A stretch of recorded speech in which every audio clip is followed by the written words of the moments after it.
what a difference a day makes for the Atlanta Braves. On Wednesday, the last place Phillies scored 10 times and completed a 3-game sweep at Turner Field.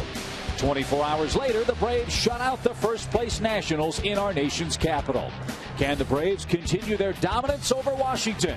We'll find out as Game 2 starts right now.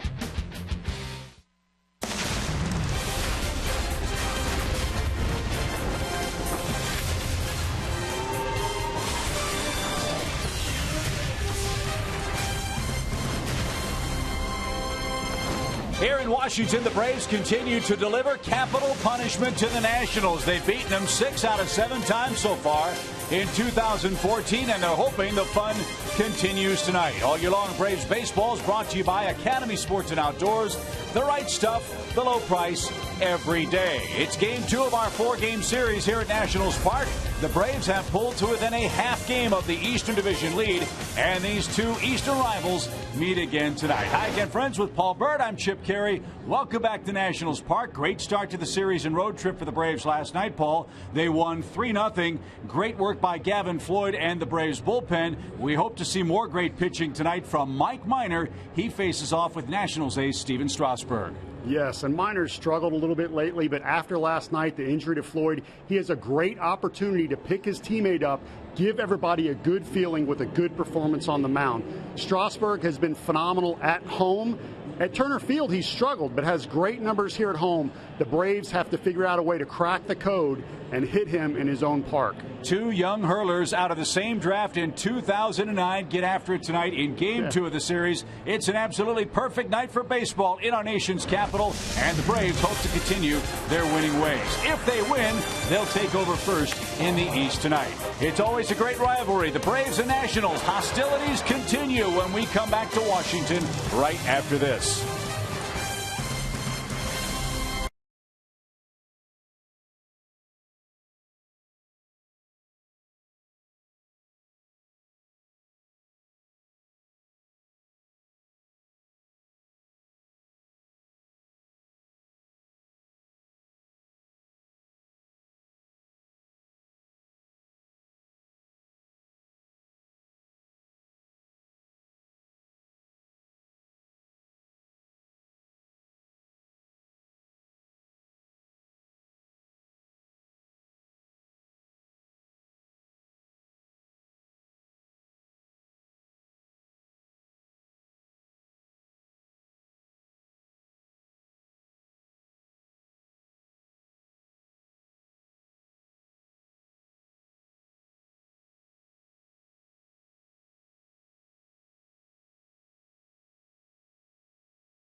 As the Braves and Nats resume this series, it's Game 2. Atlanta coming off a 3-0 shutout last night, their 9th shutout of the year. And as always, Friday Night Braves baseball is brought to you by our friends at Blimpie. Had a great crowd here last night. Figure to see the same all weekend long as the Braves try to take over first in the East with a victory tonight. Here's how Freddie Gonzalez lines up the Braves for the second of 4 tonight. The starting lineup is always brought to you by our friends at Toyota. Still no Justin Upton. Still feeling that dizziness syndrome that's plagued him for the last couple of ball games. Justin did pinch hit last night. We'll see if he's able to perform those duties if needed later on tonight. Good night for Chris Johnson. 2 hits, 3 RBIs. In fact, he knocked in all 3 runs for Atlanta as the Braves knocked off Jordan Zimmerman. And you know Mike Minor's looking for similar support, but the guy on the mound's been awfully stingy of late, Paul. He's outstanding. And how about that strikeout to walk ratio? 20 walks for every 113 strikeouts, low ERA, some of the best stuff in the league.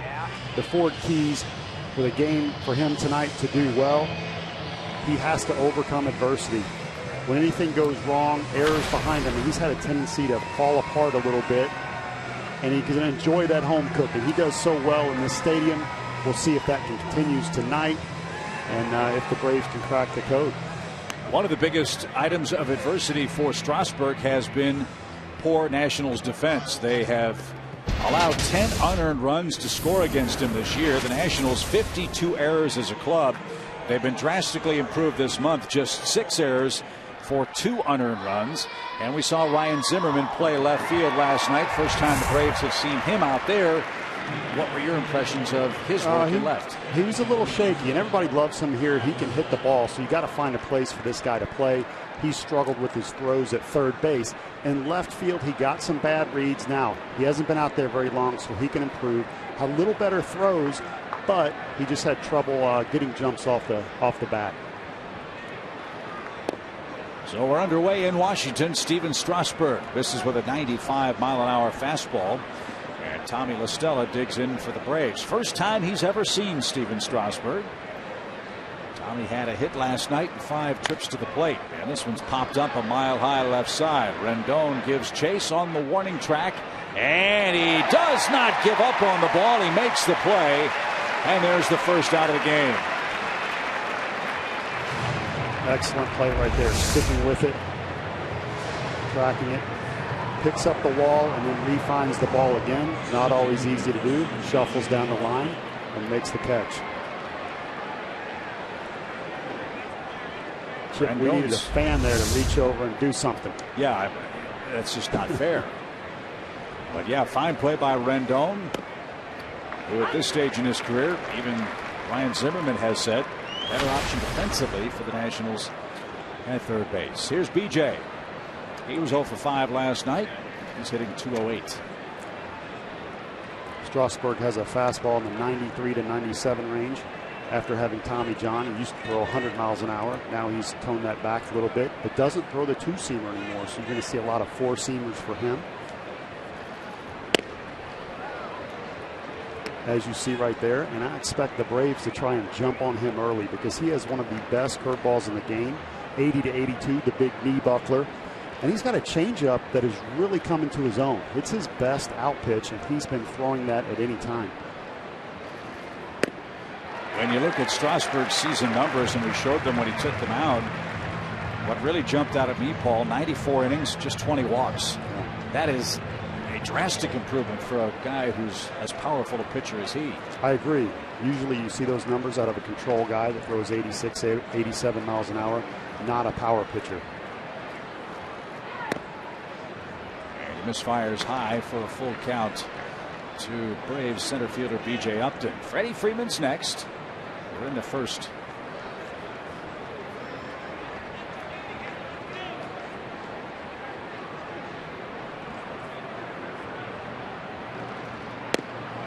At the knees, strike 3 call. Upton's down. That's the first for Strasburg.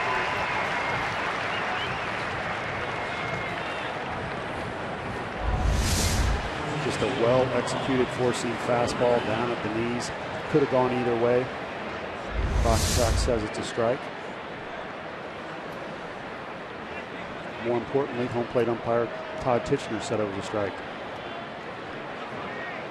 Well, if he's hitting the bottom of the strike zone and hitting corners, it's a tough night for the hitters. And Missed high to Freeman. 1 ball, no strikes. Freddie had his 8th 3-hit game of the season last night. He was 3 for 5 with a couple of doubles. And look what he's done to the Nationals pitching staff this year. Freeman with 14 hits in 27 at-bats entering play tonight. Yeah, they can't figure him out. I was talking to him before the game. He's hit a lot of first pitch breaking balls for doubles and hits, and then even fastballs. And I say, do you sit particular pitches or you just react? And he says, I just react.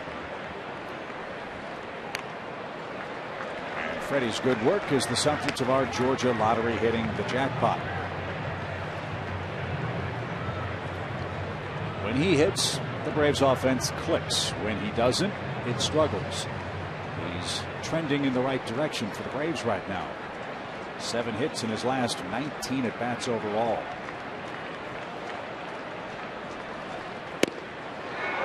Strasburg thought that caught the inside corner. He was a step or two toward the Nationals dugout. That surprised me right there. He threw some high fastballs, had him set up for a changeup away, and picks a fastball in. Just missed. We'll see if he goes to that changeup or curveball now. High fly ball hammered toward right. Worth going back. That ball is gone. Freeman launches one with 2 outs.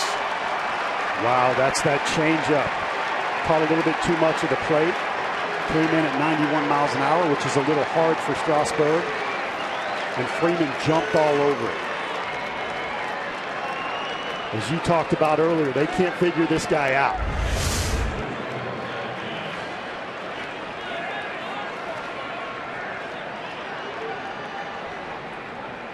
"12 homers for Freeman, and Strasburg is down a run in the first with 2 outs.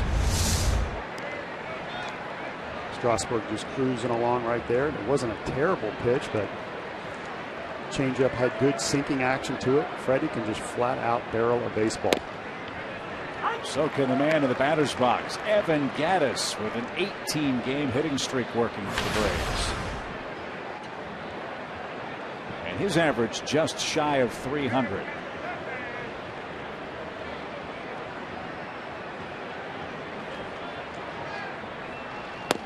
And you know, Strasburg has to have in the back of his mind, he doesn't have the luxury of trying to throw a 96-mile-an-hour fastball up to Gattis.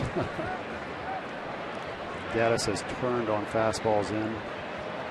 Hands are electric.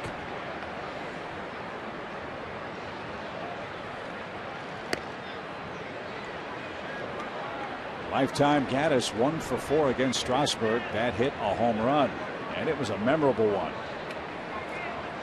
The Nationals really respect Gattis. Last night, Zimmerman, who was throwing all fastballs, when Gattis walked to the plate, he threw nothing but curveballs and sliders. I expected to see a little bit of that now, but Strasburg has come out with the heater. That ball darted down and in. Here's the homer for Evan. April 13th. Strasburg couldn't believe it. That ball was collarbone high ball and above the Braves bullpen. I would be afraid to pitch to Gattis because he hits balls that are way out of the strike zone like that. I don't know if his off-season training regimen involves an axe or not.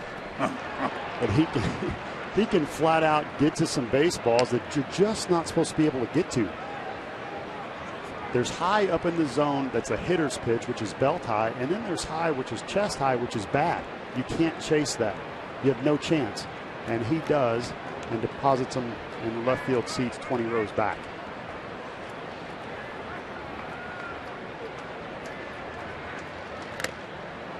Fouled off Lobaton, the Nationals catcher. It's still a 2-2 count. So that's back-to-back pitches that Lobaton is taking balls off the mask. Now here's 2-2. Gattis can catch up to that fastball, so here's the time to either throw your first curveball or come back to that changeup that Gattis swung through earlier. Let's see what he does here. Looks like his first curveball. And Evan, watch that dance outside. Strasburg, pitches piling up. He's thrown 20 so far in the first inning, and he's run the count full.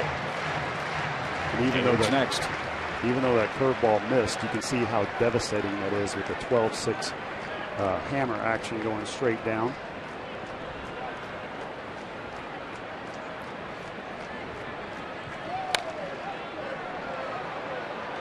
Terrific at bat for Gaddis. We'll see another from Strasburg. 9th pitch of the at bat. And when Gaddis does this, you get the feeling, Paul, he's reeling him in.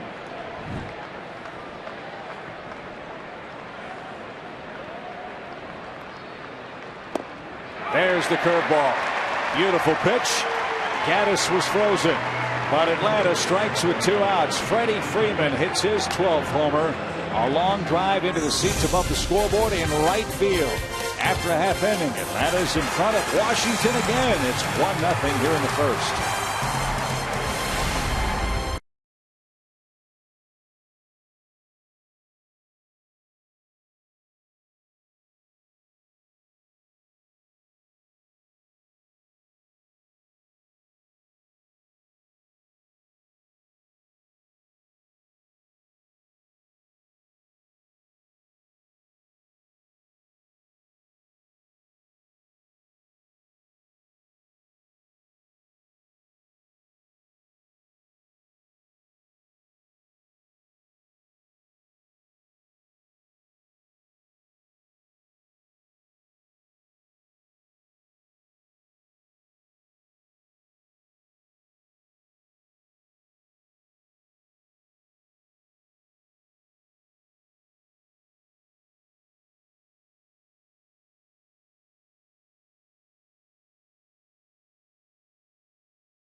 Folks from all over the world come to see the remarkable monuments, including the Washington Monument and the Mall here in the District of Columbia. And baseball fans will be at Nationals Park through Sunday afternoon. Tonight, the Braves lead 1-0, and Mike Minor goes to work against the Nationals batting order. Span and Rendon is the group that makes them run. You've got to worry about the power of LaRoche, Worth, and Zimmerman in the middle of this attack. And Matt Williams' Toyota starting 9 is starting to heat up, even though, Paul, they're missing a couple of very important pieces. I agree. Big test for Mike Minor right now. He's struggling a little bit lately. We'll see if he can return to form, get that ERA down a little bit. Good opportunity for him to pick his team up. The 4 keys to the game: needs to have a more consistent changeup. And I'm from Kentucky, so the daily double. As you said, he has to get out top of the lineup. Denard Span and Anthony Rendon. That duo was 1 for 7 last night against the Braves. And now Span with an 0-1 count. I got a stat for you here. When Span reaches base safely twice in a game, Washington is 21-9. So he is a big key to this team, a little spark plug. And with Washington's lineup being so strong in the middle, you have to throw strikes to this guy. Good pitches, keep him off base.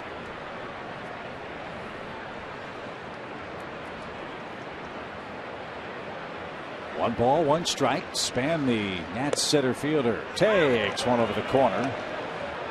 And it's 1-2.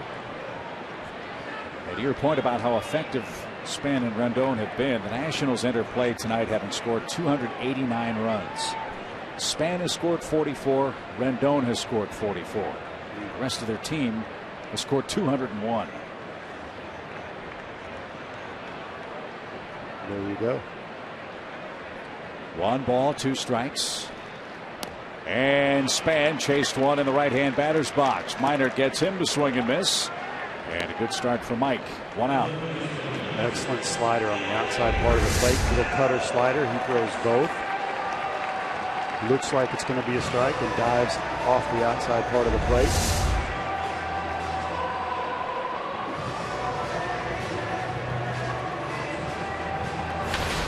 Pitching coach Roger McDowell really wants to see Mike Minor use all of his pitches. Pitching coach Buddy Black was my pitching coach earlier, and that was one of the phrases he would say to me very often. Popped up on the first pitch. Rendon will sky one out toward Freddie Freeman.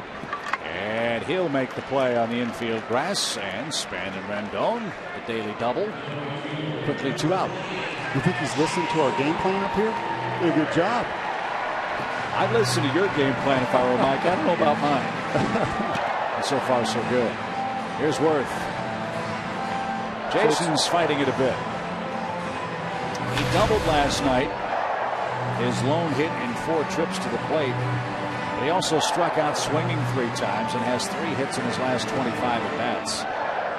I think we were all amazed at just how good Gavin Floyd's breaking stuff was last night. It was unbelievable. 13 curveballs in the first 6 innings. None were put in play. And all of us hope Gavin's made it back to Atlanta safely and soundly. We're all just brokenhearted over what happened to Floyd last night. Broken elbow bone has sent him back for further examination by the Braves medical staff. That was really tough to take. Not just that he was pitching so well, but the Braves just do not need another injury. Freddie Gonzalez has some more moves to make, figure out what to do with that rotation. Pop, that's out of play foul. It's 1-2 to Worth. Braves Paul did make a roster move today with Floyd disabled. Atlanta called up Ryan Buchter from the minor leagues. He's in the bullpen. Atlanta's going to have an extra bullpen arm until Gavin Floyd's spot comes up in rotation again. And then we'll see what move they make. They could use David Hale. They could use Alex Wood. And as of now, that decision has not been announced. 1-2 pitch for Worth. Caught the inside corner, and he's frozen. And Mike Minor strikes out 2 in his first inning. The Nats bench is barking. Worth is retired, and the Braves enjoy a first inning lead, 1-0.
Orioles 1-0, trying to make Steven Strasburg's 14th start against them. Another bad one for the Nats. I'm Andre Aldridge. Justin Upton not in the starting lineup for the 4th consecutive time. Remember, he did pinch hit last night, and yesterday he was hopeful of getting back in the lineup. Got to the clubhouse today, didn't feel good, felt worse than he had the past couple of days. Nats doctor checking him out right before the ball game. He says it's an inner ear situation, not an inner ear infection, but hopefully we'll get more on that and have him good to go shortly. Jason Hayward at the plate for you, Chip. Thank you, Andre. Appreciate that.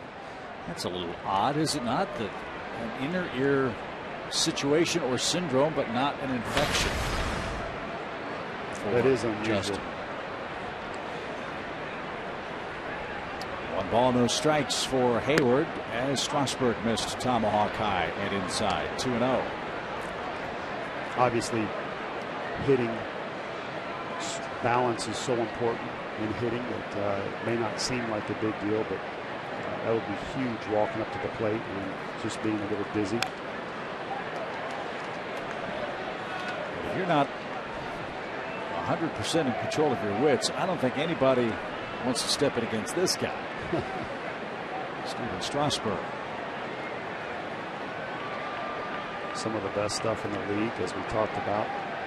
The off-speed pitches are so good. A lot of people's game plan on him is to ambush that fastball early. He used to throw a really good two-seamer. I don't know why he stopped. Had Tommy John surgery. The toughest pitches on that Tommy John ligament are a two-seam fastball and a split. So I'm wondering if he had a little bit of pain when he threw a two-seamer. Out of play, foul by Hayward. Full count. Strasburg does a nice job of extending with that fastball, letting the ball go late. What I mean by that is for every foot that you can let the ball go closer to the hitter, it equals 3 miles an hour. That's what the hitter will experience. Swing and a miss. Hayward's down. 3rd strikeout. The radar gun will say the same thing, but the hitter will experience faster velocity. So when guys throw 96 and they also let the ball go late and have great extension, it comes in even hotter.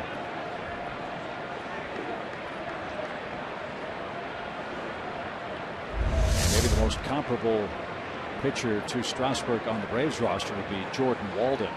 Yes. With his hop toward the plate when he releases the baseball. We had a Georgia Tech student send us a tweet a couple of weeks ago, Paul, that at his release point, he's a good 6-7 feet closer to the plate. And the effective velocity of that pitch is around 111 miles an hour. As Chris Johnson rips one past Zimmerman in left, he couldn't glove it. And Chris is around first on his way to second and will stand there with a double. He's got his 3rd hit of the series and a 6-game hitting streak. Similar to Gaddis, Chris Johnson on fire. I wouldn't know how to pitch this guy. He's been hitting the ball up the middle over and over again. Even hit one off the pitcher's knee last night. And here he turns on a fastball and pulls it over Zimmerman's head. I think Zimmerman took a bad route on the ball.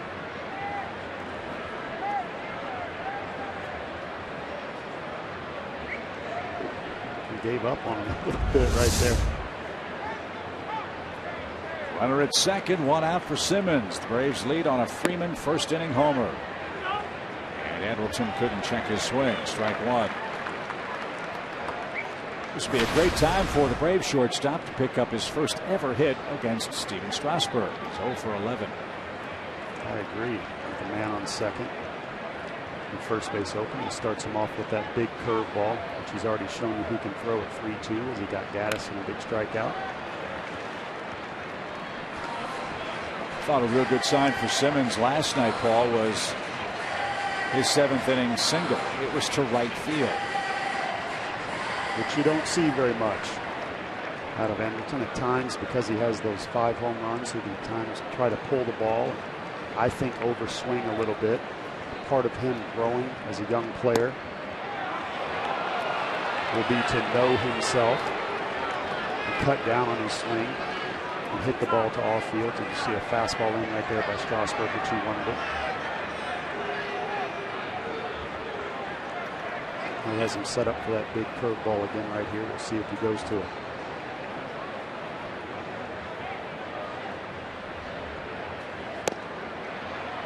Fastball missed inside again. It's 2-2. Fastball command, as always, is a big key for Strasburg.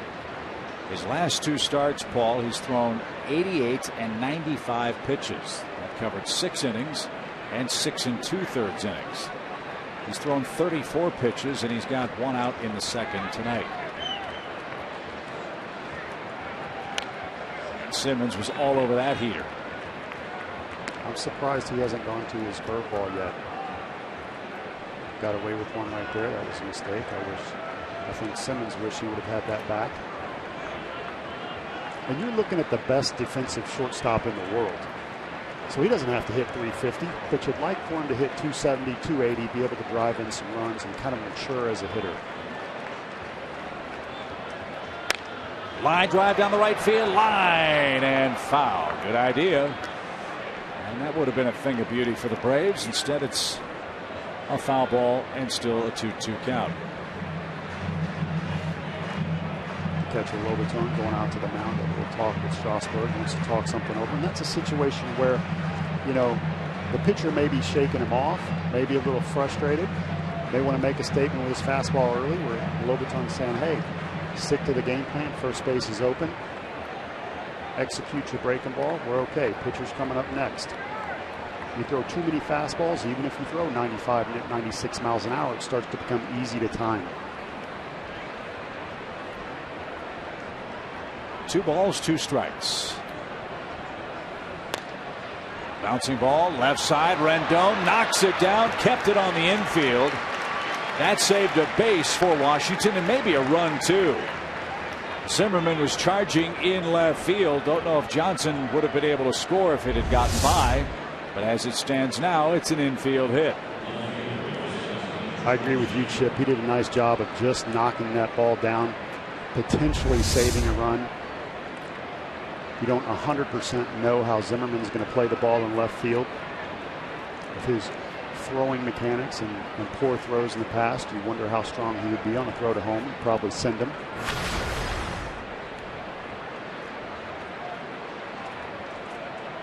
Schaefer hits. He's the 8th place batter tonight.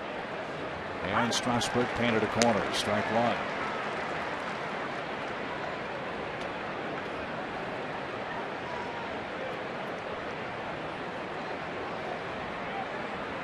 Jordan came on as a pinch hitter in the 8th inning last night and grounded into a force play. He also stole a base. And finds himself behind in the count now, 0-2. There's that good changeup at 89 miles an hour. Most people, that would be an acceptable fastball, but he's so good. His changeup is 89 and has sinker action.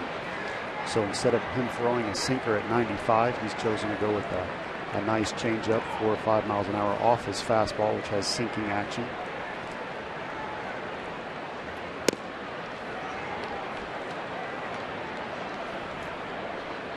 Chip, he just hit 40 pitches in the first 2 innings here. He hasn't thrown that bad, but the Braves have done a really nice job of working the count and putting the ball in play.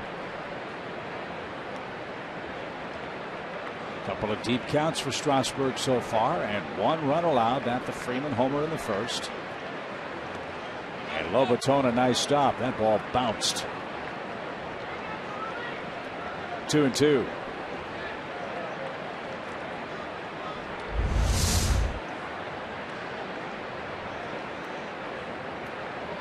Lobaton with a nice job right there. He didn't do the Johnny Bench swipe where you stab at it. He turned and got his body in front of it. Which is what you like to see out of a catcher. Johnson at second after a double. Simmons an infield single. The Braves runners lead with 1 out. And the 2-2 is bounced slowly out towards second. Force at second 1. Schaefer outruns the ball and is safe at first.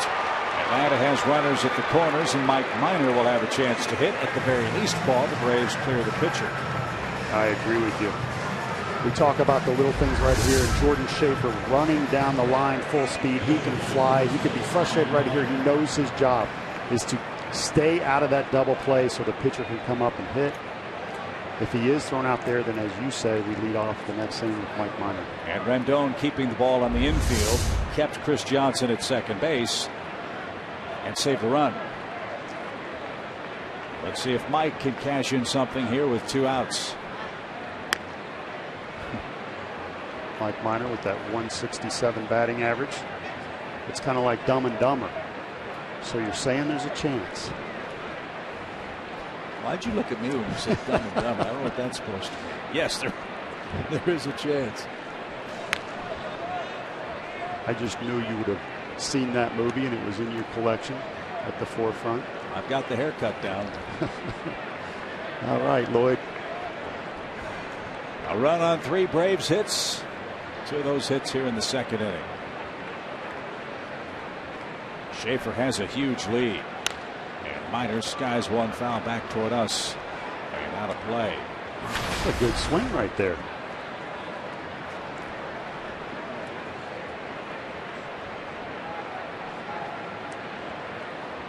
Two starting pitchers that were products of one of the more remarkable amateur drafts. Steven Strasburg, of course, was the overall #1 pick by the Nationals, who also picked 10th. They got Drew Storen in that 09 draft too. Strasburg the #1 pick.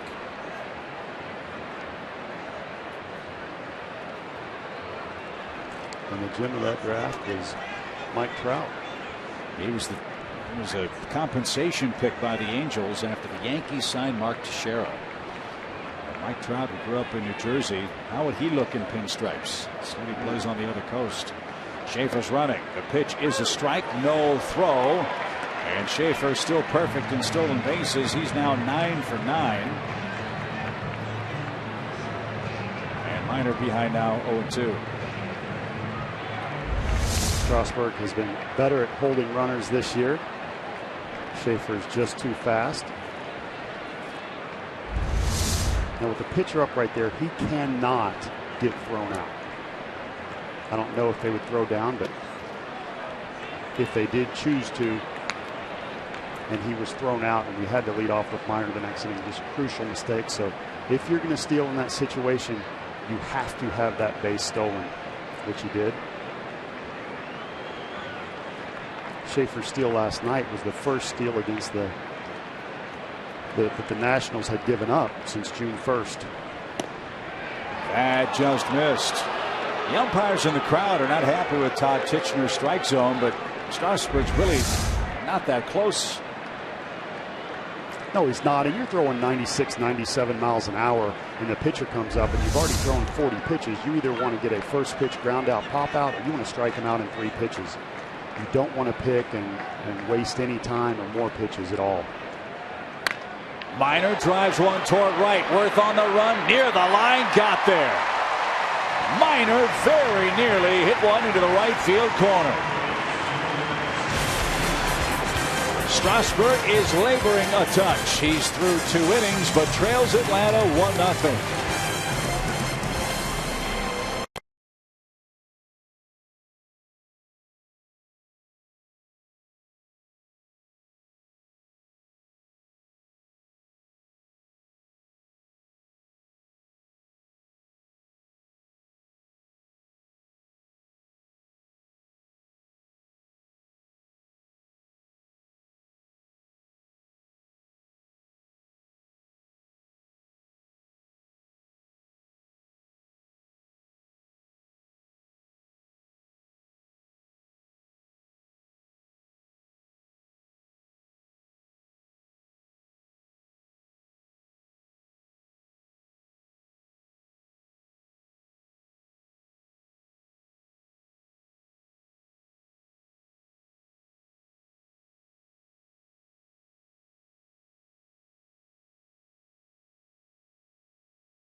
Atlanta Braves baseball is presented by AT&T Uverse, Delta Airlines, and Ford.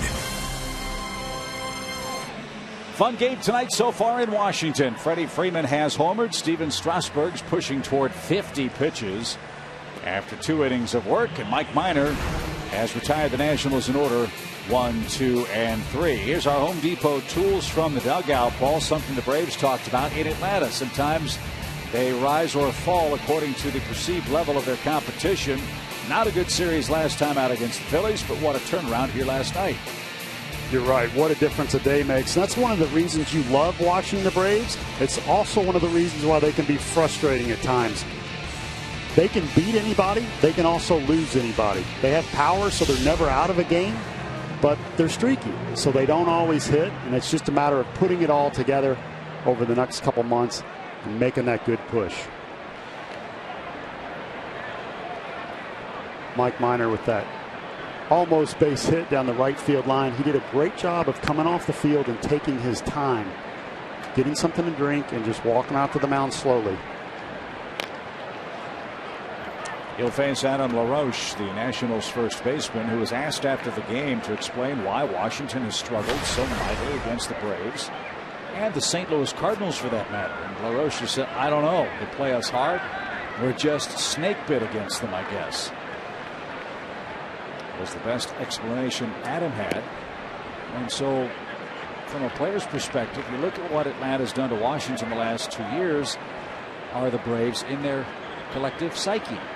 I think they are. Just his comment alone tells you that he feels snake bit. So when your best player feels like they're in trouble, that's a good sign. Nationals have doubled up the Braves in the ERA column. Atlanta's doubled them up in the run column. And they've won 6 of 7 so far this year, and 19 of 26 games since the start of the 2013 season.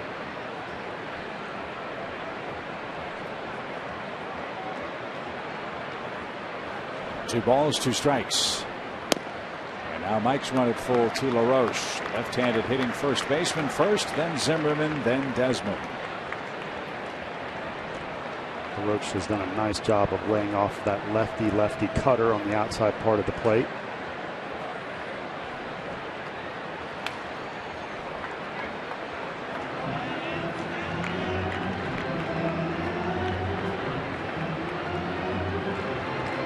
Adams done good work against left-handed pitchers this year. He's hitting them at a 286 clip, so he is by no means an automatic out with a left-handed pitcher on the mound against Washington.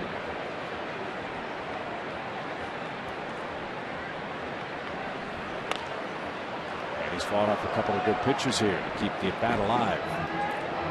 Mike Minor does something that's unusual. He stands on the third base side of the rubber, the side of the rubber that's closest to third base, which is a sinker split side. So usually we'd expect to see a good sinker or split finger from that side, but he's able to throw a really good slider or cut, which usually would be on the other side of the rubber to make that happen. Some pitchers will move around on the rubber to create a better angle depending on what their strengths and weaknesses are, or what pitch they're going to throw in a particular count, and they'll adjust. He stays on that side and can manage to throw all of his pitches from that angle. He's about to throw a 9th pitch to LaRoche to start the 2nd. And Adam lines one past LaStella. A terrific at bat for LaRoche, and he's aboard to start the Washington 2nd. You saw Gaddis put down that slider. LaRoche just keeps his head on the baseball. It's tough to do with the lefty, but he's a pro. Able to keep his head on the ball and pull it for a base hit past LaStella. Here's Zimmerman. He was 0 for 3 with a double play last night.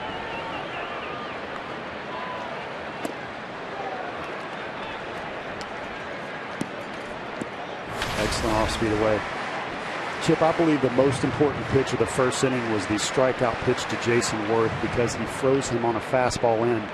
Minor has a very good changeup, throws the breaking ball backdoor. If you don't show the other team that you can throw the ball in for a strike, I'm not just talking about for show, but you can locate it in for a strike, then you're going to be in trouble, because guys will start diving. Double play ball. Simmons to La Stella for one, and an easy turn for the second out.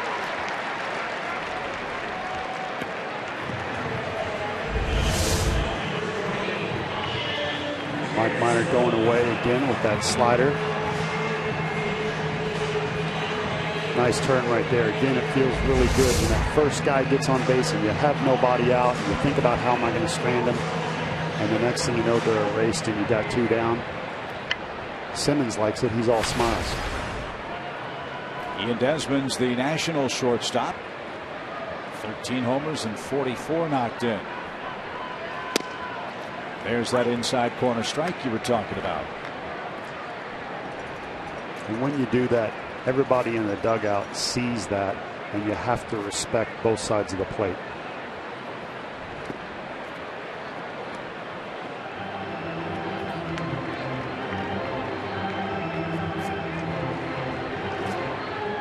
That was a slider in, which now he's going to try and show you. Not only can I throw the fastball in there for a strike, but I can also throw a slider. They're coming in. And it's hit a mile high down the left field line. The only question, fair or foul. It's fair and long gone for Ian Desmond.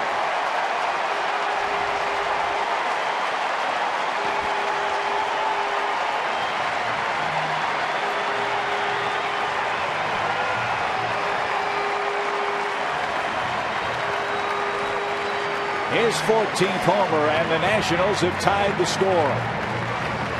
Desmond really only hit him 235, but as you said, he can hit the long ball. Again, a little breaking ball in. Keeps his hands in, does a nice job.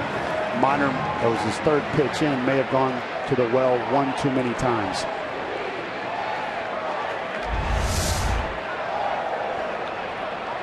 So new life for the Nats. Here's Danny Espinosa. He's their second baseman.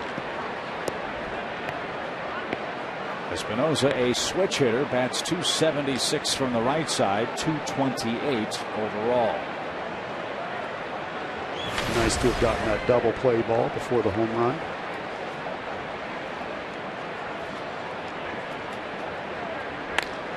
There's another shot. This one headed to the left center field gap. That'll two-hop off the fence. And Espinosa has a double with two out.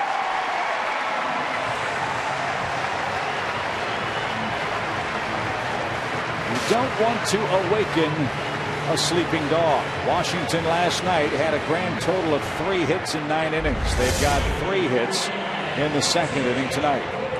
Bonner trying to go away, and the ball just cuts back over the middle of the plate. You always want to throw strikes that look like balls and balls that look like strikes. What I mean by that is if you want to throw a strike on the outside part of the plate, if you can start it off the plate and bring it back on, it starts out a ball, it ends up a strike, great. If you want to start something that's on the plate, looks like a strike, and then dives off the plate for a ball, great. So you work the corners on each angles. As you see on that pitch again, that's Minor's fastball at 92. Starts off on the outside corner and ends up catching a third of the plate. He's got to move it over just a little bit where it's a comebacker and catches the outside corner. No balls and a strike for Lobaton. And that's cut on missed. The Nationals are missing 2 big components of their offensive ball club. One of them is Wilson Ramos, their everyday catcher. Ramos has a hamstring problem. We showed you how he hurt that last night. He could be back and active as soon as June 26th. He's less than a week from returning. And Lobaton is going to be the final out of the inning. He strikes out. Minor has 3 of those. And our game moves to inning number 3. It's dueling home runs. One by Freeman of the Braves, one by Desmond of the Nationals. And we're tied 1 apiece.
was presented by the Georgia Lottery and Toyota.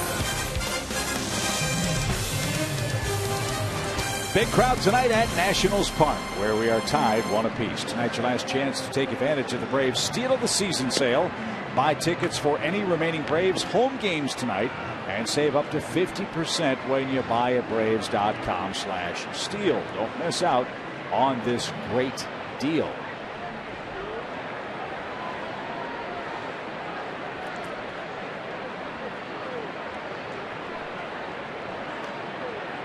Top of the order for Atlanta. New life for Steven Strasburg. He could use an economical frame. He's fired 47 pitches on a warm night.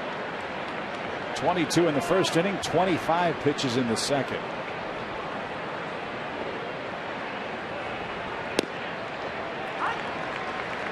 Wow, little first pitch curveball, a little respect for Estella, whose nickname in the minor leagues was the Singles Machine.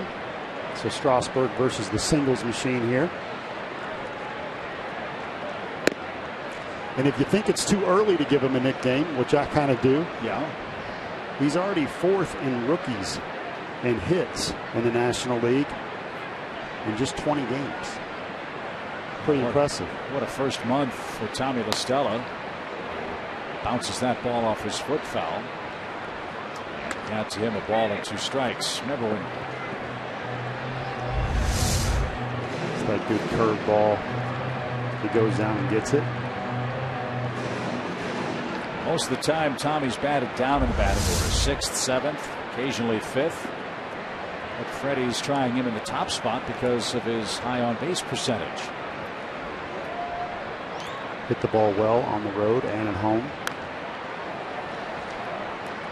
Chased one right there, but again, that's 95 up at your chest and you fouled it off. You really never know what you're going to get in a player until they come up to the big leagues and you see him. He still needs more time. You want to see him do this over and over again. But this is a really good sign. Right out of the gate, he is competing very well. And 2 balls, 2 strikes. I think what the Braves really loved about Tommy in his first couple of weeks, put the ball in play. Yes, he picked up his hits, but he wasn't striking out. I think we've all been very pleasantly surprised at how good he has been defensively. Except for that game in Boston, he's made all the routine plays and he's made more than a handful of great plays. And you compared him to Lemke last night, which I thought was a great comparison because every team needs a guy that's dirty after the second inning. Not the fastest guy, doesn't have the best arm, but a guy that plays hard, plays the right way.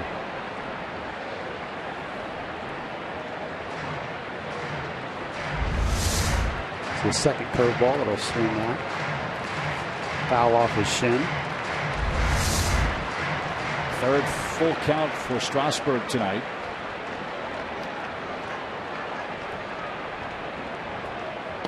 And La Stella is subdued. Strasburg has his 4th strikeout of the game. 1 out in the Atlanta 3rd. Now, if you think he chased the pitch right there, that's that changeup that Strasburg throws that's 90 miles an hour.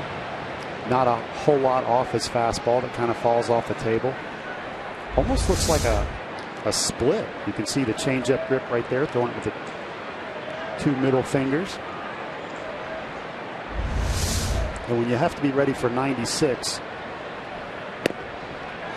like that, you're out in front of a 90-mile-an-hour pitch.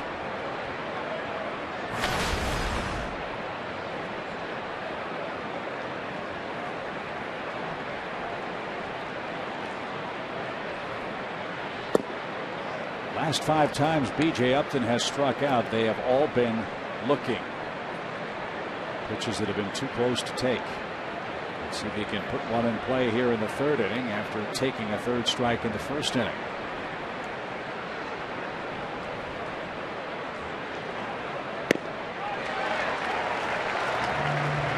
One ball, 2 strikes.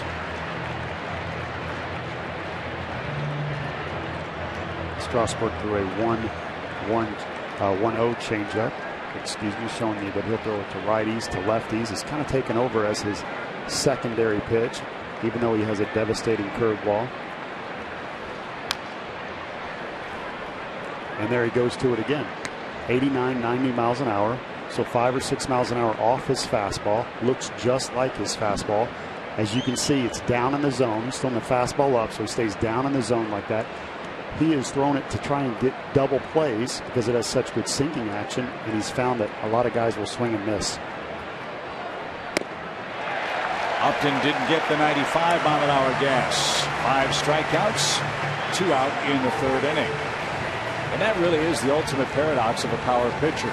Worried about pitch counts with a guy like Strasburg. He's going to have high pitch counts, Paul, because he strikes out so many people. You're right. He's going up and down, as opposed to Minor, who's going in and out right now. Fastball up and in at 96. Here's Freeman, the man that beat him in the first. A long home run. And that's why I would imagine that two-seam fastball, if he throws it, or that changeup, is so important. Get quick outs, get 2 outs with 1 swing of the bat. Hasn't gotten a double play tonight, though. He's over 60 pitches, and Freeman scalds one deep toward left. Zimmerman is going to catch this one, and that'll do it for Atlanta. 3 up, 3 down. A couple of long at-bats for the Braves against Steven Strasburg, and our game remains tied here in Washington.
All year long. Choose any 9 games or more and save $7 per ticket off the gate price. To buy your 9-game flex plan today, visit Braves.com. Paul Bird, Chip Carey with you from Washington, where Steven Strasburg and Mike Minor are dueling. And Strasburg starts things off with a called strike.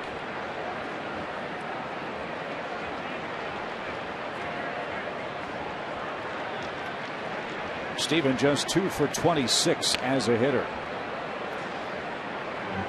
I'm sure Paul is playing with a bit of a heavy heart. He played for Tony Gwynn at San Diego State. One of my favorite people in the game. I had the privilege of being on the All-Star team in '99 with Tony. And Strasburg takes a called 3rd strike.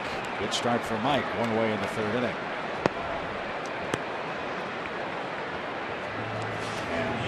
Continue with the Tony Gwynn story in a moment. First, our cold hard facts brought to you by Frost Brewed Coors Light.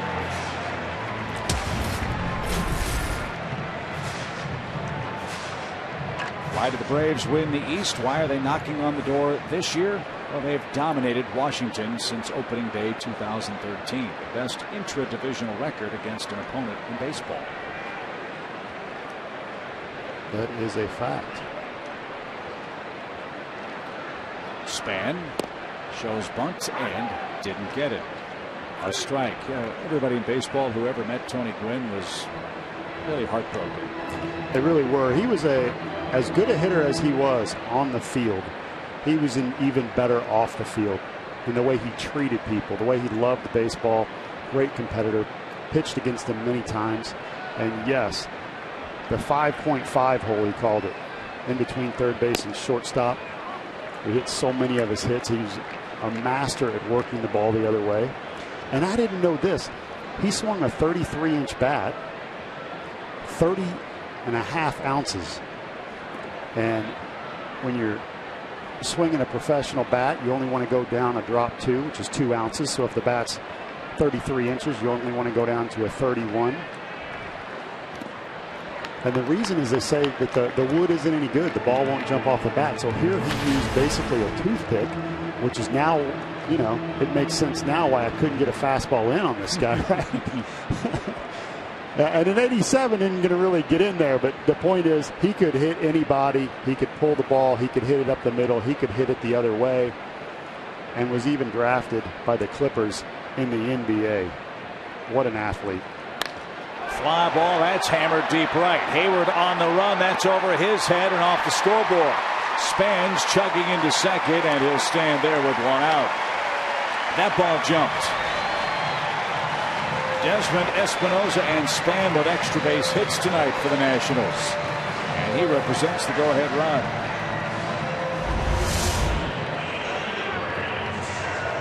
Mike Minor trying to go away here. It's a cut fastball. It just simply catches too much of the plate. Doesn't run any. Span started to get out in front of that ball a little bit right there. Did a nice job of keeping his hands back so they could still drive it. Now Rendon bats. So here we go. One of your keys. Keep the top 2 hitters off the bases for the Nationals. Span's at second. And Rendon, who popped out his first time, bats with a runner in scoring position.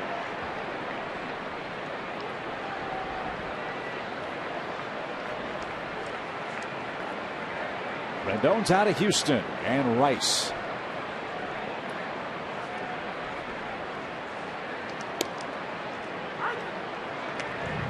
Minor doing a nice job right there, paying attention to Span on second base. As the Braves fielders jockey back and forth. It's a nice time for Span to try and steal third so he'd get in sac fly position at third base with only one out. It's where as a pitcher you really have to balance paying attention to that runner and then turning, picking up your target, making your pitch. Braves were able to keep this Washington crowd out of the game last night. Minor hopes to do the same here in the third. And that missed outside. 2 balls and a strike.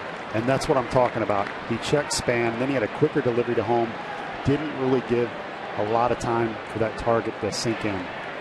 Sometimes I think pitchers are like a sponge. You see what they're made of when they get in trouble, and you got to squeeze them a little bit.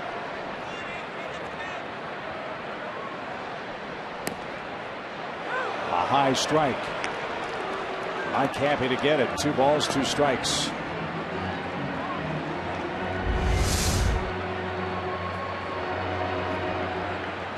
Minor throwing that cut fastball up in the zone. Actually a mistake, but he gets away with it, so we'll take it. PNC Bank Fox tracks. Shows us a 2-2 count. Great chance to throw that changeup. We'll see if he goes to it. Off his thumbs, fair ball off the heel of the glove. Minor to the bag, close play and in time. Excellent play by Freddie Freeman right there to knock the ball down, keep it in front of you, then make a good solid throw to Minor, who's covering, catches the ball, touches the base.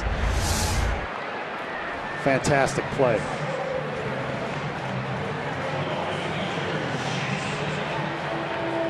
He didn't have a lot of time to pick up that ball. That was bang bang.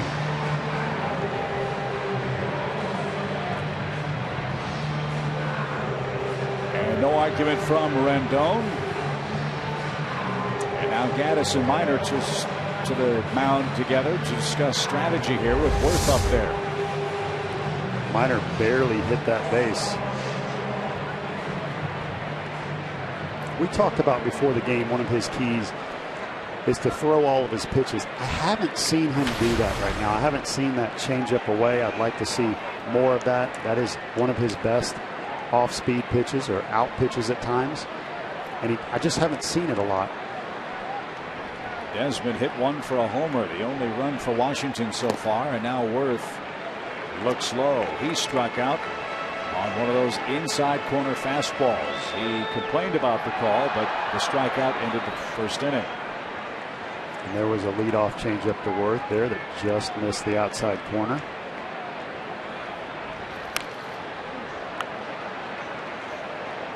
That makes a 92-mile-an-hour fastball look a lot heavier and harder. Exactly.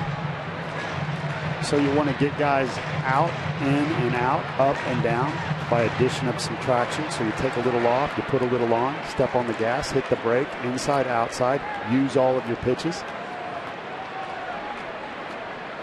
At least that's what Minor has to do to be successful, not necessarily Strasburg, who's a power pitcher. Oh, where was that? Minor wants the same answer. That may be the infamous miss your spot call.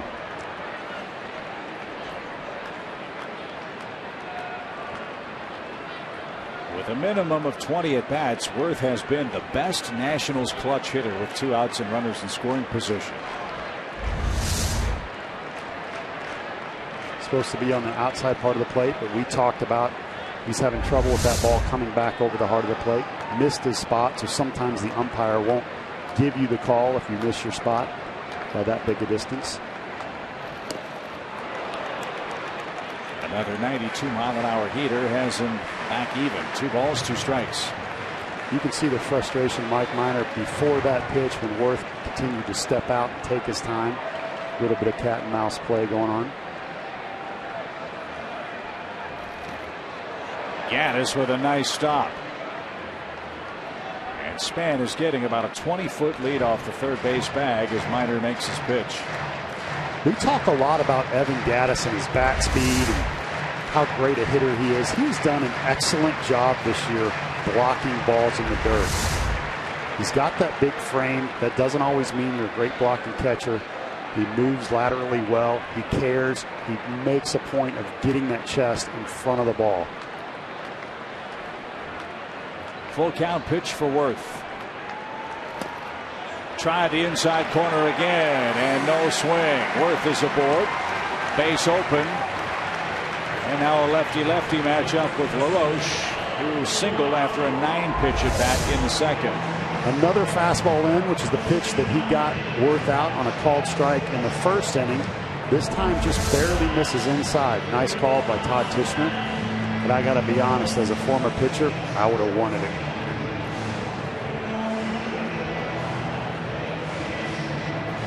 So the Nationals threaten with 2 outs. First and third. Adam LaRoche will be the hitter.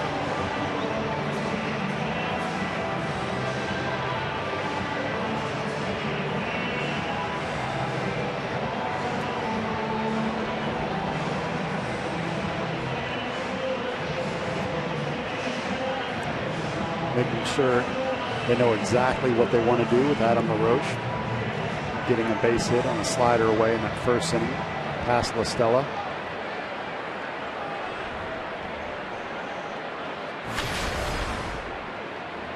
We got a little stare down going.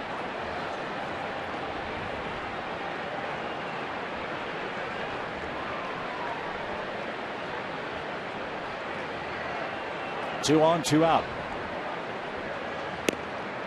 And the outside corner is a strike.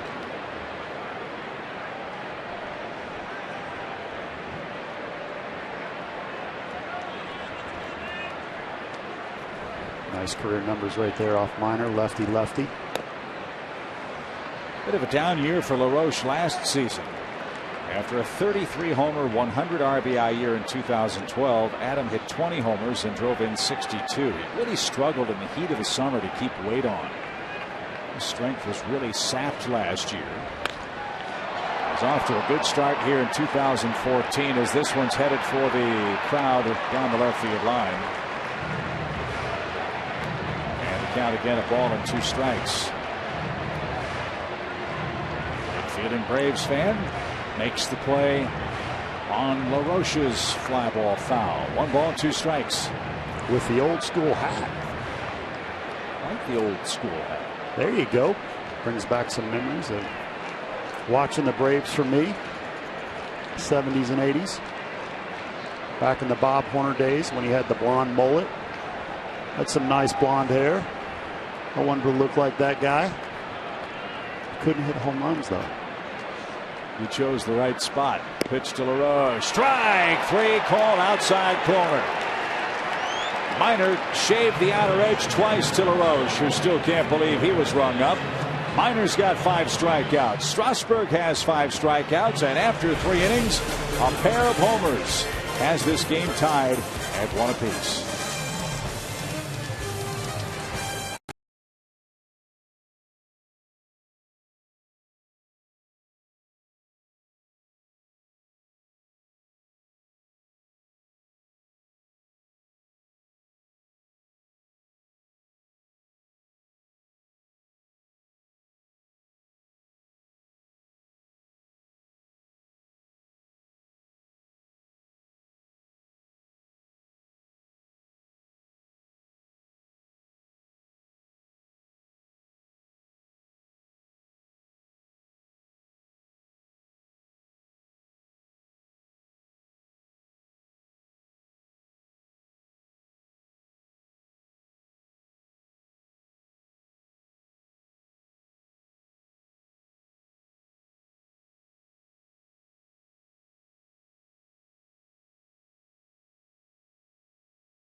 AT&T, mobilizing your world.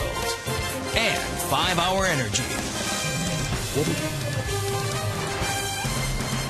Nationals Park on the banks of the Anacostia River, where we have a tie game at 1.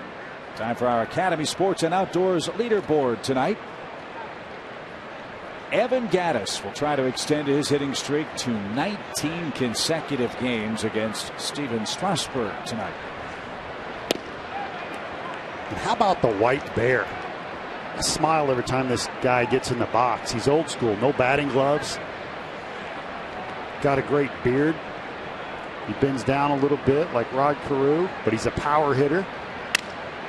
And a roller to Rendon at third off the end of the bat. And Strasburg gets his man for out number 1. Gattis 0 for 2. Strasburg starting to settle in now. He's retired 6 consecutive men. Here's Hayward.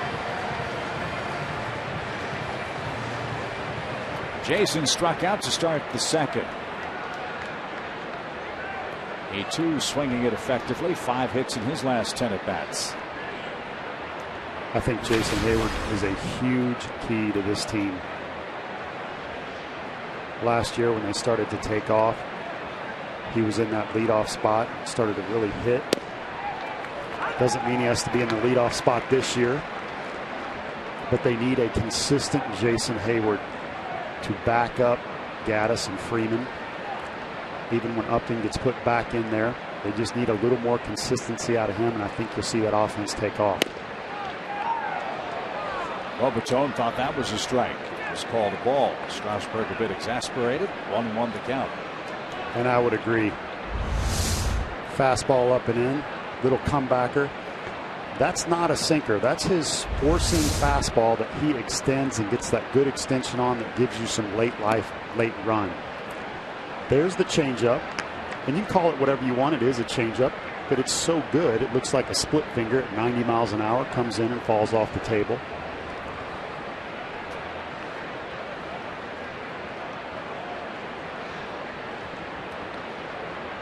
A lot of weapons from Steven Strasburg again tonight. And fouled away. 2 balls, 2 strikes. Hayward did a nice job of swinging the pitch that he should have. Laid off the nasty fastball in the inside corner. Laid off that devastating changeup that other guys have had trouble taking. And waits for his pitch.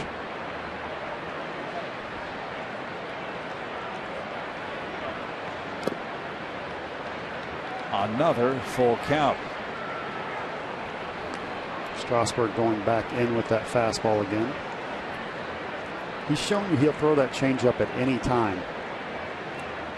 So I'll look for him to throw another fastball in here or go to that changeup. 5-3-2 counts for Strasburg in his first 3 1/3 innings. And Hayward bounces one past Espinosa and into right field. So Hayward has a 4-game streak. He's a threat to run, and he's aboard in front of Chris Johnson with 1 out in the 4th inning. And he picked the fastball in. Not a bad pitch, just got a little too much of the plate. Jay Hayes showing you that he can turn on 96. It was a great swing, great 3-2 swing. He didn't try to leave the park, just tried to put it in play and rewarded with a base hit. And now Strasburg has to pay attention to Hayward, who has 9 stolen bases on the year.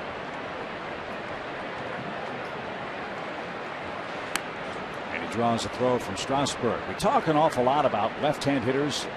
Pitches down and in, they just drop the head of the bat and are able to pull the ball into the corner. Chris Johnson did that last time up as a right-handed hitter. Yes. Right-handers can hit that pitch as well, but lefties love that pitch. Right-handers not as much. Chris Johnson, when he takes a 3/4 swing, he's phenomenal. When he tries to swing hard and hit home runs, that's when I think you see that average drop. When he was in the 4-hole earlier this year, I think he tried to do a little too much. He's got back to cutting down his swing, using all fields, which is another positive sign for the Braves, even though they have been struggling a little bit until last night.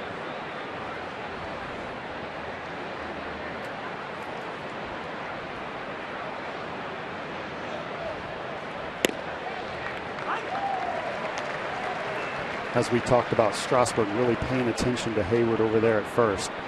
He didn't really do that in years past. This is a guy you could steal off of anytime. Part of him maturing is, hey, he didn't have a lot of time in the minor leagues. So he's developing here at the major league level, and he's learning how important it is to pay attention to runners, to be quick to home, and then to vary his times. As you see, he's looking over there, going to throw over again. We talk all the time, Paul, about how the game evolves in so many different ways, some for the good, some for the bad. Is that something you think has really changed in baseball, in that guys like Strasburg are here so quickly and haven't had a lot of minor league seasoning? Yes, I would agree. I think that there's a nice fastball away. There's something to be said for going through adversity in the minor leagues, going through the schedule, developing a changeup. A lot of times, as you see, he just figured out, I'm not going to throw my sinker anymore. So he's just making decisions on pitches right now of what he's going to throw, what kind of pitcher he's going to be. Ground ball through the left side and through for a hit. Chris Johnson's 2 for 2. And to your point about Strasburg, 75 minor league innings ever. Yes. And about 500 major league innings for Steven Strasburg.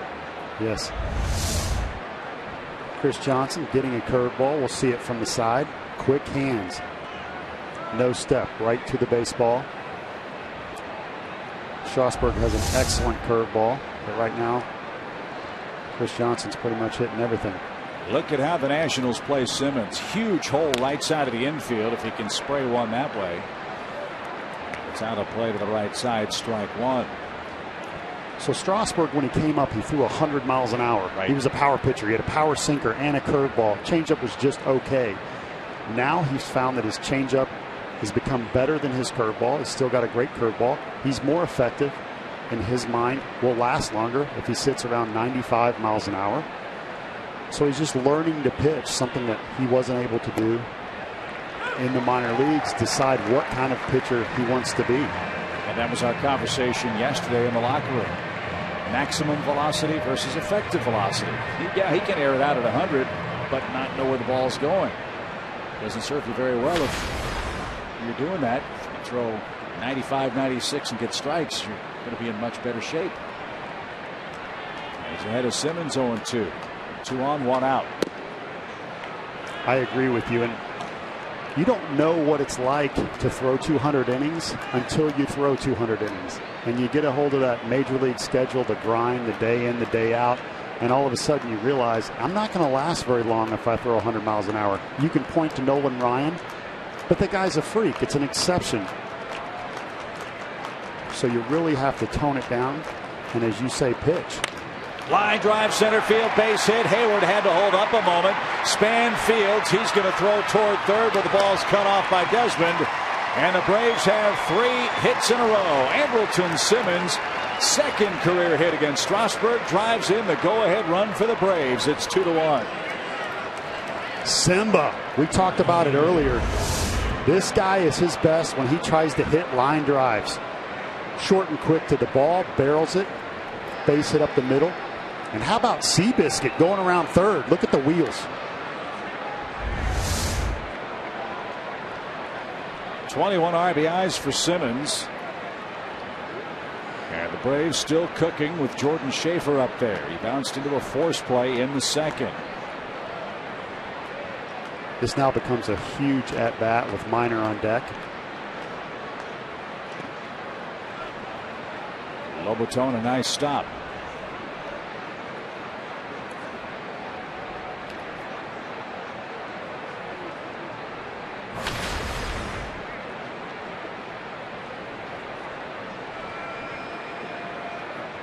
Strasburg already with 78 pitches here in the fourth. I understand he is a power pitcher and he is going to throw more pitches, but they're also very protective of him with that great arm, #1 pick, the franchise, so they don't let him throw into the 120s, 130s. That was the biggest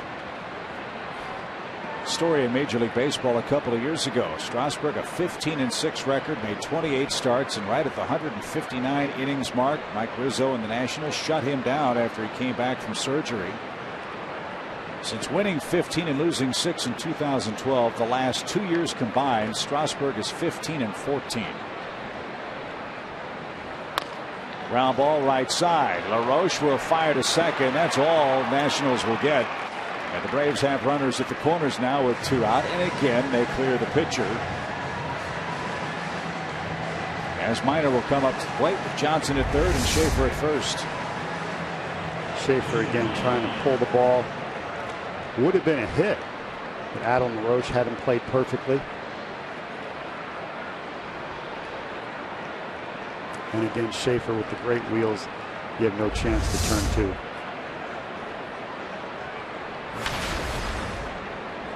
Interesting. Steve McCaddy is the Nationals pitching coach. He's out to talk to Strasburg here after Minor nearly scored a couple of runs on a fly ball to right in the Atlanta second.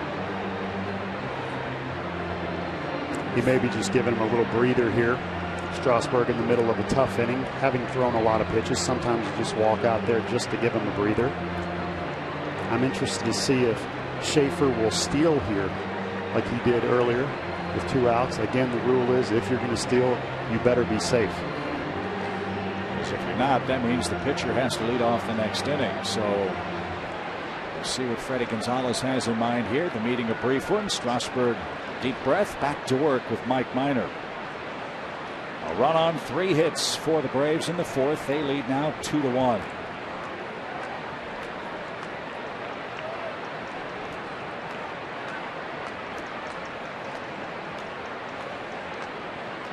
Schaefer's running. Lobaton won't offer a throw. In fact, the Nationals don't even bother to cover second base. So Schaefer happy to steal his 10th base. And he's 2 for 2 in that category tonight. Every now and then you can give defensive indifference, which means they don't really care. They didn't try, but Lobaton popped up. At least paid attention to him a little bit. Interesting in that, too. Strasburg says, all right, I'll concede the base, and now I can go back to the windup. With Minor out there, see if that has any effect. With an even count. It's a great point. Some pitchers more comfortable out of the windup.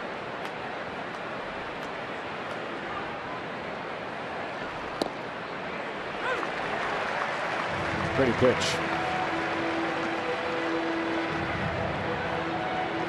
That's just the nice, easy curveball for a strike with the pitcher up at the plate. We'll see if he throws another one. It'll probably end him here on a fastball.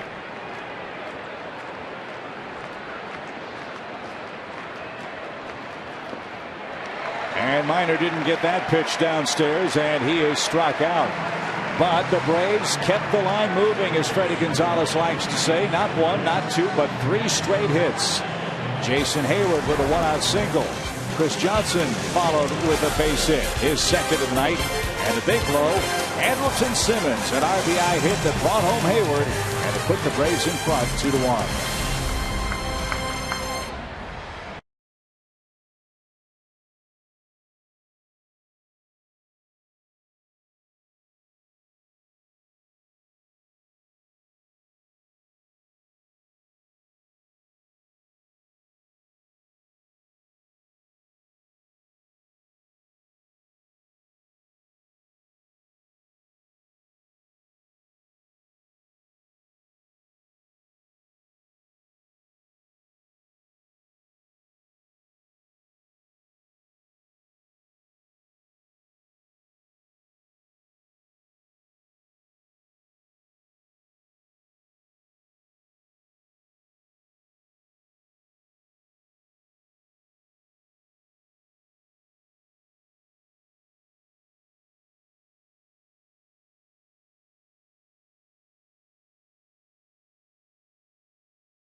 Celebrating 50 years. Hey, Big Bill Taft was the winner in the always compelling president's race tonight. But the Braves are winning the race that counts. They lead the Nationals 2-1. And Mike Minor to work against Zimmerman, Desmond, and Espinoza. Let's take a peek at tonight's Volkswagen pitching performance. After the pitch to Ryan Zimmerman, who bounced into a double play.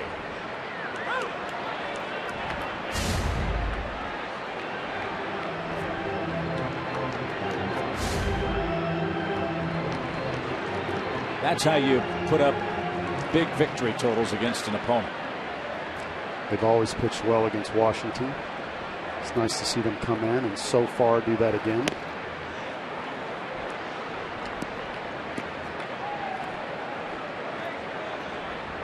Mike lifetime 3-2 with a 4.96 ERA against the Nationals in 9 career starts. He hasn't faced them yet this year. You remember Mike was still on the disabled list when we saw the Nationals in our first 2 series, and he's got the inside corner cooking, and that's his 6th strikeout. He is matching Steven Strasburg pitch for pitch tonight. And I really like that pitch selection. He goes back to the well again with the fastball in. Now remember, he's given up a home run earlier on that fastball. Inside part of the plate. That one freezes Zimmerman. I really think he's at his best when he's working in and out. Sometimes when you give that home run up, especially when it's hit as far as the one was earlier, you start to pitch away. You start to shy away from going back in there. Ian Desmond's a terrific offensive shortstop. 14 homers and 45 runs batted in.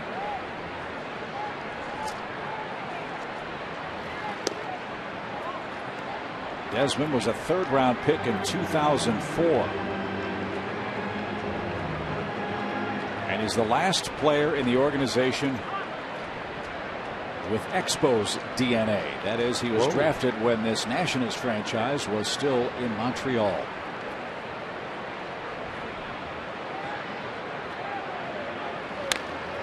That one is shot toward right. Hayward on the run near the line, and he'll put it away. There's the second out.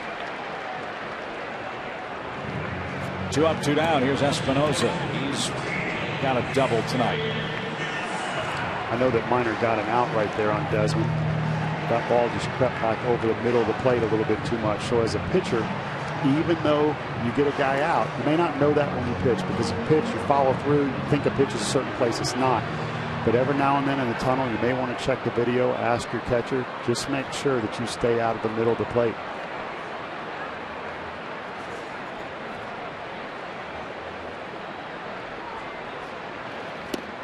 Swing and a miss by Espinosa. There's that changeup that we need to see more of out of Minor, where he pulls the string at 85 miles an hour off the outside corner. You notice all his pitches cut into a righty. That changeup goes away from a righty, the opposite direction. Very important for him. Espinosa has always been a guy that can hit the ball out of the ballpark. A couple of years ago, he was a 20-20 man for the Nats.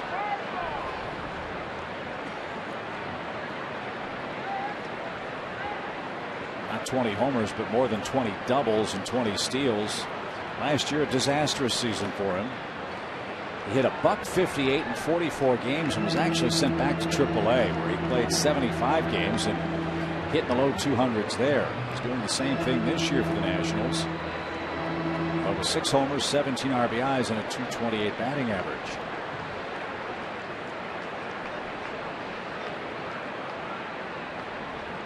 That's the question. Do they need him to hit homers, or do they need him to get on base and put the ball in play? Well, that's a great question. Highest on base percentage for Espinosa, .323. That was back in his 2011 season. That was the year he did hit 20 home runs. He hit 21, in fact. Excellent sequence by Minor as he started him off with 2 changeups, then a curveball down. You could think he would go away again. He tried to lock him up with the fastball in, just barely missed his spot. Now he's going slider outside corner. That looped out over the middle of the plate, but it was too low. That's that pitch he has to start out. He either has to scoot over on the rubber a little bit, or he has to have his catcher scoot out off the plate. That slider creeping over the plate a little bit. Just hasn't hurt him so far. Just seemed to be leery of it a little bit. Now he has a choice to go with the changeup. He's just shown you something that cuts back over the plate. Now he can go with the changeup away or fastball in. He went with the fastball in and missed with it. Let's see if that sets up the outside corner with a payoff pitch.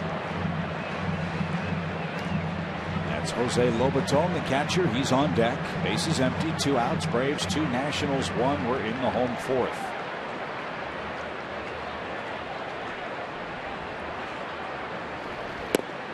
He missed low. A 2-out walk. Second free pass issued by Minor tonight.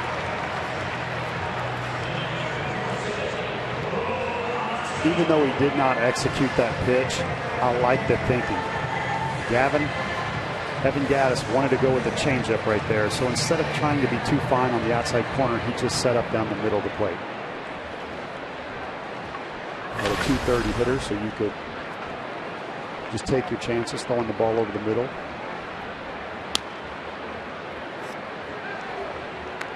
You know, Mike would love to get Lobaton here and then start the home 5th with the pitcher's spot, Steven Strasburg.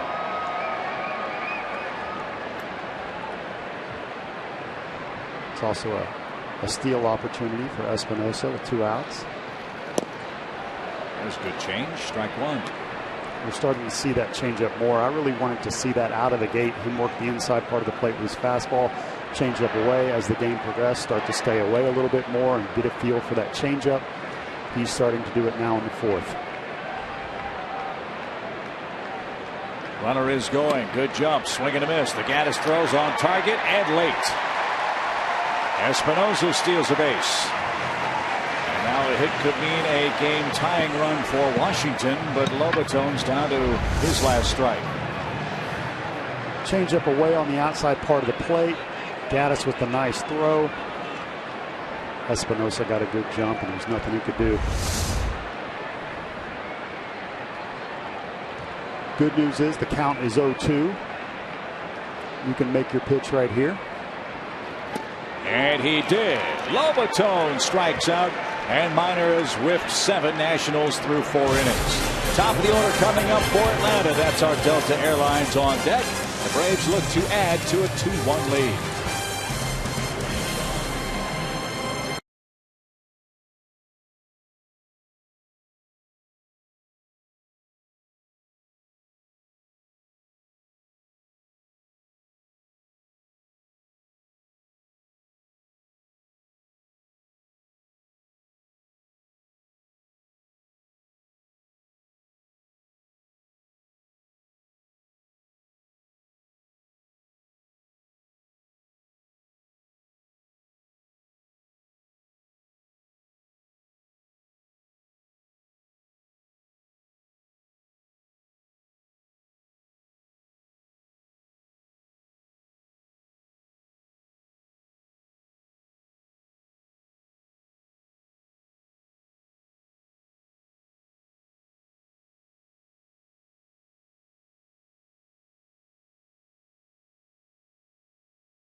In Washington, and so far the 7th overall pick has outpitched the number 1 overall pick. That means Mike Minor, with his 7 strikeouts, leads Steven Strasburg, who has 6, and it's a 2-1 Braves ball game. It's time for you to tweet your photo tonight using hashtag #SouthFanPhoto for a chance to have it shown in an upcoming broadcast. That's brought to you by AT&T. So what you're telling me is the crafty lefty from Vanderbilt is beating the flamethrower from San Diego State. That's exactly what I'm saying. Look at the notable picks from that 2009 draft. I saw a stat the other day, Paul. There were 30 number 1 picks that signed in the 2009 draft. First the pitch to Tommy La Stella. Of those 30, 20 have made it to the big leagues. Tyler Matzik was the 20th. We saw him pitch for the Colorado Rockies out in Denver, and he beat the Braves that day in his big league debut. La Stella out to second. Espinosa plays the short hop and retires his man for out number 1.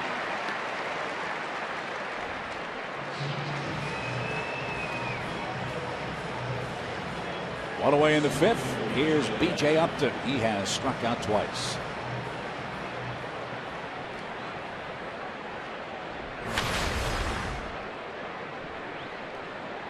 Even though BJ was 0 for 5 yesterday, I thought he had a very good game. Solid contact throughout. Like that. Hard hit ball deep toward right center field, but Span's going to catch that. And Denard's got it. There's the second out. And Strasburg couple of very quick outs. He has not had many quick innings. He's only had 1-1-2-3 frame. That was in the third inning. And now he's got to get Freddie Freeman, who's already homered tonight. Freddie Freeman takes that excellent changeup from Steven Strasburg and deposits it over the right field wall. And that's our Zaxby's indescribably good play. 0-1. Freddie will swing at that first pitch. He did a nice job laying off that curveball. Again, he reacts. He doesn't guess. He reacts. He's looking for something in that middle of the zone. In the air to center field, a line drive by Freeman. He's squared up a 95-mile-an-hour fastball. Freddie Freeman's back, folks. A 2-hit game tonight. 9 hits in his last 22 at-bats. Boy, is that a good sign. That is a good sign. That's a tough pitch. That ball's at the belt. It is up. You could see his body start to drift up a little bit with that side angle. Stays on top of it. He talks Adam LaRoche at first. Asks him what he needs to do to get a beard that looks like his. That's easy to lose your razor.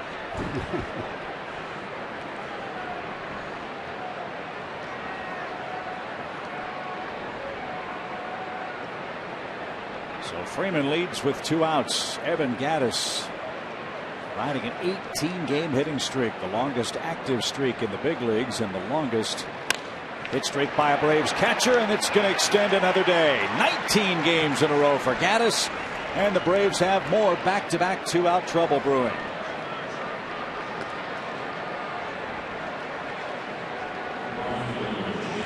I am so relieved right now, Chip. Fastball over the middle of the plate, and you're not going to get a mistake fastball by Evan Gattis right now. Strasburg getting him out earlier on curveballs each time. But I saw him in the clubhouse, and I said, I really like the adjustment you've made on your swing where you stay back and that stiff front leg. And he says, what am I doing? And I said, you know what? I'm going to stop talking to you right now. And he just smiled, and I walked away.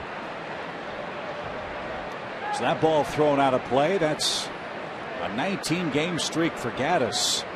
2 on, 2 out for Hayward. Jason singled and scored last time. That run is the final one scored for Atlanta so far tonight.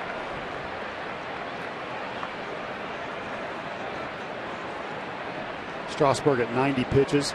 Braves had him on the ropes last inning. Again this inning. They're back at it. We talked about one of his keys to the game was, could he overcome adversity? That just doesn't count for errors by your fielders, but when you get yourself in trouble, how are you going to respond? Are you going to be a great competitor and make your pitches, slow the game down, or panic and rush and not be able to execute?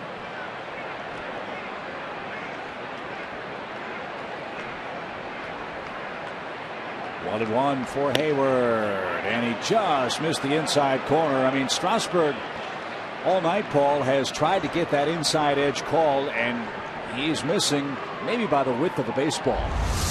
This is one of the reasons why 70% of strikes in the big leagues, it's just off the plate. On the outside corner, you may get that. Inside corner, it has to be perfect. It's why 70% of strikes in the big leagues are on the outside corner.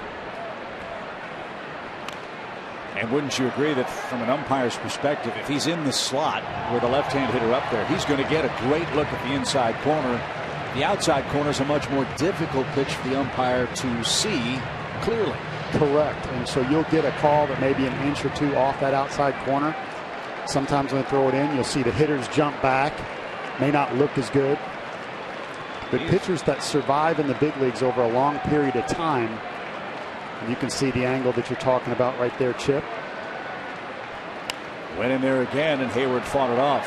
They have to be able to pitch in. Not all the time, but they have to be able to pitch in for strikes if they're going to survive in the big leagues for a long period of time. If they can't, then the scouting report says pitcher can't throw strikes inside, look away. and everyone will let the ball go in. They'll scoot up on the plate or they'll dive. And now that pitch, when you hit the outside corner, is now down the middle because the hitter's made an adjustment and knows you can't throw a strike on the inside corner. 2-2 pitch is ripped straight back. Now he has him set up for that changeup if he has confidence to throw it away, which he does, or the breaking ball. Once you start to go inside 3-4 times, as you saw with Minor, you start to flirt with danger a little bit. So you got to work both sides. We'll see if he makes the adjustment here. Strasburg's thrown over 100 pitches only one time in his last 4 games and twice in his last 7. He's at 96 pitches and he's not out of the 5th yet. 2 balls, 2 strikes. Swing, fly ball hammered right. Worth late jump. That ball's over his head and off the wall. 1 run scores. Here comes Gaddis around third. They're going to wave him. Throw to the plate. It's going to be laid, and Hayward drives in a pair in the 5th. Outstanding piece of hitting by Jason Hayward, making that adjustment to the fastball in. Strasburg did go to the well too many times, and he makes him pay. And there's smiles and hugs in the dugout, which you like to see.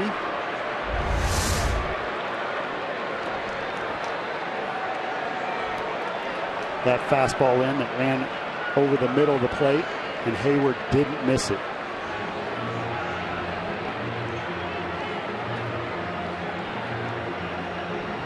Gaddis showing he can run a little bit too.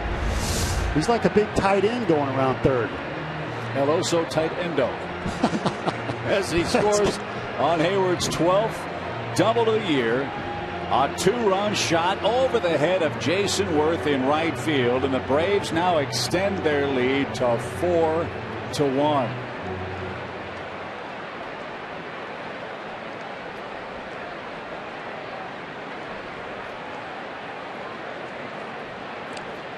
I won't say that Steven Strasburg has pitched bad because he hasn't. Johnson to straightaway center. Span is there, and that'll retire the side. The Braves have just done a great job of quality at bats. 2 runs on 3 hits, all coming with 2 outs in the 5th. And Steven Strasburg has to lead off for Washington. He now trails by 3 in Game 2 of this huge series in Washington.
Brought to you by Academy Sports and Outdoors. The right stuff, the low price every day. Great at bat by Jason Hayward. A 2-run double extends the Atlanta lead to 4-1. And Strasburg leads things off for the Nats. A little more breathing room for Mike Minor tonight.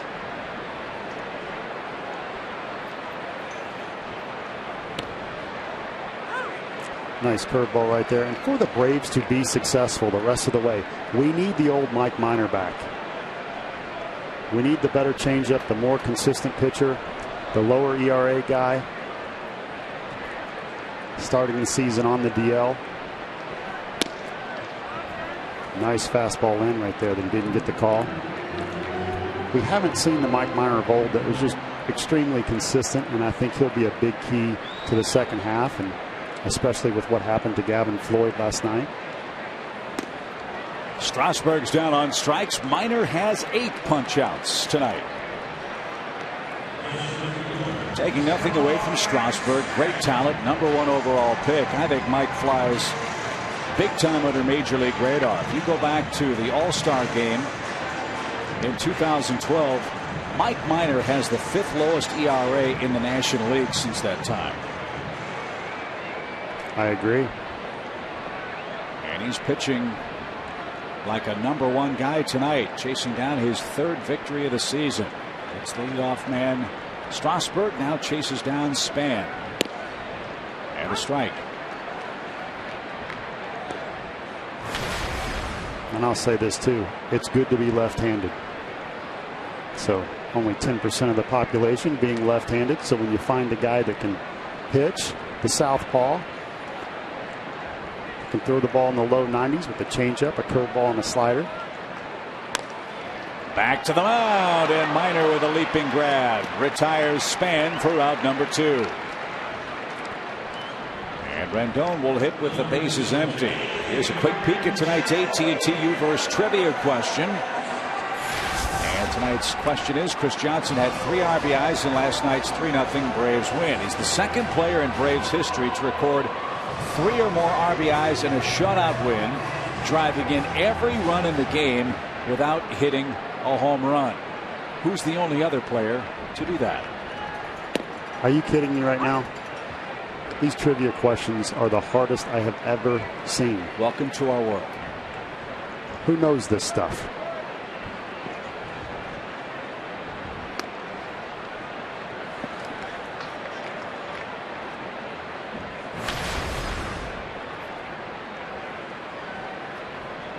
One of your keys was keep Span and Rendon off the base paths. This is the 6th at bat for that duo. Only Span has reached, and that was with a double in the 3rd inning. He was left stranded.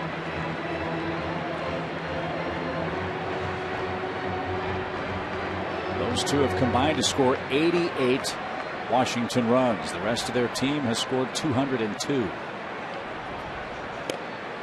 And that's right down central, and Mike Minor is in a groove. He has 9 strikeouts through 5 innings, and the Braves are rolling 4-1 in Game 2 tonight.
Kept momentum in the Braves dugout.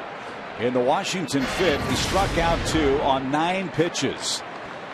He has outdueled Steven Strasburg. That is our SunTrust shining moment. Look at their lines through 5 innings in tonight's game.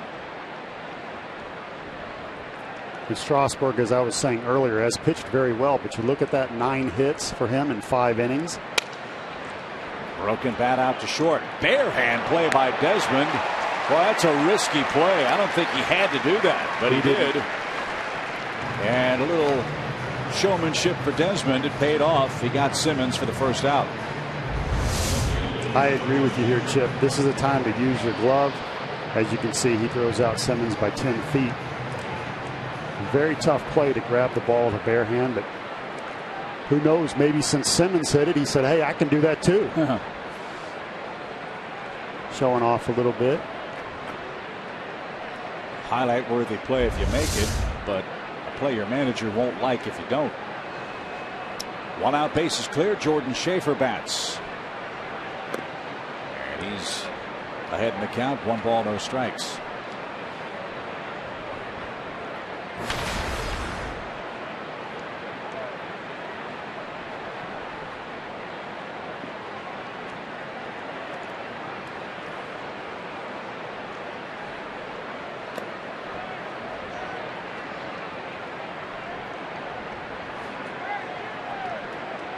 Strasburg has 1-1-2-3 inning. That was the 3rd. 15 pitches in that frame because he struck out 2 batters. He has a handful of full counts, which has pushed up the pitch count too. Hasn't walked anybody. So usually when you have a high pitch count, there's a few walks in there, but he's thrown strikes for the most part. The Braves have had quality at bats, fouling balls off that are good pitches and taking pitches that are just off that inside corner, especially lefties.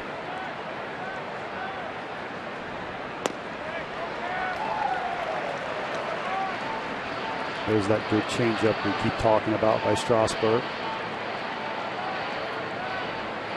that I'm very jealous of because my fastball velocity was lower than his changeup speed. That's not fair, Chip. Hey, it worked for you. It's working for him, right? 2-2 pitch. And Schaefer didn't get that. Strasburg now back in the strikeout column. His first since the 4th inning. And his 7th in the game.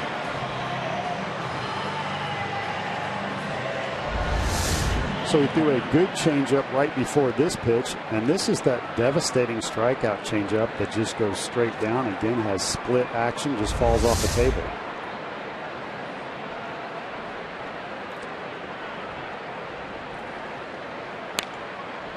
Because he throws it so hard, as a hitter, you have to make a decision of whether or not you're going to swing quickly, which leads to the type of swings that we've seen where guys are out in front and Schaefer swinging over top of the pitch.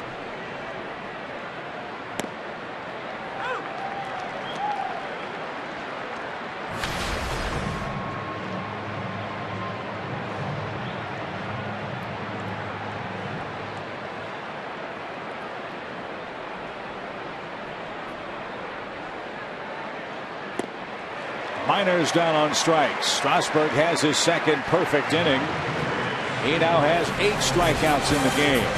Bottom of the 6th inning, 3-4-5 up for Washington. Braves up 4-1.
Field Monday, June 23rd from 9 a.m. to 3 p.m. You can learn the game from Braves legends like Marquise Grissom, Brian Jordan, and Charlie Lee Brandt. To reserve a spot today, visit Braves.com/kidsclinic.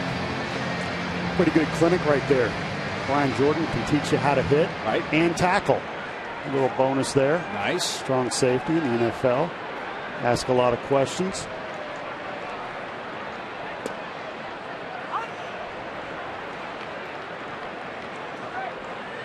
Mike Minor's putting on a clinic in game 2. 9 strikeouts through 5 innings. His career high is 12. He continues to throw the ball into Jason Worth. Got a big strikeout call in the first, then a walk. You see Strasburg working up and down. There's Storm in the bullpen starting to warm up.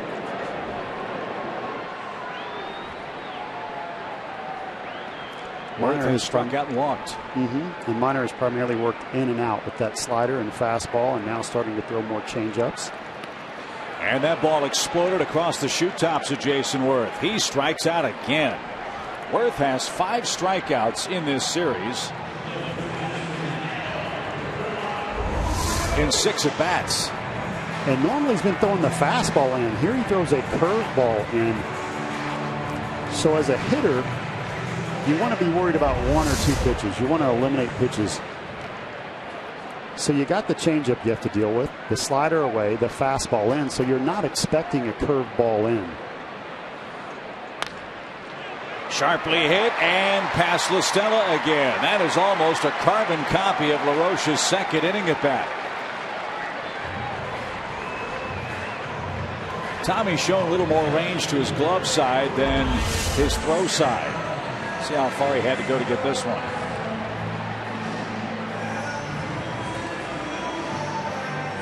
The frustrating thing about that as a pitcher is, the shift is on and pulls it like you expect him to, but he hits it so hard there's just not a lot of room for error on the shift, and they played him to pull just a little bit too much. In the air to center, but right at B.J. Upton, who's in a step or 2. There's the second out.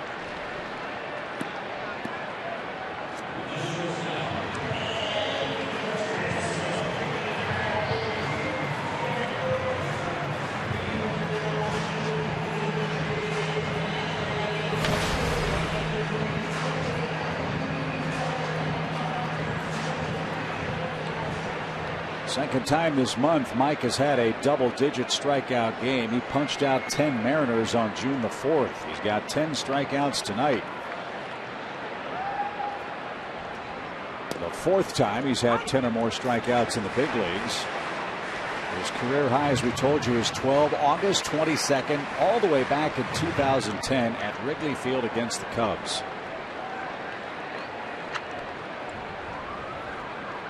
No balls and a strike for Desmond. He's the only man to touch the plate tonight for the Nats. A towering solo home run with 2 outs in the second tied the game at 1 apiece. Not a steal situation. It could be if you had some wheels at first, but Adam Roach, not a fast runner, so he can relax and stay in tempo. Now Desmond's going to try and break that tempo because he's throwing strikes, he's throwing quick, he's throwing so well, so he's going to step out, try to break up that tempo.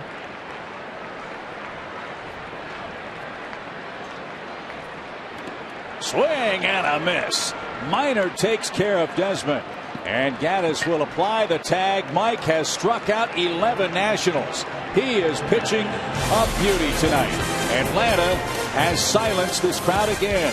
4-1 as we head to the 7th inning.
as Derek Jeter takes the field in his last All-Star game in what should be an emotional and unforgettable night at Target Field. Special coverage starts at 4:30 on Fox Sports 1. That's followed by the 2014 All-Star game at 7:30 on Fox.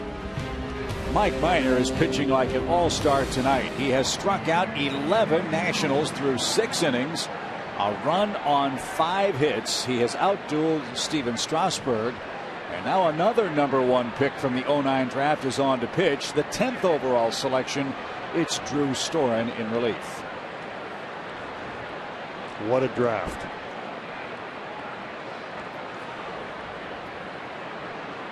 Storen's had himself a terrific year for Washington.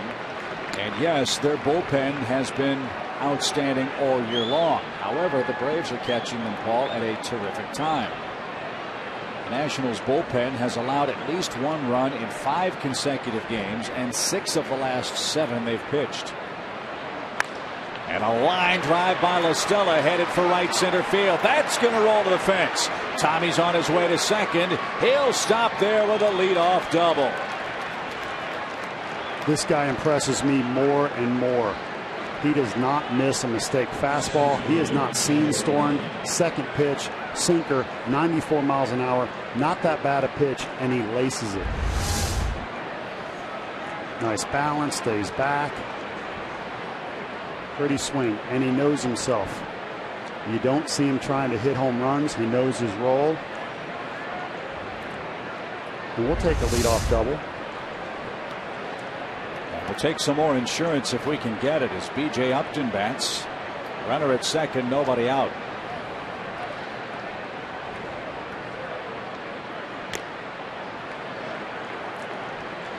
Surprises me a little bit that they went away with that fastball. B.J. Upton, his only job right now is to move La Stella to third base, to get him there with 1 out so that Freeman and Gaddis could hit a sac fly and move him in.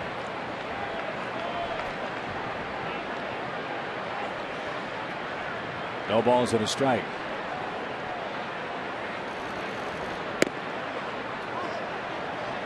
So here's what gets back to, can you pitch in? If you can pitch in, then you pitch in right here and you force B.J. Upton to inside out the baseball. If you throw him away, it allows Upton to just slap the ball to the right side and move that runner. When you get into a situation late in the game where you can use an extra insurance run, it becomes crucial. 1 ball, 1 strike.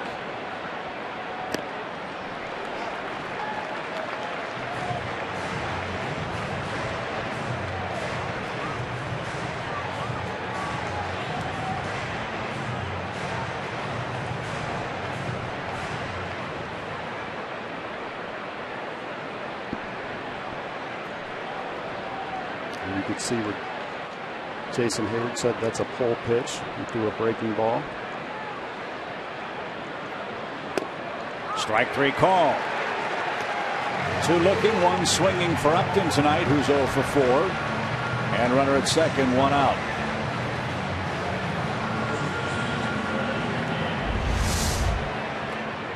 Sinking fastball on the outside corner. This gets back to what we talked about earlier. Balls that look like strikes and strikes that look like balls. Looked like a ball on the outside corner and came back for strike 3.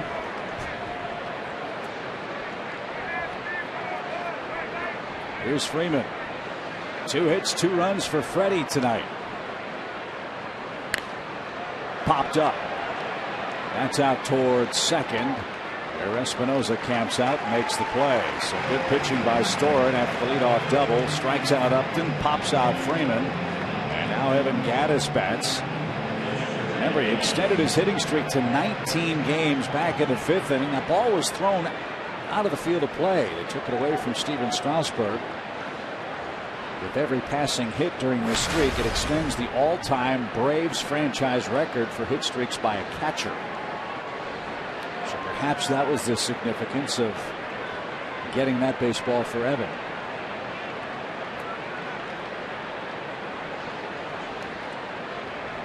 Braves have out-hit the Nats 10-5. And that's downstairs, ball 1.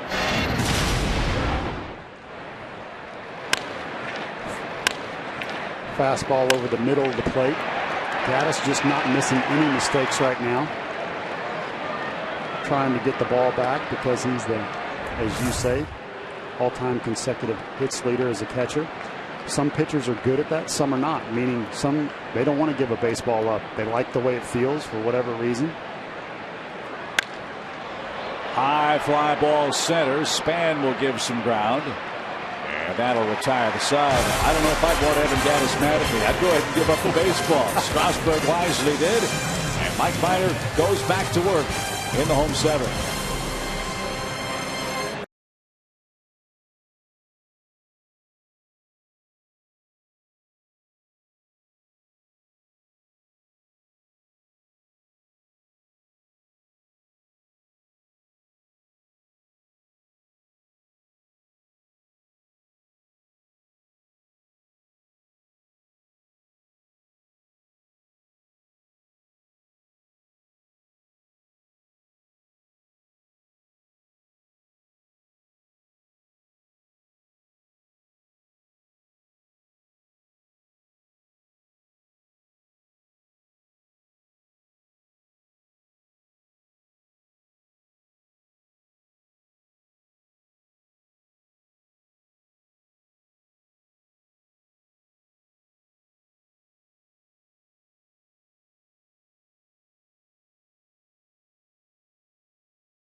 Off to a great start in the Atlanta first. A 2-out solo home run by Freddie Freeman to right field. His 12th of the year put Atlanta up 1. Then Jason Hayward stepped to the plate with Atlanta up 2-1. The third of 3 straight fifth-inning hits brought home Freddie Freeman and Evan Gaddis to make it a 4-1 game. And so far, Paul, that has been more than enough for Mike Minor, who has struck out 11 men through 6 innings. He's been fantastic, and I think this is a huge boost for the Atlanta Braves. Last night, after losing Gavin Floyd to a stress fracture in that elbow, morale could be down a little bit, but the relievers came in last night and did a great job. It started with Navarro, and Mike Minor has picked up on that, giving his team a good feeling, responding. No one was happy to see any of the injuries, and Tim Hudson was hurt. The Mets were upset. No one wants to see anything like that, but the Braves could have gone south. Last year they responded. That's hammered by Espinosa into left field. A one-hop single in front of Jordan Schaefer. And the Nationals put the leadoff man on in the 7th inning. Only the second time the first batter in an inning has reached for Washington tonight. So Mike back to the stretch with the bottom part of the Washington order up. And I think, as I was saying earlier, the Braves need to do the same thing again this year and respond around that injury. Let's see if Mike can get the ball on the ground with Lobaton. Nope. Fly ball headed for the seats, foul, strike 1.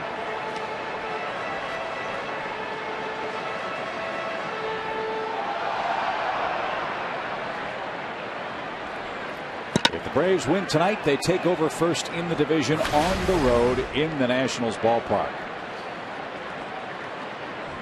They will have beaten Zimmerman and Strasburg. Still some work to be done, however, in Game 2 tonight. And Strasburg, who pitches so well at home against the Braves, threw well again tonight. But quality at bats and good hitting, the Braves chased him out of, got the job done.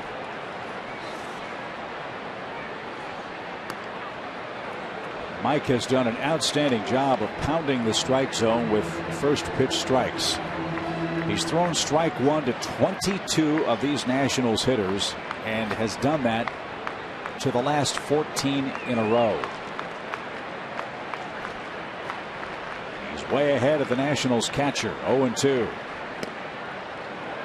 And Lobaton laid off. Now here's a situation where you're in the 7th inning. You've worked the inside part of the plate. You don't want to give up a 2-run home run, which can happen if you continue to throw in. But if you've been throwing in like he has, it opens up a way.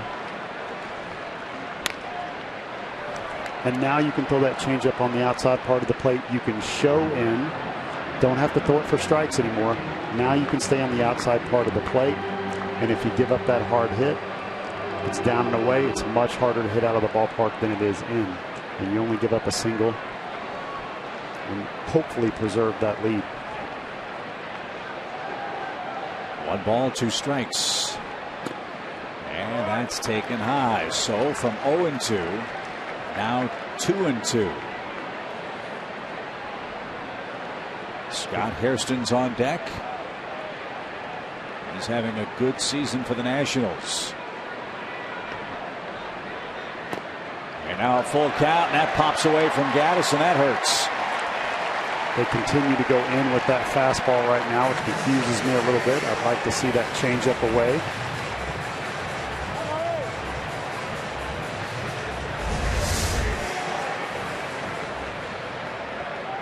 Pass ball, just waffled by Gaddis. Now a hit means a run potentially for Washington. And that pass ball takes away the double play chance.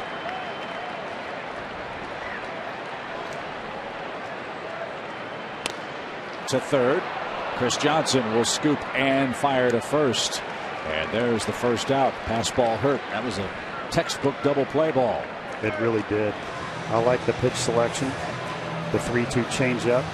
Again, not trying to be too fine for it. They just sat down the middle.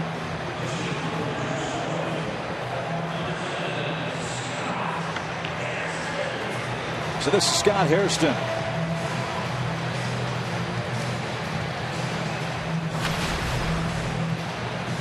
Hairston, a dangerous customer. He's the active leader in the major leagues with 13 career pinch hit homers. 2 more than Jason Giambi. And 3 more than Greg Dobbs, who's also on this Washington club. And a breather for Roger McDowell and Mike Minor here. We get the Braves bullpen busy. Anthony Favaro begins to loosen up.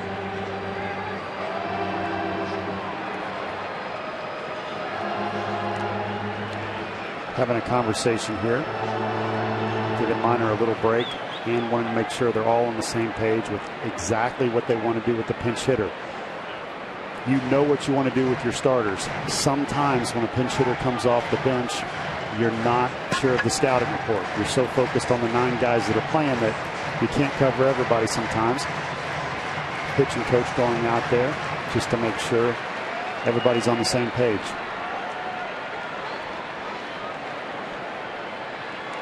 Very impressive as a pinch hitter. It's hard to come off the bench cold, come into a game, and be ready to go.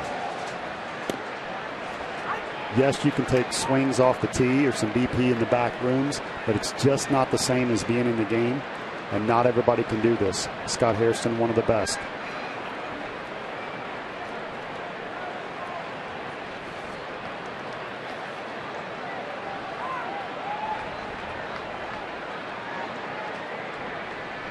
Hairston 3 for 9 with a homer, 4 RBIs as a pinch hitter. He got hurt when he saw the Nationals in Atlanta. I can't remember what happened to Scott. See if it's in the notes here as he's down a quick strike. And now 0-2.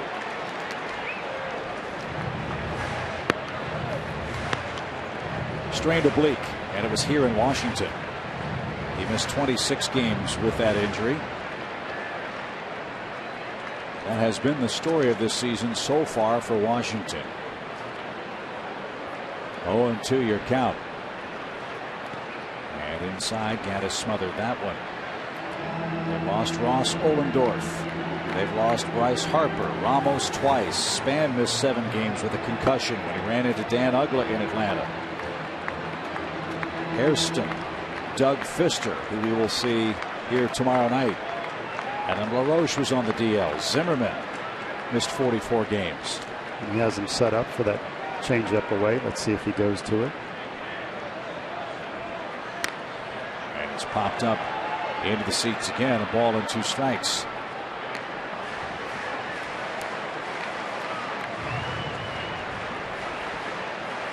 Considering Mike has struck out 11 men, 98 pitches into the 7th is very, very efficient. He's walked a couple, but he's only given up 6 hits. He has been stingy all game, Chip, and he has not given in. He has made some mistakes over the middle of the plate, but he's worked both sides. He's thrown all of his pitches, and he's not given in. Now they're making sure again that they're on the same page.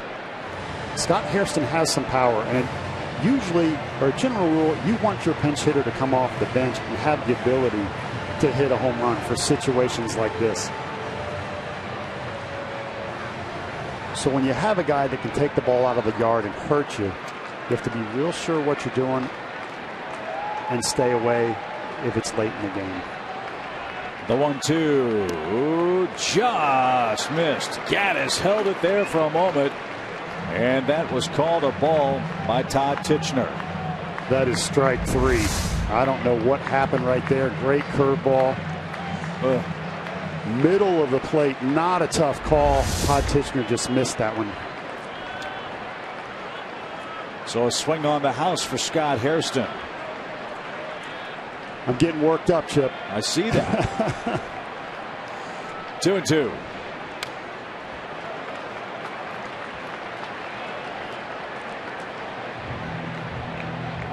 Minor with a little glare in as he got a new baseball from Gaddis, but Tichenor wasn't looking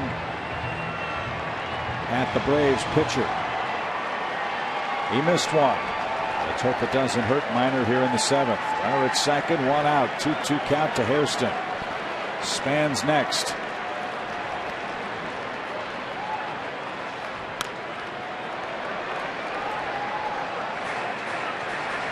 Great at bat by Hairston right now. When you look in the umpire to let him know you know that he missed it, you got to be careful with that. You don't want to throw up your arms. You don't want to stare too long. You may just give him a little nod.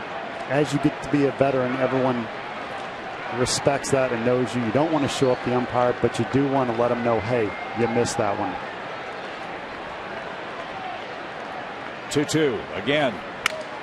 Fly ball toward left. Schaefer is on the run. His good speed allowed him to grab that.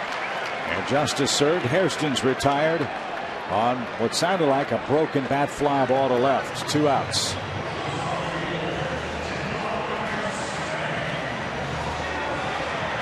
I like to see that. Minor struck out Hairston. The curveball down the middle. Didn't get the call, but didn't lose composure and continued to make his pitches and make that out.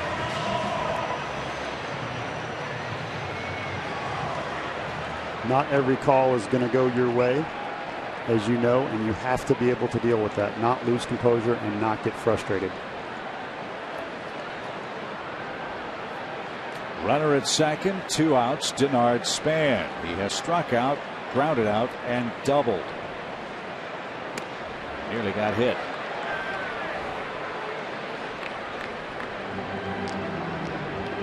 $36,608 the attendance in Washington tonight. But not much attitude from the home fans. The Braves have quieted them with a 4-1 lead.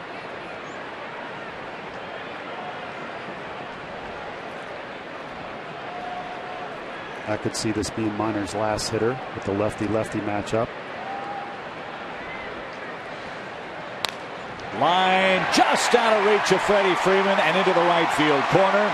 That's going to score a second Washington run. Span around second, on his way to third, and he'll get there with a sliding triple.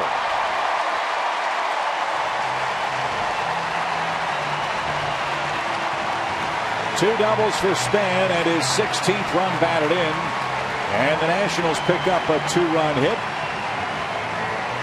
That scores Espinosa. And the tying run comes to the plate for the Nationals in the form of Anthony Rendon. Minor has pitched great all game, possibly starting to tire a little too late. And that slider is just up, caught too much of the plate. He missed onside on his first one. And Span with the great wheels legs it out for a triple.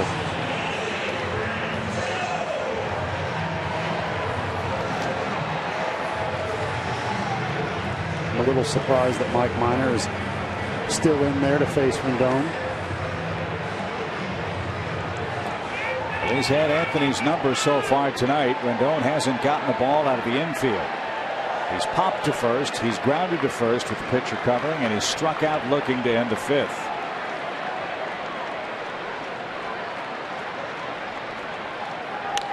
He swings at the first pitch and pops it up over by the Washington dugout. Freeman's going to have room, and the inning's over.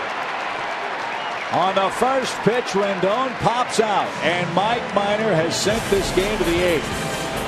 That's why I'm in the press box, Chip, and I'm not managing. Great call, Freddie.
No cure for the fever that is Mike Minor tonight for Atlanta. 11 strikeouts for Mike through 7 innings. Freddie went with Mike to try to get Rendon for the final out of the 7th.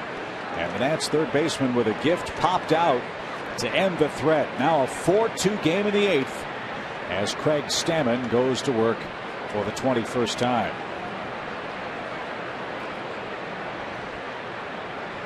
You see those great numbers. Again, another great strikeout to walk ratio as Stammen starts the game with a fastball. You'll see a 4-seamer at 92 to 94. He does have a 2-seamer around 89 to 90, and has a very good slider that he throws in the mid to upper 80s. We saw Stammen here last night, an inning of 1 hit ball. I really like his crouch. As he turns, he twists, closes the top part of his body, and pivots with that lead leg. In the air down the left field line. Zimmerman on the run. Onto the warning track is there. And Hayward flies out to start the Atlanta 8th. 1 up and 1 man down. Time to answer our AT&T Universe trivia question tonight. Chris Johnson had a big night last night. All those crazy statistics. Who's the only man other than Chris Johnson to drive in all 3 Atlanta runs in a shutout victory without hitting a home run? Any guesses? I'll guess Chipper Jones. Got to go higher in the alphabet than that. The answer's in the press notes. It was Tommy Aaron. Whoa. Hank's late great brother. Did that in 1963 for the Milwaukee Braves. That's off the plate. 1 ball, 1 strike.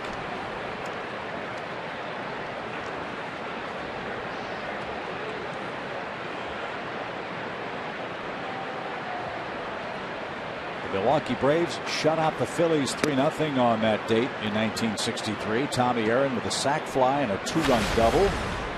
The game was played at County Stadium in Milwaukee. Warren Spahn threw a 3-hit shutout. Know how long the game lasted? 2 hours and 5 minutes. Real close. 2:01. As Chris didn't get that pitch. 2 balls and 2 strikes.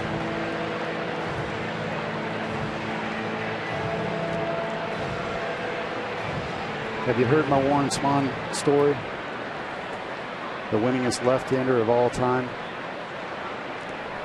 Met with his agent today. As Johnson's retired for the 2nd out of the inning. We're in Washington, where Friday Night Baseball on Fox Sports South is brought to you by Blimpie. Paul Bird, Chip Carey, Andre Aldridge with you from Nationals Park. So Kevin Keating, his agent, asked him a day before he passed away what pitch bothered him the most. And he quickly said it was a screwball to Elston Howard in the '58 World Series, where the umpire called it a ball. He thought it was a strike, so he moved it over.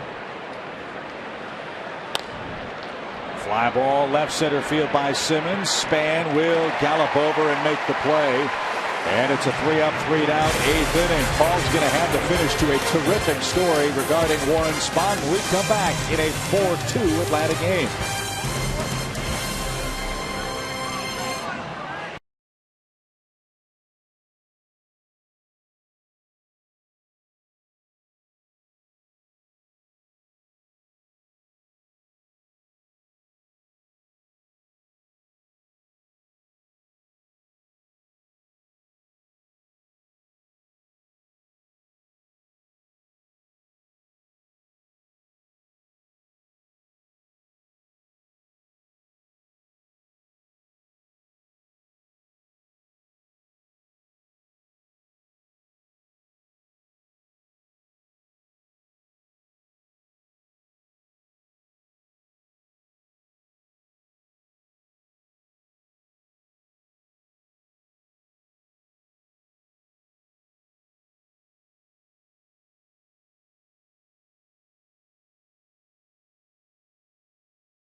Tickets for any remaining Braves home games tonight and save up to 50% off when you buy at Braves.com. 4-2 Atlanta in Game 2. Head-to-head with the Nationals. Braves, as you know, have won 6 of the first 7 meetings head-to-head.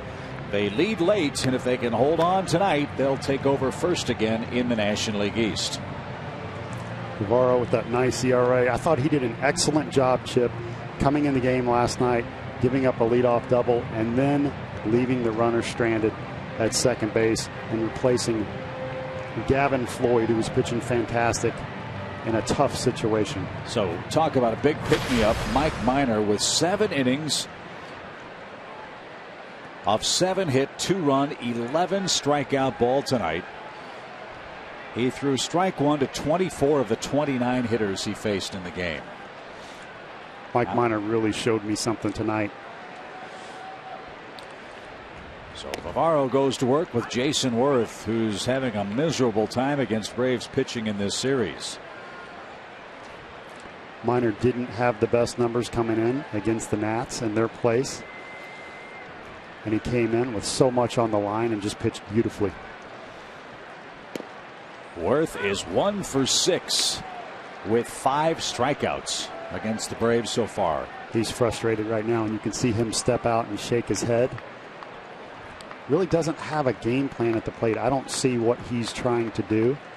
I do know that the Braves, as he steps out again, the Braves have worked him in primarily, which now, as you can see, opens up a way.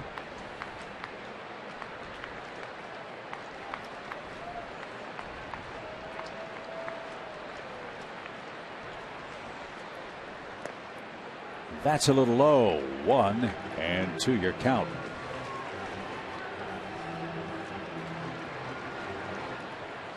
Steven Strasburg started for the Nationals. For the 10th time in 14 career starts against the Braves, he's gotten 2 runs or less offensive support. Mike Minor outpitched him, plain and simple. And Worth is down again swinging. His 6th strikeout in 7 at-bats in the first 2 games of this set.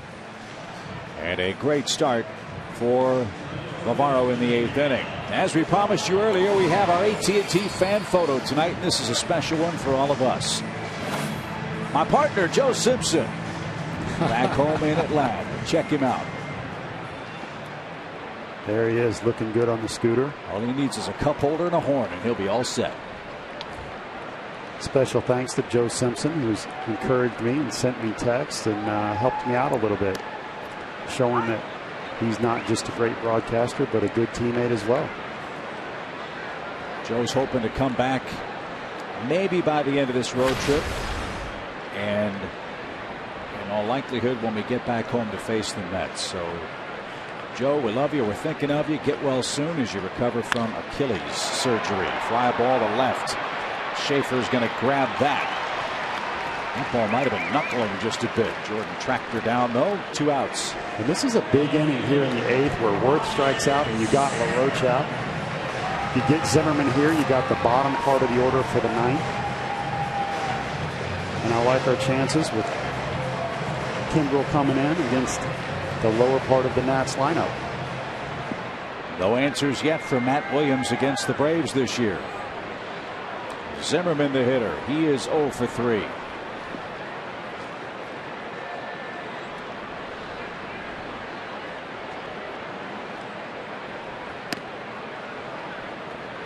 Fastball away. So, Chip, I teased you last inning. Left you with a little cliffhanger with the Warren Spahn story. Let me see if I can finish it now.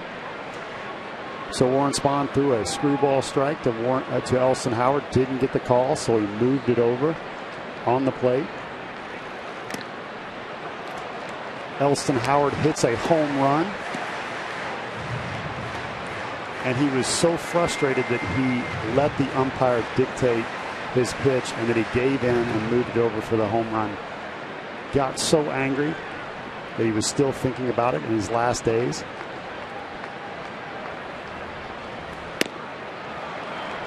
And the kicker is this. So Kevin Keating, his agent, goes back and studies the game.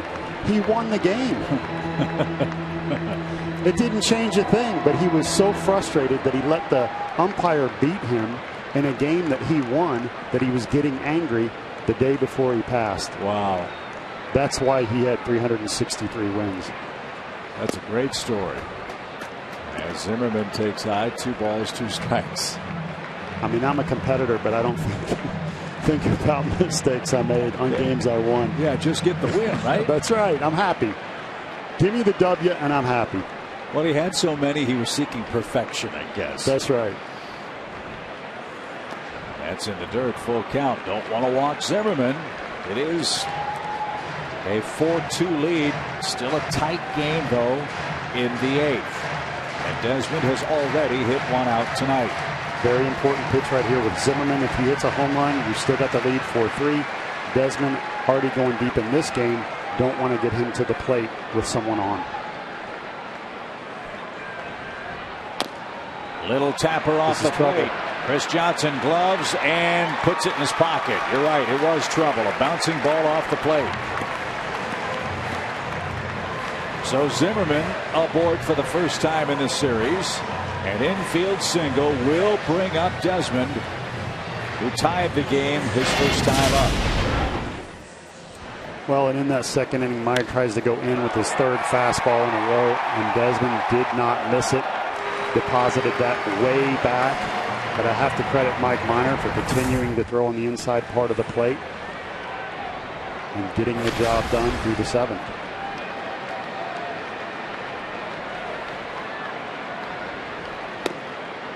Slider strike. Excellent pitch selection. Stay away right here. No reason to go inside. If you do go inside, it needs to be for a ball and just for effect.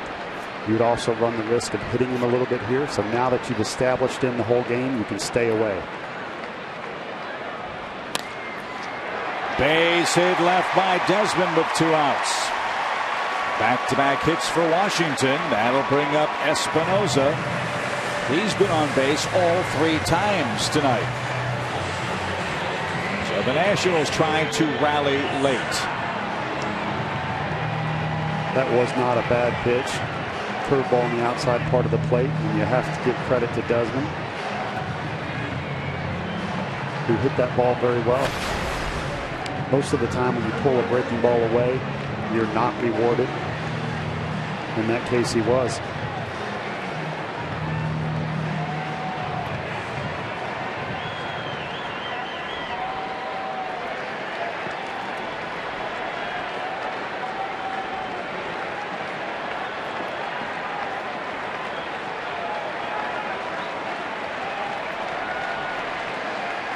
Espinosa, the potential go-ahead run.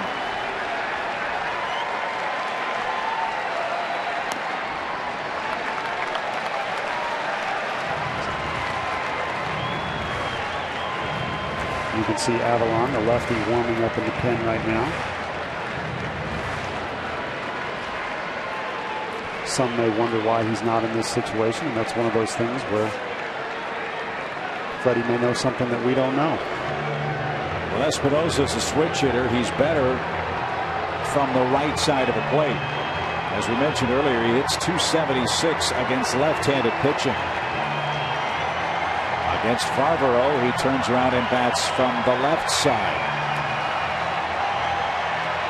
The trade-off there is Espinosa has hit 4 of his 6 home runs left-handed.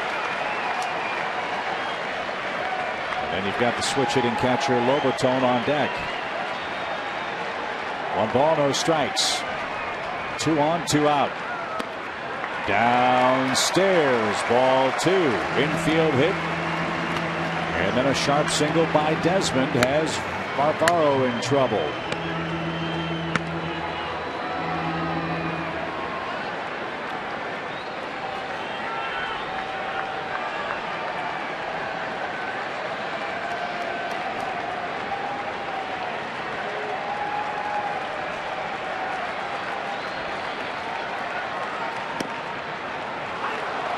At the belt outside corner.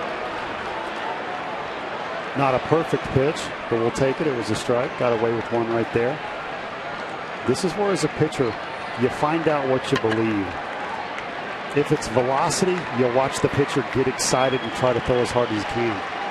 If you believe it's location, you'll take a deep breath, slow the game down, and hit your spot.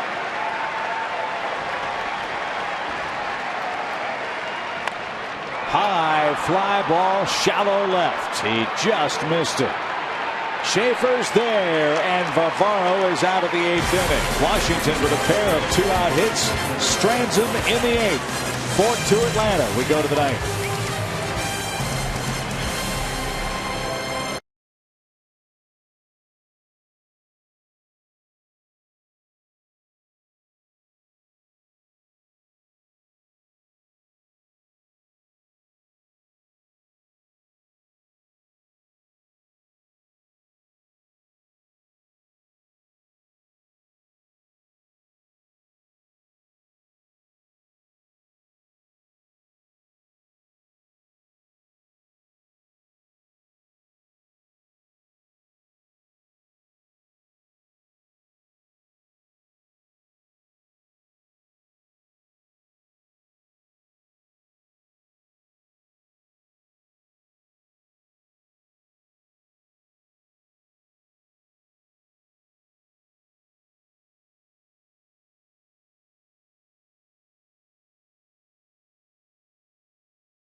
Authority of the Atlanta Braves and may not be reproduced or retransmitted in any form. And the accounts and descriptions of this game may not be disseminated without the express written consent of the Atlanta Braves.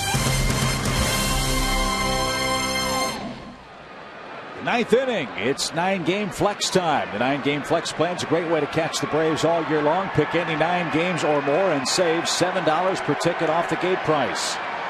To buy your 9-game flex plan today, go to Braves.com/flex or call 404-577-9100. Beth Marshall will be happy to take your ticket questions.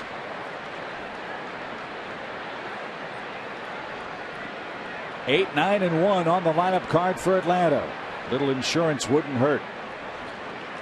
Jordan Schaefer leads off and drives one towards Zimmerman in left. He gives ground and reaches up at the last moment. Hard hit ball, but Schaefer's retired. That's 7 straight Atlanta hitters set down by the Nationals bullpen. One away. Nice drive to left field. The security guard was just realized that he's in the play.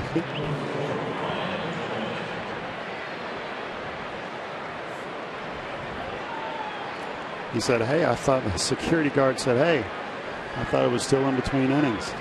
That one snuck up on him a little bit. Zimmerman made a nice play right there. Ryan Domet pinch hits and takes the ball low. That security guard was outside that gate because a fan entered the field of play down the right field line and was quickly escorted toward the local Hoosgow. Well, there you go. I thought he wanted a little TV time. Domet rolls one foul. It's a ball and a strike. Domet's got a nice run working for the Braves. Domet got the start on Thursday against the Phillies. Homered, singled twice, and knocked in 3 runs.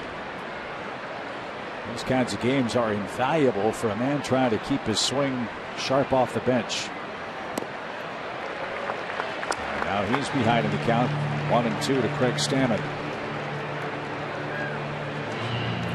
Domet, also one of those pinch hitters that has a little bit of power. You like to have your pinch hitters have the ability to leave the yard.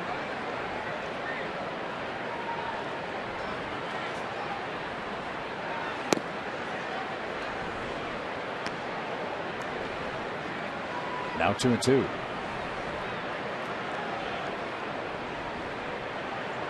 As you can see, he's second to Travis Snyder. Pinch hit appearances. Popped up. Rendon at third should have no trouble. And there's the second out of the inning. And as we expected, Craig Kimbrell's getting ready for the 8, 9, and 1 hitters for Washington. 8 straight batters retired by the Nationals bullpen. And now Ramiro Pena has his first chance to hit. He checked in the 7th after Tommy La Stella's night ended with a 1-for-4 run at the plate. Ramiro Pena, he likes to hit in this park. The big home run last year, extra innings. That was one of the big home runs of the year last year, and a lot of folks forgot about it when he got hurt. But it really set the tone for the Braves season series against the Nationals, and quite frankly, Atlanta hasn't stopped beating these guys since.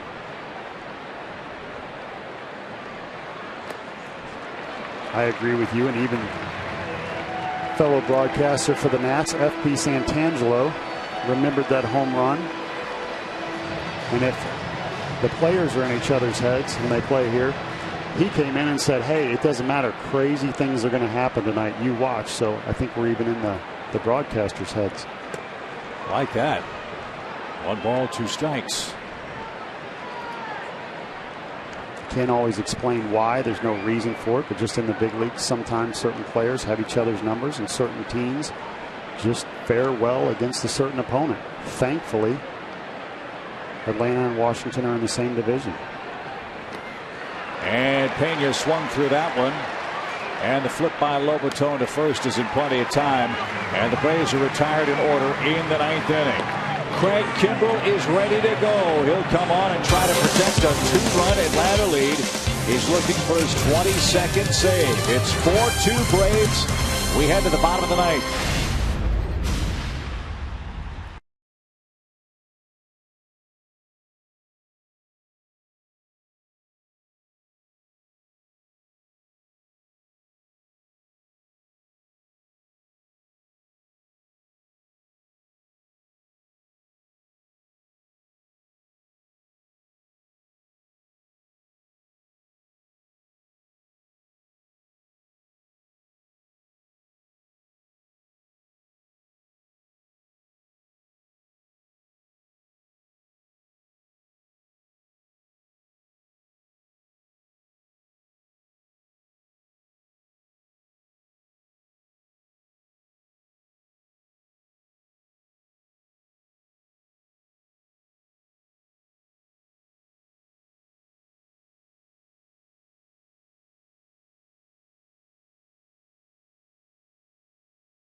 Tomorrow, a full day of MLB action begins with Baseball Night in America on Fox. The Braves and Nats hook up at 7 Eastern Time. Then the Rangers face the Angels on Fox Sports 1 at 10 p.m. Eastern. Then Sunday, the Braves wrap up this big 4-game set with the Nationals at 1 p.m. Eastern right here on Fox Sports South. Braves live at 12:30 Eastern. Then we're off to Houston for our first look at the Houston Astros of the American League in quite some time. I cannot get over that. Houston is in the American League. And how about those numbers? 28 1/3 innings pitched, 52 strikeouts. ERA below 2, showing why he is one of, if not the best closer in the game. And Chip, I'm ready to see the first pitch, the stare down, the Spider-Man pose that he gives right before throwing a 97-mile-an-hour fastball from his ear. Well, they'll face former Brave Nate McLouth. Talked about Nate last night. 57 games this year with Washington, 112 at bats, 2 for 11 as a pinch hitter. Things have not gone as well for Nate in Washington as they did in Baltimore with the Orioles. And Kimbrel misfires high with ball 1. Craig saved his 21st game last night. He allowed a 1-out walk, then struck out Worth and LaRoche to end the game in favor of the Braves and Gavin Floyd by a 3-0 final.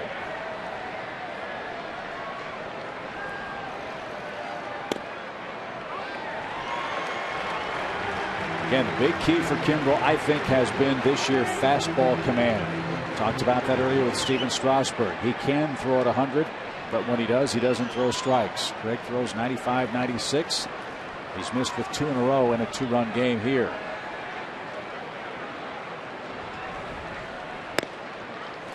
I agree with you. He struggles with fastball command. He does have good control. What I mean by that is control is, in general, he'll throw a strike. You're not sure if it's going to be on the inside corner, the outside, up or down, but for the most part, he can throw strikes.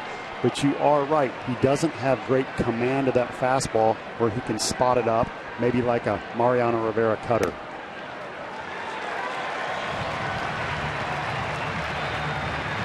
Two different styles, both work. But you got to be able to put up with a few walks and a few 3-2 counts. All McLouth cares about is getting on anyway, anyhow, with Dobbs on deck. 3 balls and a strike. He paints the corner, full count. And I love that right there. The home run's not going to hurt you. It's not going to lose the game for you. So Gaddis sets up right down the middle. Kimbrel tries to throw it there. It ends up on the outside corner, right on the black for strike 2. Needs to do the exact same thing here. He didn't. McCroft walks.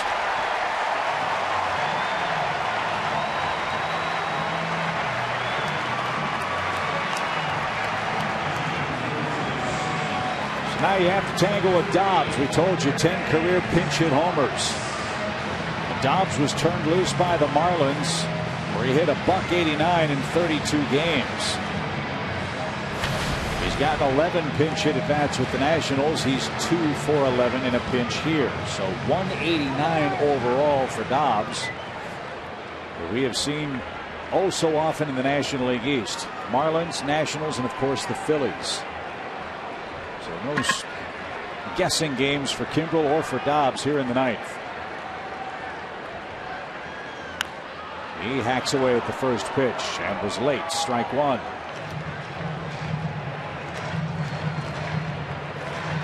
Surprised me a little bit there, Chip, with the first pitch swinging right after a walk. But he's thinking, tells you that he's thinking one thing: I'm going to tie this game up. So you have to be careful here, know his intentions, and pitch accordingly. Popped up, shallow left near the line. Schaefer still coming and is going to get there. That ball was in foul territory, and Dobbs pops out for the first out of the inning. And now Denard Span is the batter. Nice play right there by Schaefer, showing you the good wheels. Ran into the wall yesterday on a great effort and hurt his big toe. So a little worried if he was going to be able to run, but he has shown great signs and great speed tonight. Span 2 hits, both hits doubles. He's also knocked in one of the 2 Washington runs. He jumps at the first pitch and pops it up. Hayward comes charging in. Pena says he's got it, and he does. 2 outs. How about that? After the walk, Dobbs and now Span early in the count swing away and pop out. I'm a little confused by that as well, Chip. That comes down to approach, knowing what you want to do. But if you get a pitch down the middle of the plate, that's when you go for the 2-run homer. Kimbrel not throwing those. They've just been a little excited and tried a little too hard. So one more tough out to get. It's Anthony Rendon. Rendon hasn't hit the ball out of the infield. He is 0 for 4 tonight. Nice job by the Braves of getting those leadoff hitters out. Both Span and Rendon. Span's reached a couple times, but they've shut down Rendon. We'll see if it continues. But again, a big key to the game are getting these guys out, not letting Worth, LaRoche, and Zimmerman get involved.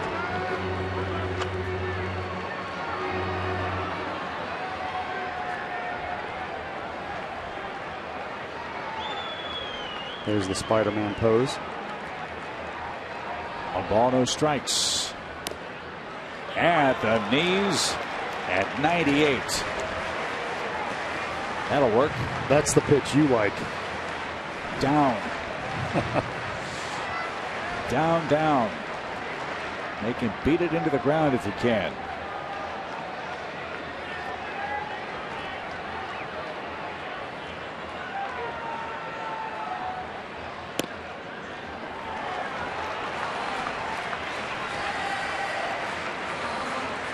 .98 on right off the outside corner. Put a little stank on it right there. Turned it up a notch, and you get back to effective velocity. You know, if he toned it down a little bit and pitched at 94, 93, and hit his spots, he may not be as effective. So you need to know your game, what you do well. He knows that he comes in and airs it out, doesn't try to be too fine, and most of the time it works.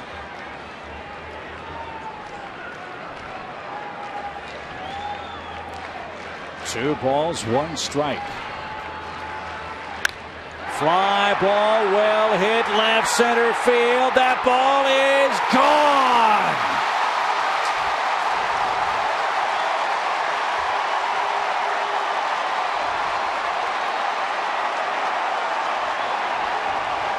Rendon's not sure.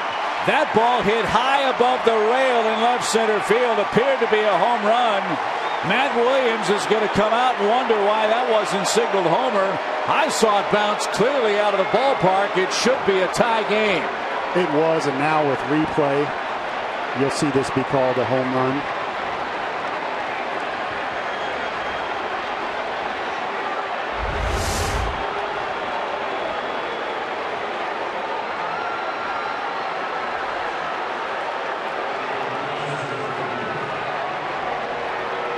That camera angle that you see looks a little deceiving because it looks like that's a flat surface. It's really not. That is the wall that angles out toward that red porch. That is well over the fence. And once they get a look at this, it's going to be, I would imagine, an easy call for a game-tying homer in the bottom of the ninth. That's where it hit. That's a good 8 to 10 feet beyond the fence.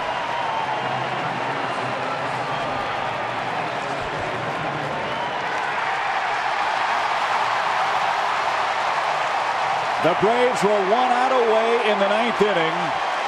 The homer will get the headlines, but the leadoff walk brought the tying run to the plate 3 times in the ninth inning.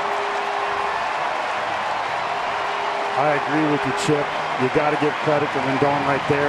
They're hitting that 98-mile-an-hour fastball. But the pain of this one, as you said, was that leadoff walk.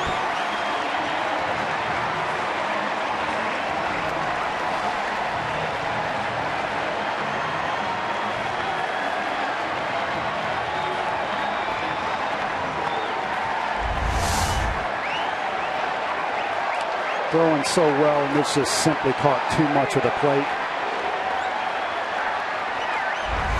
We talked about how that fastball can go all over the zone at times.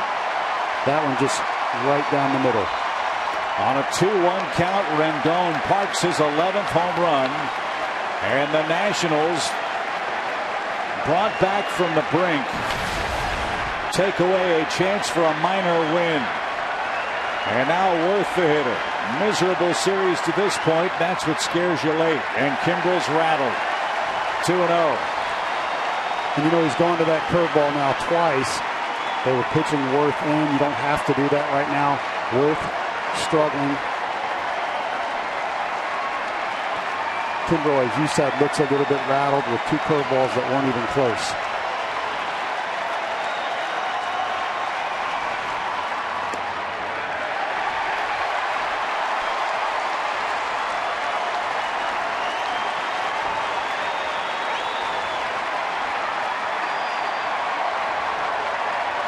If Worth gets one center cut, look out.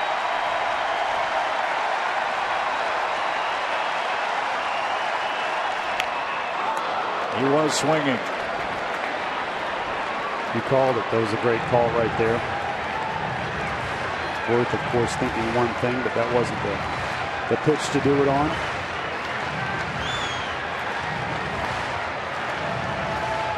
Anthony Rendon ties the game with a 2-out, 2-run homer in the ninth.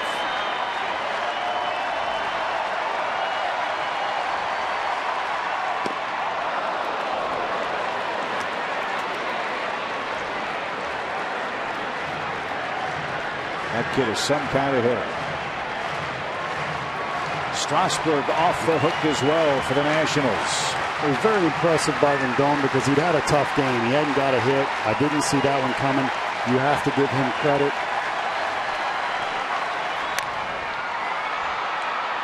for hitting one of the best closers in the game after a rough night against everyone else. Now former Brave Rafael Soriano gets ready to come on in the top of the 10th. Kimbrel needs another strike to force extra innings.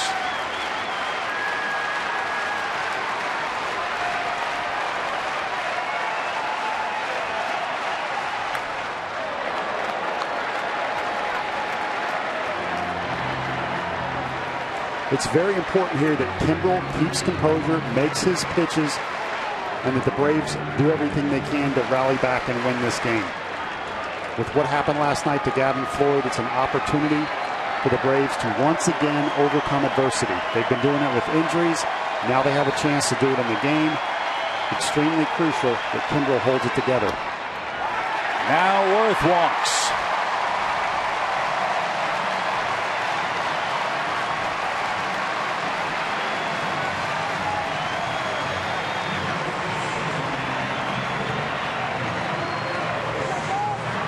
I would expect to see a visit to the mound here pretty soon, but we're not going to see one. Body language that Kimbrel has right now, I don't like it. One of the great closers in the game. He needs to maintain composure, looking extremely frustrated. Another dangerous hitter is LaRoche.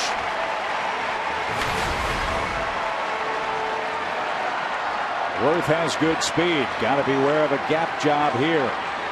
Outfield deepens up for Adam, who's got 2 hits tonight.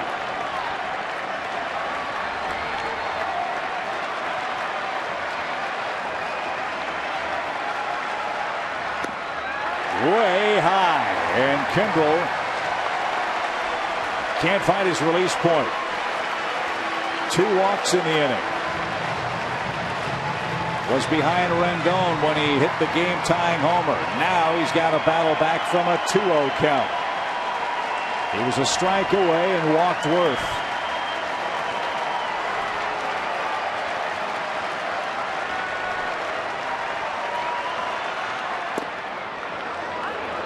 Adam didn't pull the trigger. It was a strike call.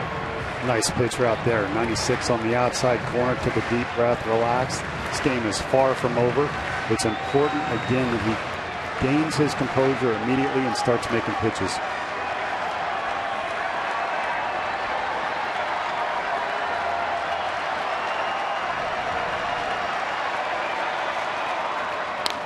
Hot shot right at the bag. Freddie Freeman is there, and that retires the side. Anthony Rendon ties the game with a 2-out, 2-run homer off Craig Kimbrel, who blows the save in the 9th. New life for the Nationals, and this crowd is roaring. 4-4, we go to the 10th.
Beef jerky, feed your wild side. Craig Kimbrel allows his first non-solo homer since 2011, and only the 3rd of his career to that man, Anthony Rendon, who cashed in a leadoff walk by pinch hitter Nate McLouth in the 9th inning.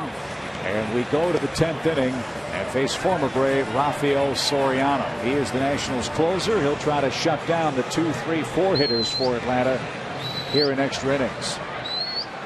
Soriano with that great ERA. A little more walks than you'd like to see out of a closer, but nonetheless does the job. New battery mate is Sandy Leon. Soriano versus B.J. Upton, 0 for 4 with 3 punch-outs tonight. Washington's bullpen has allowed 1 hit in 3 innings in relief of Steven Strasburg. And a first pitch swing by Upton is skied out toward Worth in right, and he's over a couple of steps for out number 1. That lone hit for Atlanta was the leadoff double by Tommy La Stella. No sign of a bunt from Upton in that 7th inning. Then Freeman and Gaddis popped out and flied out. La Stella was left stranded, and that's the last Braves base runner of the game.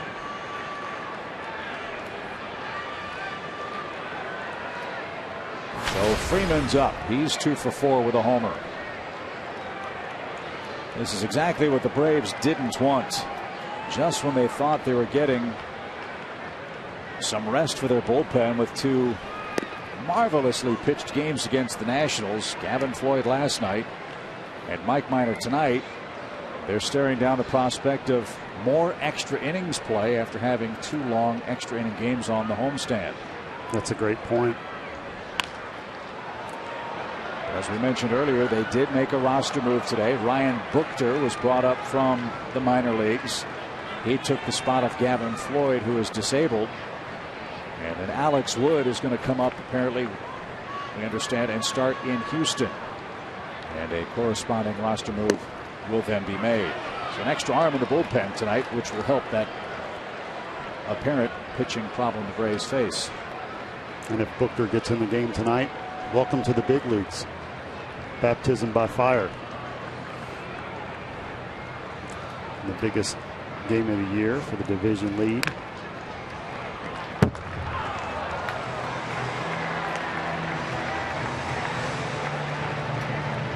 You can see Luis Avalon out there starting to warm up. He warmed up a little earlier in the game, so he should be ready to go.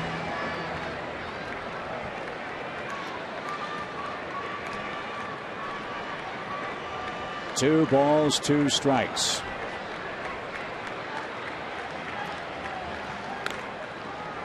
And on a play foul. Freeman fighting hard here in the 10th against Soriano.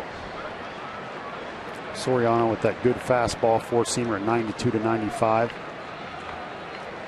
His slider is his secondary pitch in the mid-80s. He's also got a little cut fastball. It's not but a mile an hour or 2 off his regular. As there you see that good slider. Has some depth to it.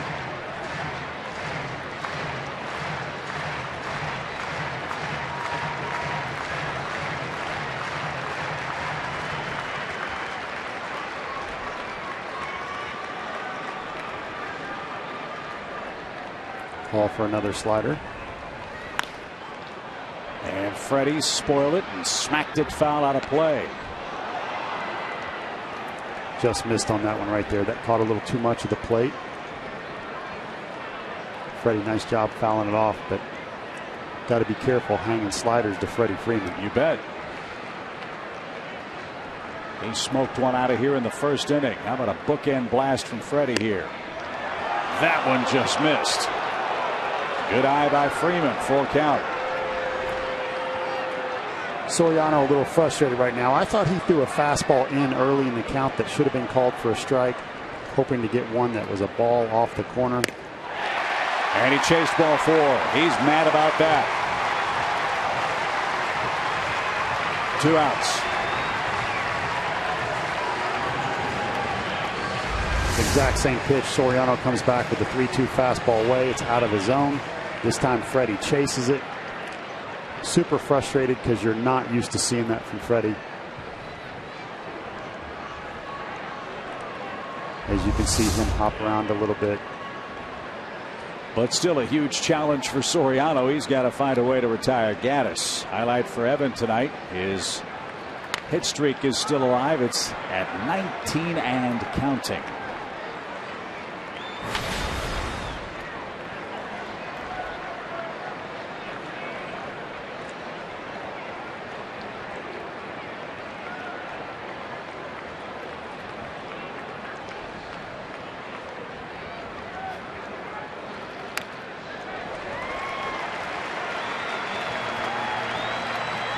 Soriano flirting with a little disaster here. He's hung his first 2.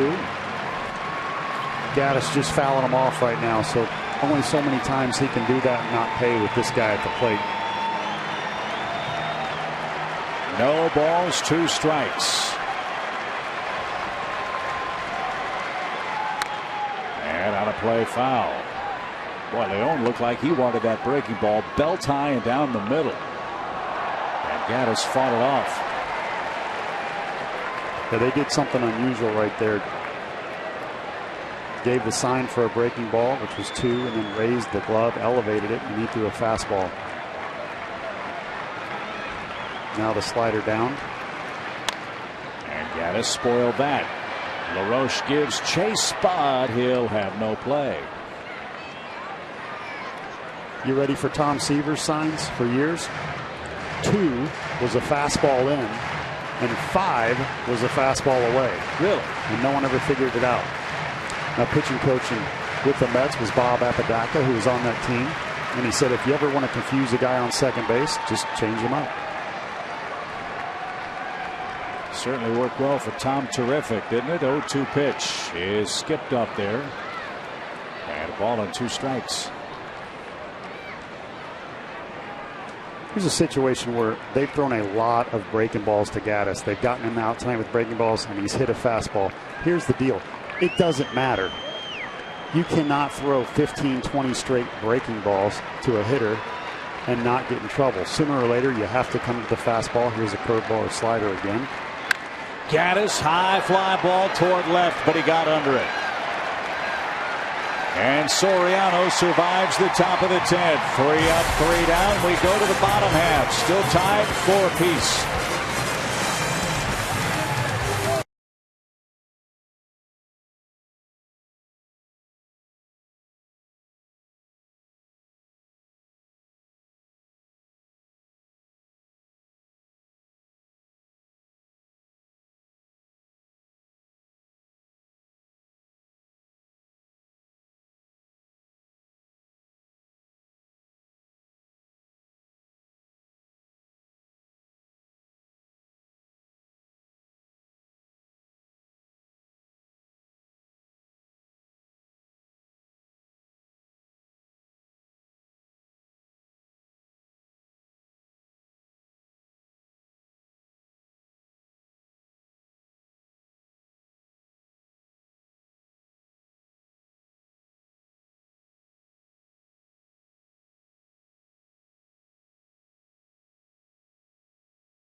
As it can be. 4 runs, 10 hits for the Braves and Nats tonight. We'll have the night off tomorrow night. Big Fox takes over, and your Game 3 starting pitching matchup looks this way. It'll be the Braves' first look at Doug Fister in a Nationals uniform. Paul, he was a big pickup. And Julio Teheran has pitched great all year. He's gunning for his 7th win of the season. Julio Teheran establishing himself as one of the top pitchers in the National League just 2 years in. He's been incredible. And Fister, another guy with a 3 ERA, sitting right there, showing the Nats every time they run a starter out to the mound, he's pretty darn good.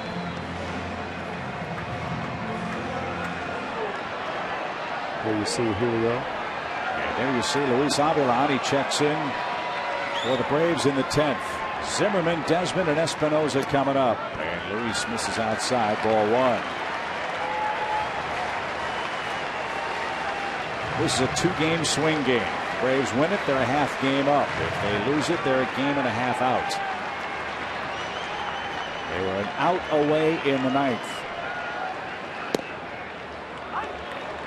And I agree with you, Chip. You see this crowd around here now starting to get some life, getting excited. It's really important that the Braves answer make quality pitches, and find a way to win this game.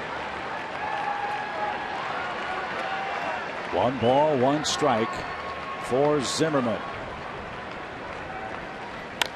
Had him off stride, and it's popped in the air to center. Good pitch by Luis. Upton takes care of that. 1 away in the 10th.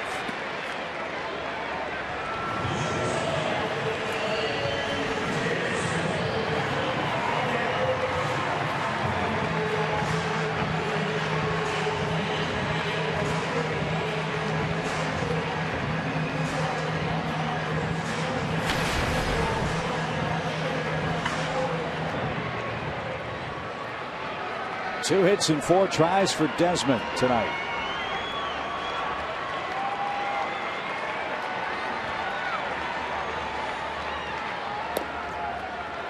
Ball 1. Avalon with that nice fastball at 94 miles an hour and a good slider.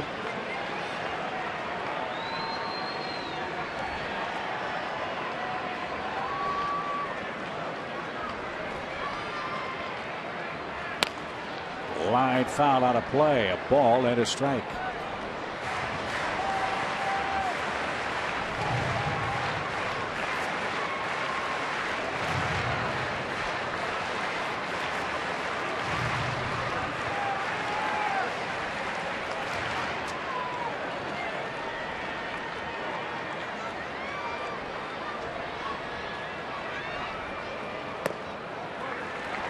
You see Gaddis given the wiggle. The wiggle means the sinker, so he wants the ball that runs away, but he sets up on the middle part of the plate. If Avalon aims for that glove in the middle part of the plate, he's going to play the run, play the fade away from the right-handed hitter, and hopefully it ends up on the outside corner, as you'll see it again.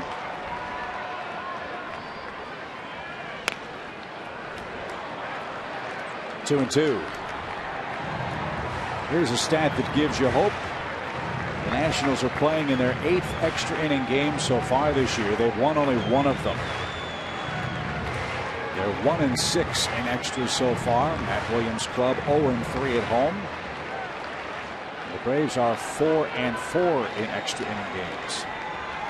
Keep the positive thoughts coming, Chip. Let's get out of this. 2-2 pitch. He is outside. A full count for Desmond.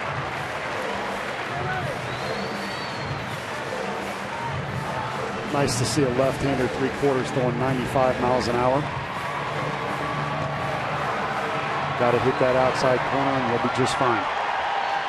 Let's see if he can do it here.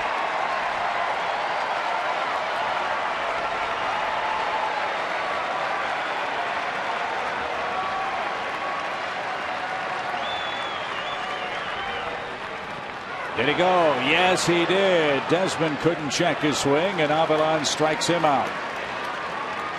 Excellent curveball right there from Avalon after showing fastball over and over. Desmond sees fastball, swings, cannot hold up his swing. Beautiful pitching by Avalon. As I told you earlier in the broadcast, 10% of left-hand, 10% of the population is left-handed. So when you see a great pitcher like that, left-handed, you grab him. Did you know that most geniuses are left-handed? I didn't know that. How about that? Danny Espinosa, the batter, with 2 outs. Swing and a miss. Do you know what else? Most mass murderers are left-handed. So what does that mean? I don't know. I'm speechless, to be honest with you. Yes, I'm always confused when dealing with left-handers. So maybe your stockbroker needs to be left-handed, but watch your back when you walk out of the room. I honestly really had never thought of that. The 0-1 pitch for Espinosa is all the way to the backstop. There's great stats on lefties, and as you can see right now, Avalon a little all over the place, but just getting the job done. It's kind of like Kimbrel. He's a stuffed guy, and you have to put up with a little bit of wildness when you see great stuff.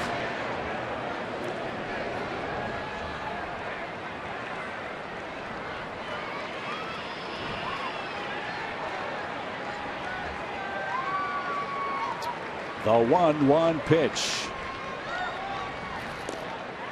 is low. Ball 2.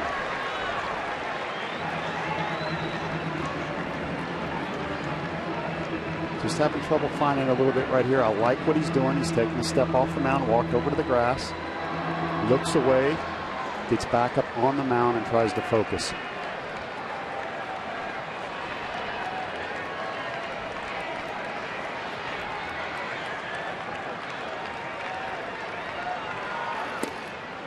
Outside corner, a perfect pitch. Nice body language right there. Didn't get too frustrated, just took a break, took a deep breath, came back and executed a pitch on the outside corner. Motion looked much more in control on that pitch. You see the big breath.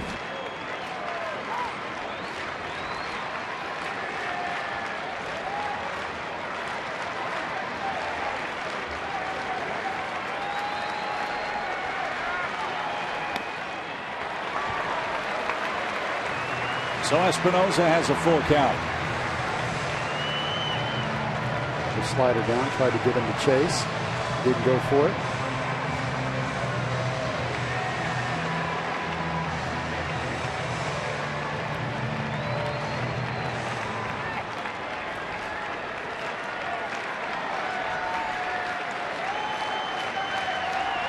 The payoff. Bouncing ball back through the middle. Pena at the bag. Throws on the run and got his man. Good play. So the Braves force an 11th inning. Hayward, Johnson, and Simmons are coming up.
It's 4-4. We head to the 11th inning.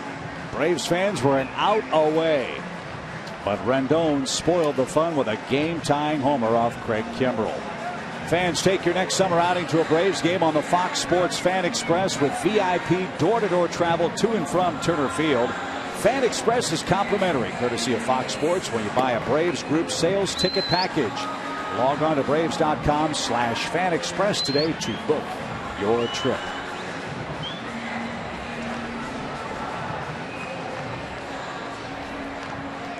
Tyler Clippard comes on, and look at those splits versus Atlanta, an ERA of almost 10.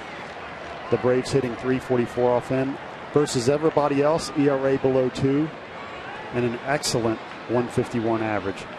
But this is a guy the Braves have worn out, Tyler Clippard.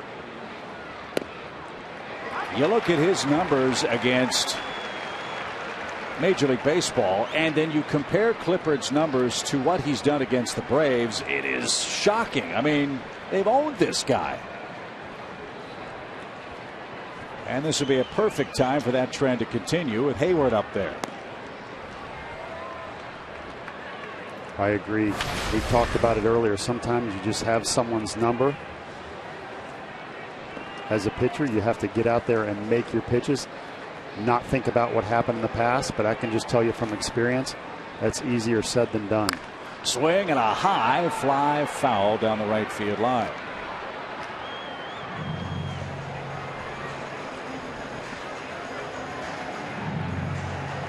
Clippard's appeared in 3 games against the Braves this year. He's lost 1 of them. He's given up 2 earned runs in 2 2/3 innings. That's a .675 earned run average. And Hayward was able to hold up. Very close right there on a curveball. He holds up. This is a strong human being, able to stop that bat. As hard as he swings it, he can also stop it. I'm thinking of the old Jim Rice days when he broke a bat on a check swing. Strike 3 called outside corner. Pitcher's pitch from Clippard to get Hayward. 1 out. Nice curveball on the outside corner. Wanted it in and just ends up on the black. Sometimes you won't get that pitch, but Todd Tichenor, home plate umpire, decided it was okay that he missed his spot. Chris Johnson's the batter and takes a strike. Interesting use of the bullpen by Matt Williams. Strasburg started. Storin, Stammen, Soriano all followed in relief. Clippard, the first man whose surname doesn't start with an S, to pitch for the Nationals tonight. You are on top of it. Another good curveball. Followed up that fastball with a curveball. Caught a lot of the plate there, but CJ didn't pick it up.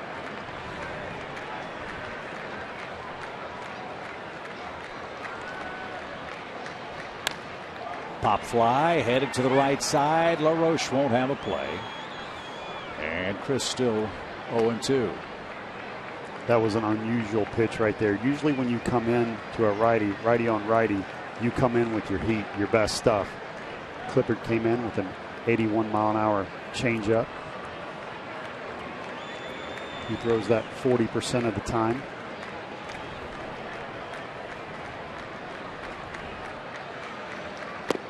Did he go? Yes, he did. Clippard doing a nice job of mixing his pitches right here. After the changeup in, he comes back with a curveball. Chris Johnson could not keep the bat back when he knows it.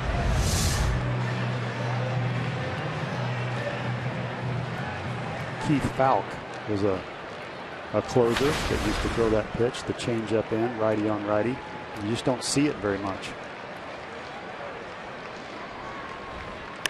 Simmons jumps all over the first pitch, pops that one down the left field line. Long run, Zimmerman, Desmond, Rendon. They can't get there. It's in the seats, foul.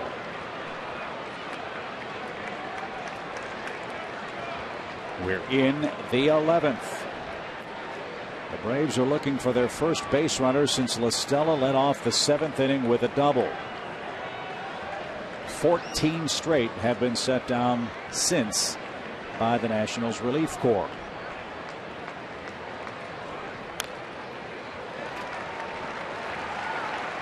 And so strike after strike from Tyler Clippard. He's thrown 11 pitches, only 2 of them out of the strike zone. This is not the Tyler Clippard we saw virtually all of last year.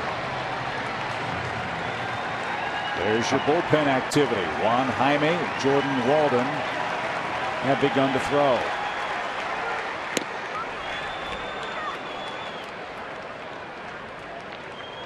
Jordan Walden obviously with more experience than Jaime. We'll see what Freddie chooses to do. You have 2 righties throwing at the same time.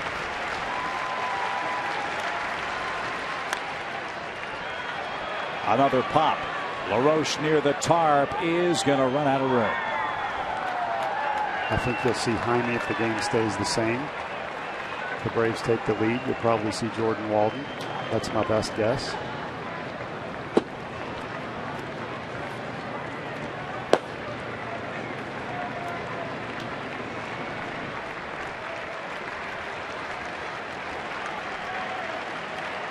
Braves have Justin Upton left on the bench. Still dealing with the ear issue. Actually, inner ear issue, more appropriately for Justin. Dizziness, nausea. Was able to pinch hit last night.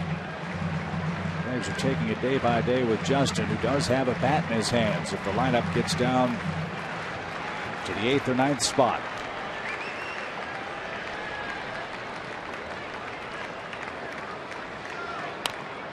Good battle with Simmons here. The last few swings by Simmons, I think he's trying to make this game 5-4. I'm not saying this though, but you shouldn't be doing that because of the situation. But sometimes on that nasty 1-2 curveball, tough pitch to leave the yard. Did a nice job of fouling it off. Sometimes you can adjust your swing. Comes that fastball in. Good cut. Love the at bat by Simmons here in the 11th. He's covering a lot. He just covered the curveball down and away, followed up by 92 up and in on the hands, and he fouled that off. Doing a nice job right here, just trying to find a way to get to first base. Clipper doesn't look like he's going to walk anybody, so you got to be swinging.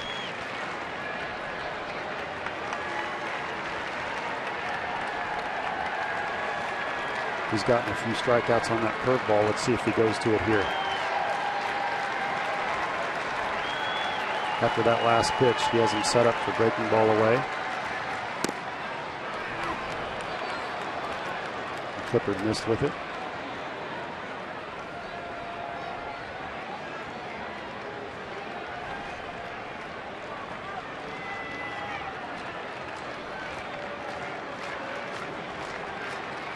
Ninth pitch of the at bat. And he'll see a 10th. That's that dangerous changeup in to a righty on righty. It's a great pitch because, as you can see, there's no real way to hit it and keep it fair if the pitcher hits his spot. If he misses over the middle of the plate, then look out.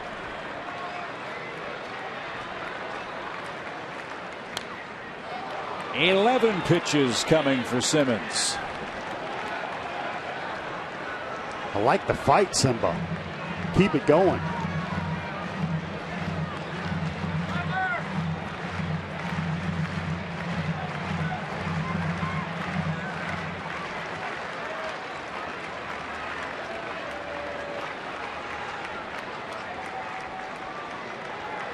Another 2-2 pitch.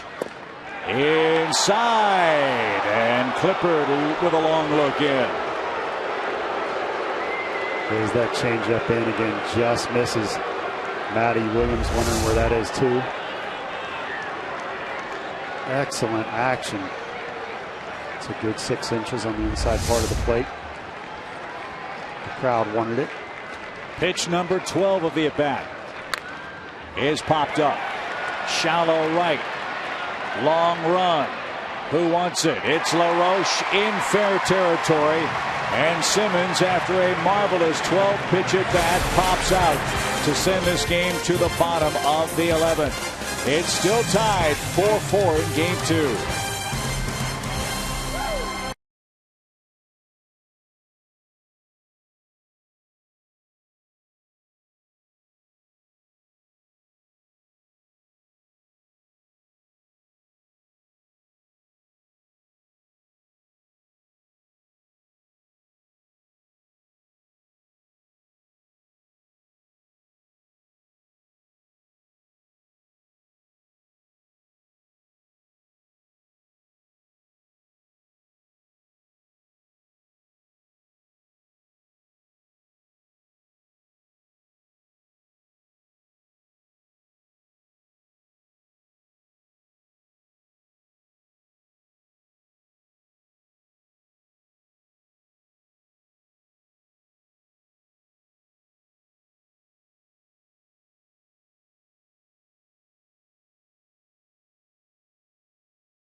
a miss. Mike has struck out 11 Nationals. Fly ball, well hit, left center field. That ball is gone.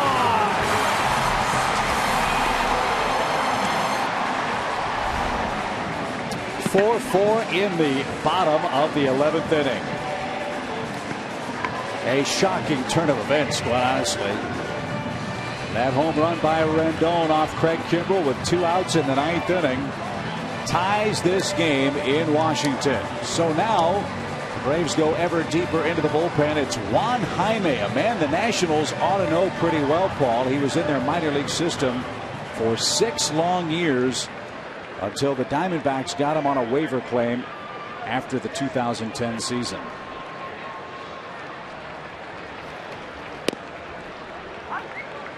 And his first pitch is a strike at the knees. And to quote you, welcome, Mr. Jaime, to the Baseball Encyclopedia. His big league debut. And he has a big, big arm. Yes, he does. Saw him in the clubhouse earlier. Looks intimidating on the mound, as you can see, with the little mohawk haircut. Some tattoos on the arm and throwing 97 miles an hour. He starts with Sandy Leon of the Nationals. His first at bat of the game. And a breaking ball, a beauty. Good morning, good afternoon, and good night. Your first 3 pitches in the big leagues are strikes.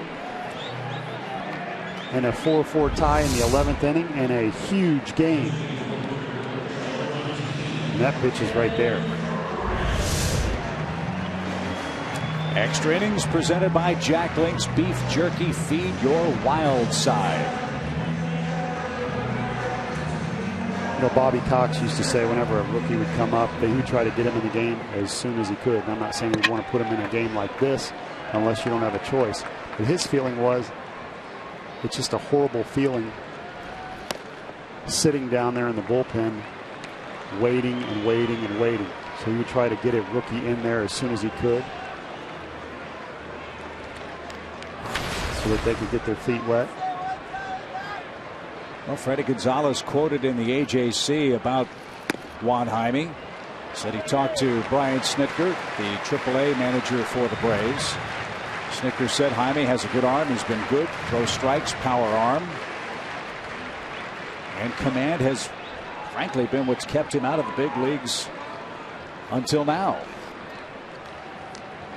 But apparently Jaime has really cut down on his walks the last couple of weeks. He's another guy I don't think that needs to try and be too fine. As you can see, Gaddis setting up down the middle of the plate. He's got to be a little careful here with Franzen, as he's his last 3 games hitting 400, just 2 for 5, so not a lot of at bats, but is swinging the bat well.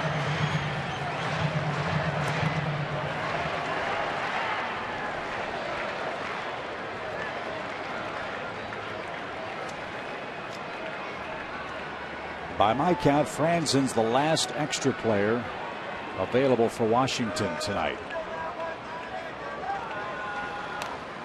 And that pitch sprayed foul back for an even count.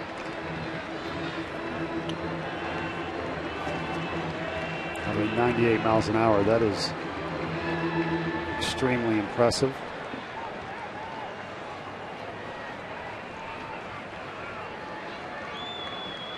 Two. Roller left side. Chris Johnson's got it. Fires high to first, and Freeman came off the bag with a beautiful play to tag out Franzen. He is so good over there at first base with the stretch, the footwork around the bag, knocking it down and throwing to first. Now showing you he can jump up in the air, do the little slap tag. Fantastic. How about this guy, Chip? Does he take Pilates in the offseason? Look at that back leg spinning around. Maybe some ballet. Don't tell anybody. Great play. Wow. We've talked a lot about Freeman's offense for obvious reasons.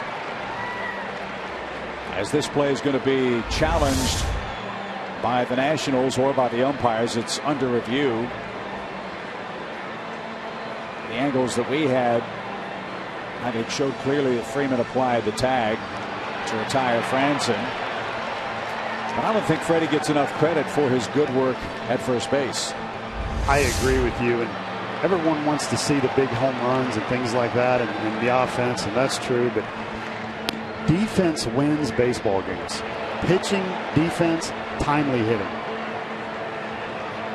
And I've got him being out right here. Well before he hit that base.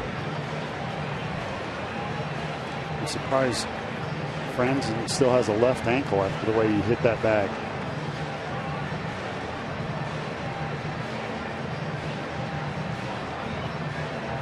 So the umpire's waiting for replay control in New York to render their verdict.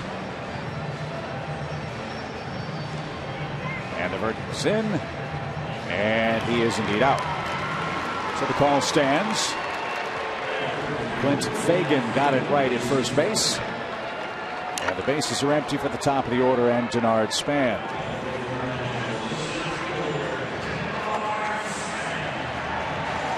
So I've been impressed with Jaime. Not only throwing 98, but so far he's thrown that breaking ball for strikes. Gotten a strikeout and then a ground ball out.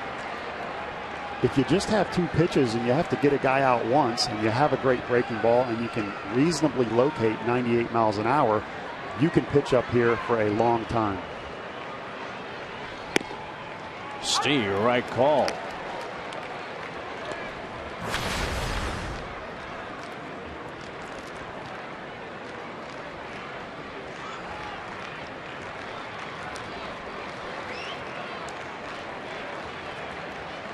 Juan Jaime missed 2 years coming back from Tommy John surgery. And debuts tonight against the team that picked him up as a non-drafted free agent in 2004. The Braves then got Jaime as a minor league free agent in August of 2011. He pitched at Lynchburg in 2012, Mississippi in 2013, and Gwinnett this year, and here he is in the big leagues for the first time.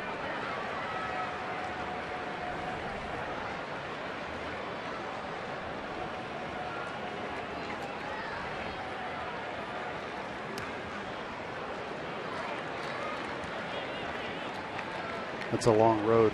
You certainly have to admire his fight. He's in the Tommy John Club, coming back from some adversity. Those minor leagues aren't easy, I can tell you that. So you see a guy that's made it through there, you got to give them credit. A long trip to get here.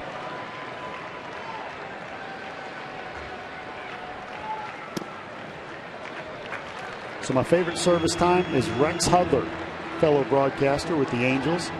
10 years in the minor leagues, 10 years in the major leagues. Turned down a football scholarship to Notre Dame to play baseball. It's a lot of school buses in the minor leagues. Way to go, Rex.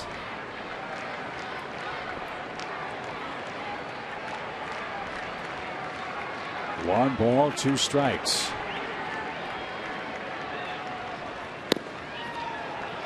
Just outside, 2-2.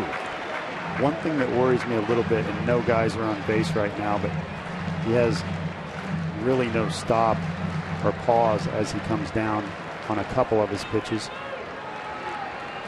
That could be that it's his major league debut and he's amped up and excited. And it could be that's just how he throws when no one's on. We'll have to see. Stopped right there, very briefly.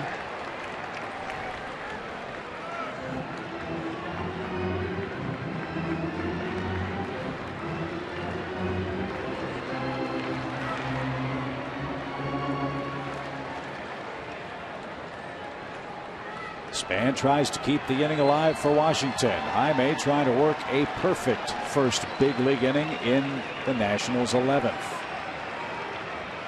We approach 11 o'clock Eastern time.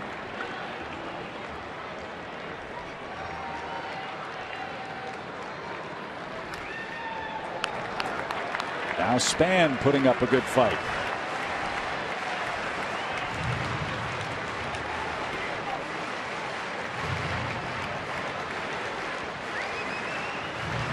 Little self-talk from Span. Jaime coming right at him.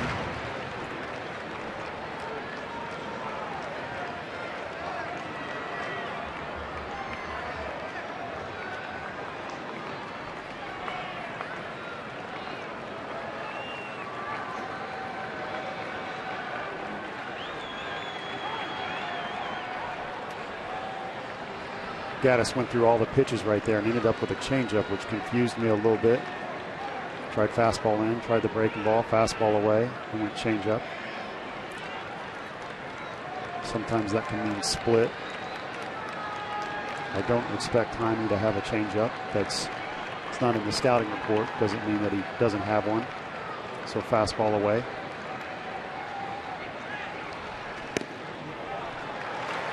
And it missed. Full count. Overthrew that one there a little bit.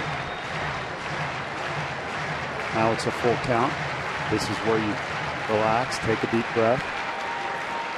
Do not go for the corner as a pitcher. You can shoot for a third or even the middle and keep it down.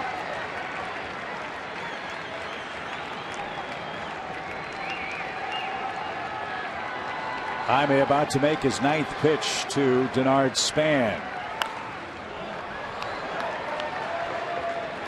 You can see right there, Gaddis called the fastball and just sat down the middle with a low target. Jaime being the stuff guy.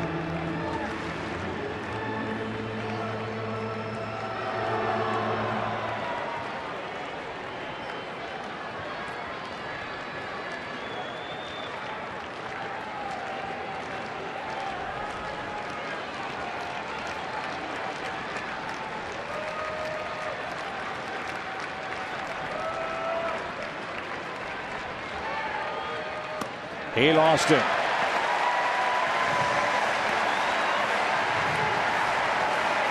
Saw a fast man issued a 2-out walk in the 11th, and here's Rendon. This is painful to watch again.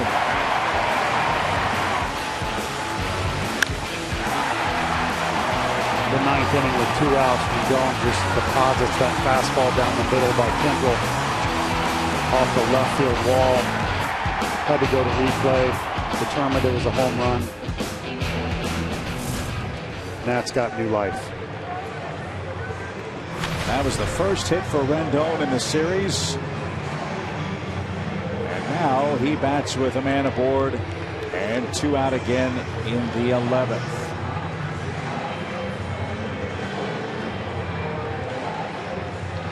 Big time steal situation right here with 2 outs. If Span can get to second, it will only take a base hit to score him with that good speed. Need to pay attention to that runner. Big lead. And he draws a throw. Jaime did a nice job of slowing his delivery down, coming to a stop, and holding on to the ball. Got to be careful here that he doesn't fall into a pattern with his times.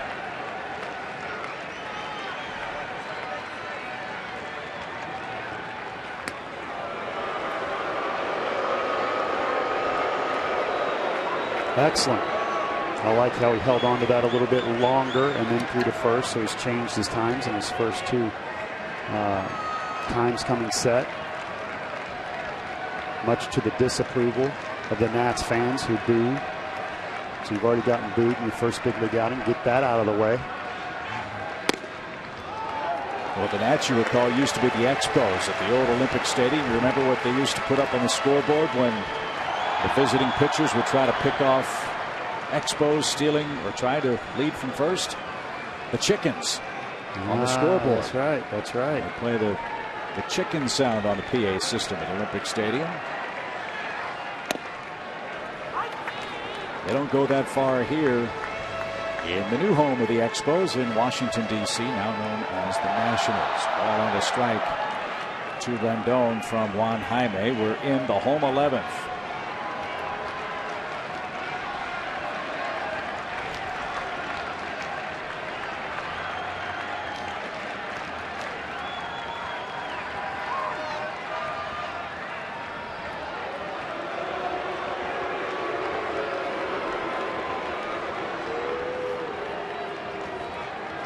call from the Braves dugout. Gaddis hears it, calls timeout, makes sure they know exactly what they want to do with Span.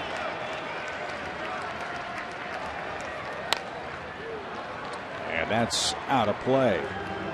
It's 11 o'clock in Washington. With Paul Burt and Andre Aldridge, our great Fox Sports crew, Chip Carey from Nationals Park. Braves jumped in front 1-0 in the first. Washington tied it with a homer in the second. Single runs for the Braves in the fourth.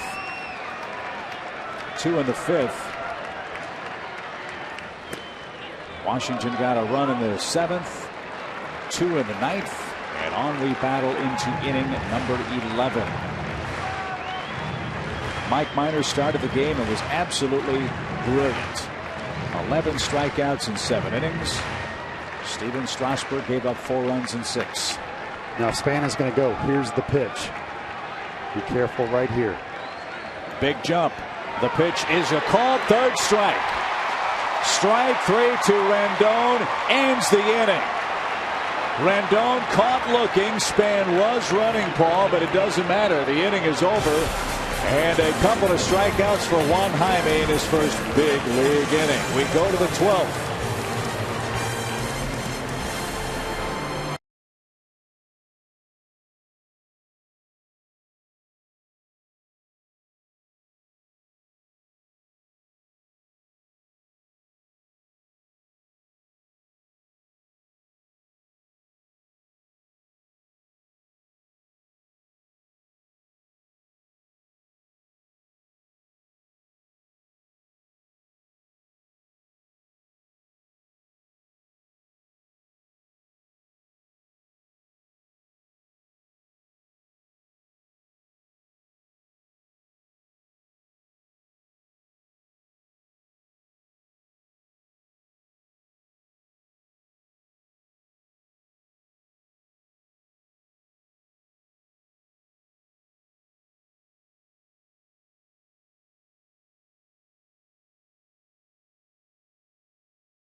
Remember your first big league inning, I'll bet.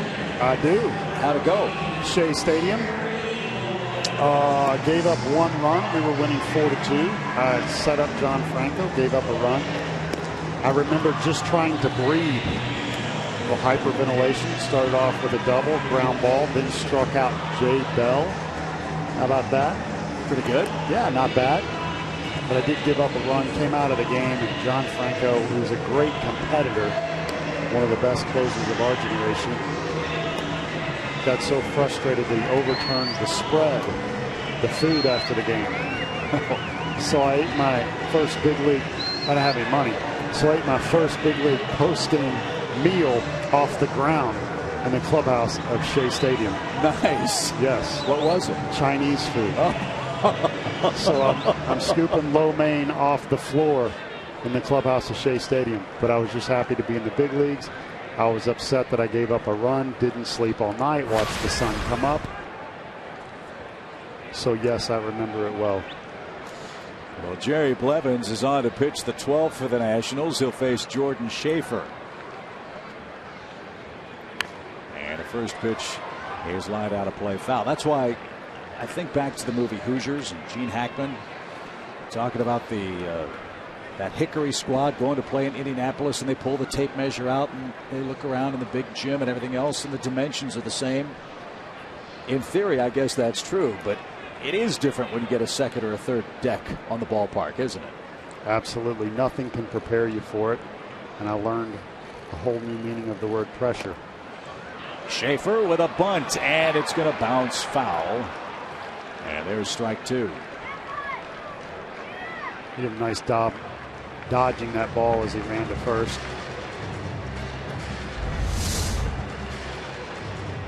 I think this guy's got a little track star in him, and here he is going over a hurdle as he stays out of way. If he's in fair territory and he hits that ball, he's out.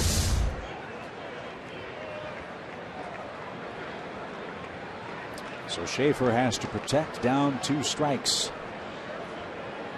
Jordan's reached on 2 force outs tonight. He's stolen a couple of bags. He's now 10 for 10 in steals.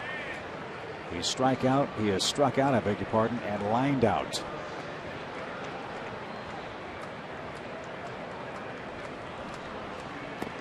And Blevins got him with a slow breaking ball. 1 away. Nice job right there by Blevins. He looks more like a starter than a reliever to me, throwing 5 different pitches. Slider, curve, change, and 2 different kinds of fastballs. There with the tough lefty-lefty matchup. Good Schaefer to chase on that curveball. As I mentioned, the Nationals have no offensive moves to make unless they want to pinch hit with a pitcher. If the game gets deeper and deeper tonight, Dan Uggla is the first of the 3 remaining bench players available for Freddie tonight. Justin Upton and Gerald Laird are the others. I know Dan Uggla again having a tough year, but what I like about this guy is he can leave the park at any time. Gives you a little hope.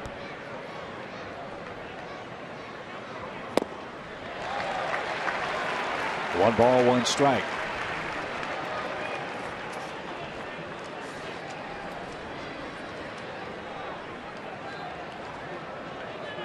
Dan had 5 hits and 19 at bats against the Nationals, with 5 RBIs, you recall, in the first 6 meetings of the year. Now, when you see a guy that struggles like Dan has, it tells me there's 2 things. He can't hit the breaking ball, or he's really struggling with the fastball away because so many pitchers stay away. So when I see a call right there to go inside part of the plate, I think you're flirting with disaster. But Blevins has missed again. At bats have been few and far between for Dan. He's made 5 starts at second base since May the 7th. His last homer, April 14th. That was the 2-homer game against the Phillies at Citizens Bank Park. Here's the changeup.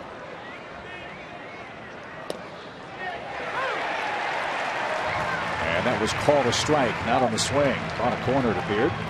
He stayed fastball away right there. I was expecting the changeup. I think the Nats are moving their signals around a little bit.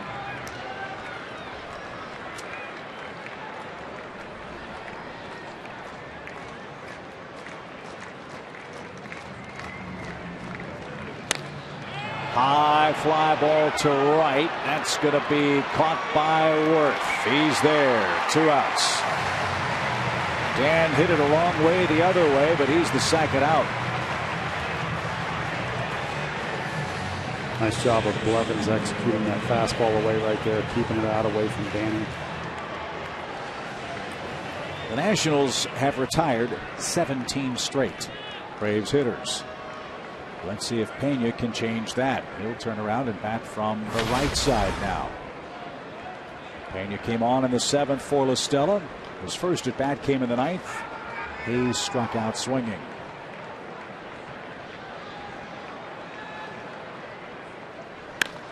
And a liner foul past third.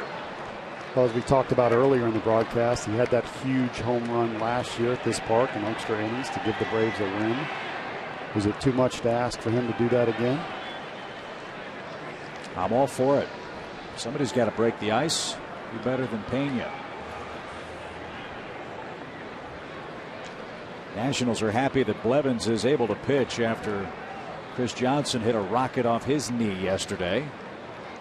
That drove in the last Braves run. And that straightened up Romero inside. 1 ball, 1 strike.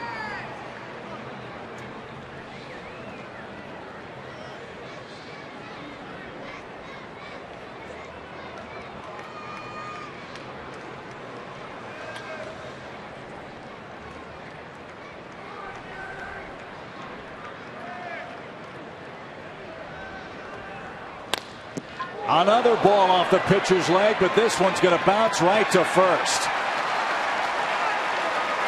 Blevins might as well have an X on his uniform. He's been hit by batted balls twice in as many games.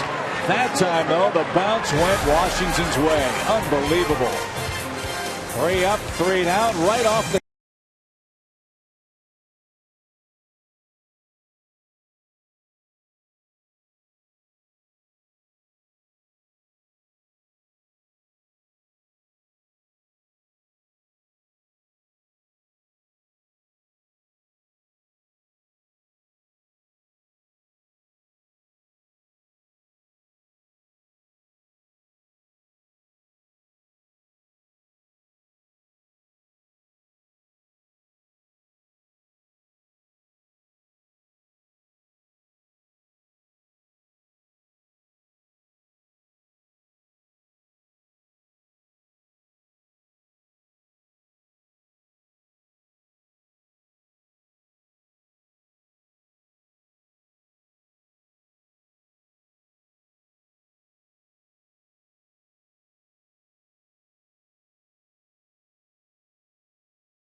inning.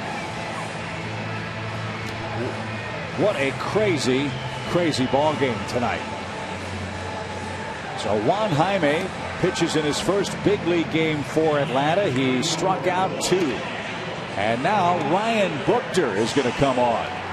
This is his big league debut as well. Buchter, as you recall, took the roster spot of Gavin Floyd, who was injured last night. Buchter made the Braves opening day roster but did not appear in a game. Ryan was 2-2 with a 3.79 ERA in 27 relief outings with Gwinnett this year. And Paul, another power arm, a guy that averaged a strikeout per inning pitched. And I like the fact that he's left-handed.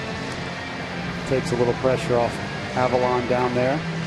Jordan Walden also with a great splitty as a right-hander who can get lefties out, but it's always nice to have a couple more lefties in that pen. And another fun fact about Buchter, like Juan Jaime, he too was originally a Washington National. Buchter was selected by Washington in the 33rd round back in 2005. He was traded to the Cubs, and then the Braves got him for Rodrigo Lopez in May of 2011. Is this going to be like the Red Sox and the Yankees where we keep stealing each other's players? So his first pitch is a big leaguer in for a strike to Jason Worth. 3, 4, and 5 on the Washington lineup card in the 12th inning. Breaking ball for a strike. And again, having used your quote, welcome to the baseball encyclopedia. It's a big honor.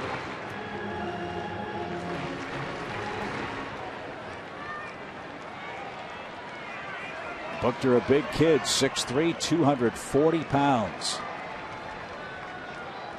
He's 27 years old. And Worth was fooled and went around. Gaddis will apply the tag at the plate. And I'll tell you what, I've seen Jason Worth play a long time, Paul. I've never seen him fail to make this much contact in 2 consecutive games. I would agree with you. His head's spinning right now as he chases a breaking ball against a pitcher that he's never seen. He has struck out in 7 of his 8 plate appearances in this series. And bats, I beg your pardon. And chasing pitches that are not close. He's just in a little downward spiral right now. So, like Jaime, Buchter's first out is a strikeout. And 1 away for Adam LaRoche. Adam has a couple of hits. He's 2 for 5.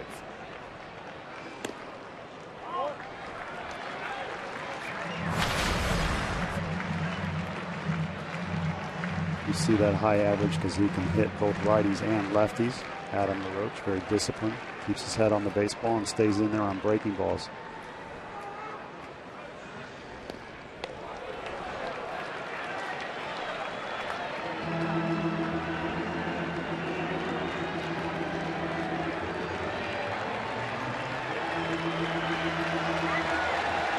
When we get to the 13th inning, the Braves will have their 2, 3, and 4 hitters up. But first, a 3-0 count for LaRoche. And he takes a walk with 1 out. That's not what you wanted to see. Wanted to see Buchter get the left-hand hitter. Instead, he walked him. And now Zimmerman's up. I agree, it's not ideal. LaRoche does not have great speed. May have to pay attention to him a little bit here. But again, not really a steal threat at all. As you can see, he's not even taking the lead off first, just barely.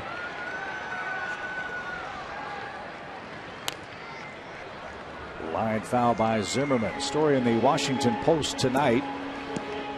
The Nationals' plan when Bryce Harper comes back around July 1st is to rotate Harper and Span and Zimmerman in sort of a 4-man rotation in the outfield. And at third base, here's the 0-1 pitch. Is high and away. Zimmerman said tonight that while he'd play third base, he really doesn't want to go back and play third base. He's really become very comfortable in the outfield. And obviously the throwing issues at third base were and continue to be a big problem for him. That missed high, ball 2. Just missed right there. Started Zimmerman off with a curveball for a strike. Just missed on that one on the outside corner. I think Zimmerman's going to have to get better in the outfield if he wants to stay there.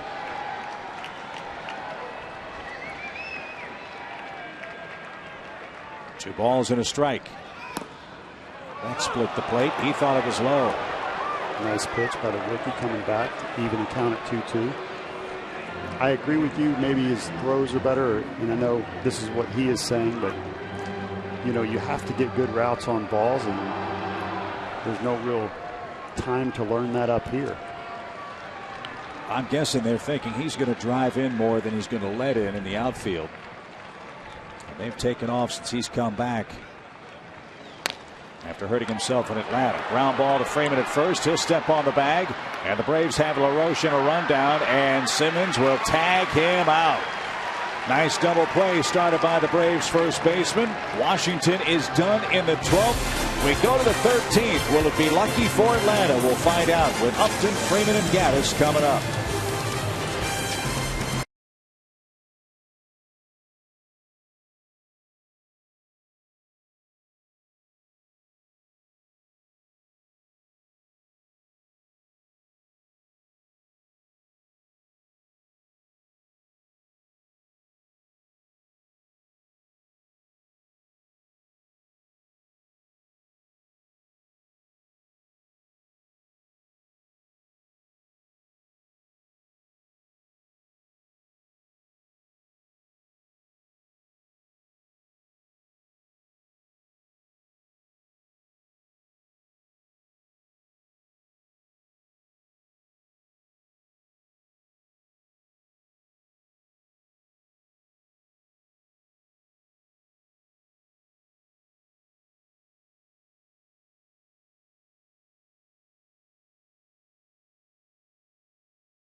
Can you believe it, Paul?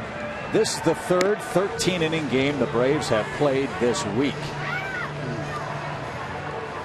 Yeah, I don't know the last time that's happened, but I got to believe it's been a long, long time.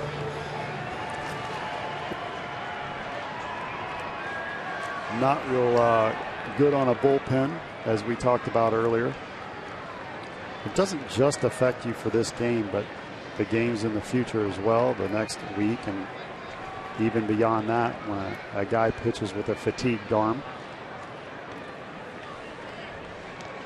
So B.J. Upton leads off the 13th against Jerry Blevins, his second inning of relief. 18 straight Atlanta hitters have been set down since the 7th. I think the temptation for BJ, because he has power right here, is to try and hit a home run. Just need a base runner.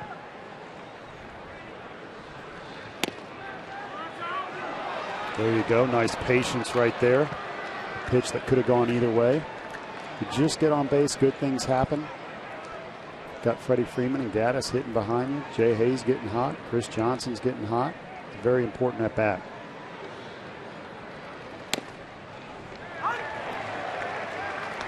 That's okay. I like the patience right there. It's 2-0. I like the patience. He knows what strike. Yes.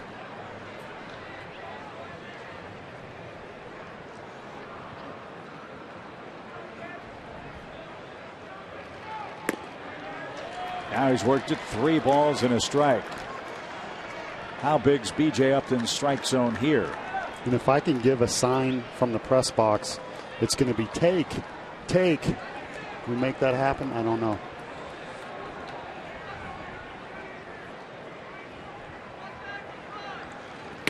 He did take a leadoff walk for B.J. Upton. That is the first Braves base runner since La Stella led off the 7th inning with a double. And you know Upton can run. Problem is you got a lefty on the mound, and Leon can really throw too. We'll see how Atlanta plays it with Freddie Freeman up there. Well, the good news about that, Freddie Freeman hitting lefties as well as righties. So we'll see if he's able to make something happen here. And Chip, we got action.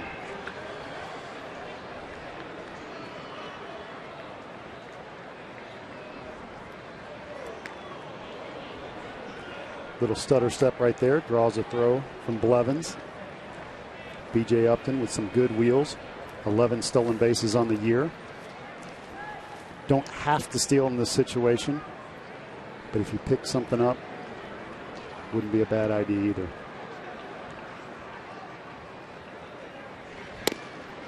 Not many teams run against Sandy Leon. In fact, in his 14 starts, only 5 men have attempted to steal a base against him. He's caught 3 of those 5. And to your point, Braves with 3 stolen bases in this series. Those are the first 3 against Washington this month. And Freeman evened up. You can say Leon jump up right there, paying attention to Upton. But did those stats come about in the 13th inning? That's what I want to know. I don't think so. So there you have it.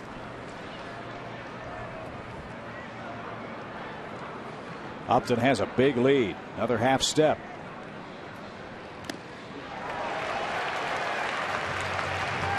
Now Freddie's behind in the count, a ball and 2 strikes. Gaddis on deck. Nice pitch right there by Blevins. Just a little slider. Moving away from the bat of Freddie with that lefty-lefty matchup. Freeman doubled against this man last night. Almost a balk right there. Terry Pendleton's asking for. Look at Terry Pendleton. He's bent over backwards at first base, thinking Blevins balked. I mean, yeah, I would agree with Terry right there. That was a balk.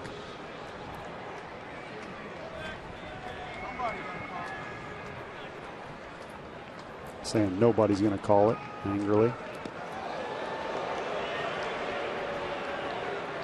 Either that or somebody's got to call it. Well, I got it as a balk all the way up here in the press box. Started to go home and then came over, and you see that right leg. It has to be in the direction of first base. General rule says if you split the difference and you stay to the left of that difference towards first base, then it's not a balk.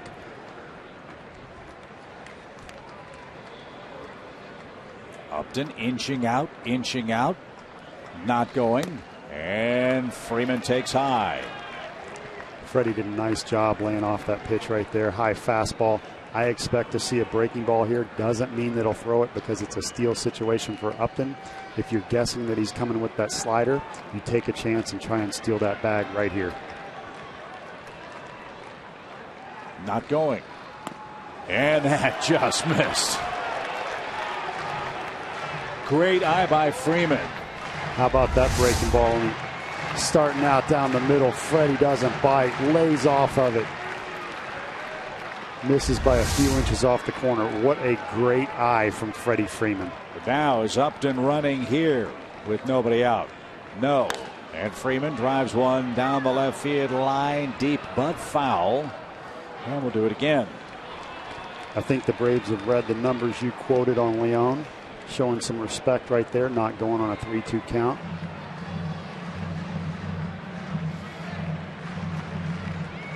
That guy waiting on deck too. It's nice to give him a chance. Big lead.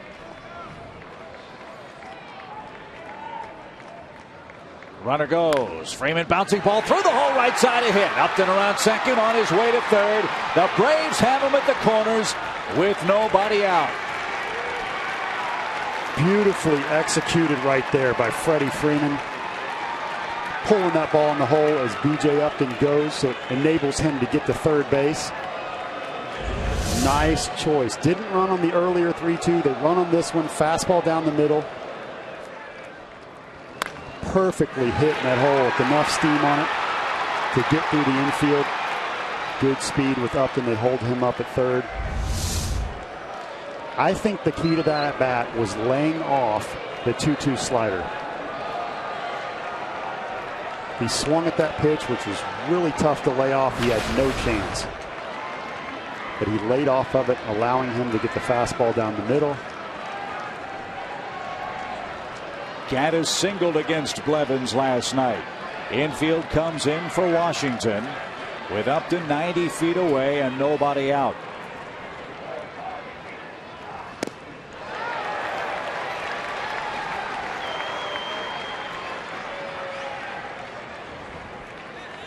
So you'll see that infield right now. And you have the second baseman up close.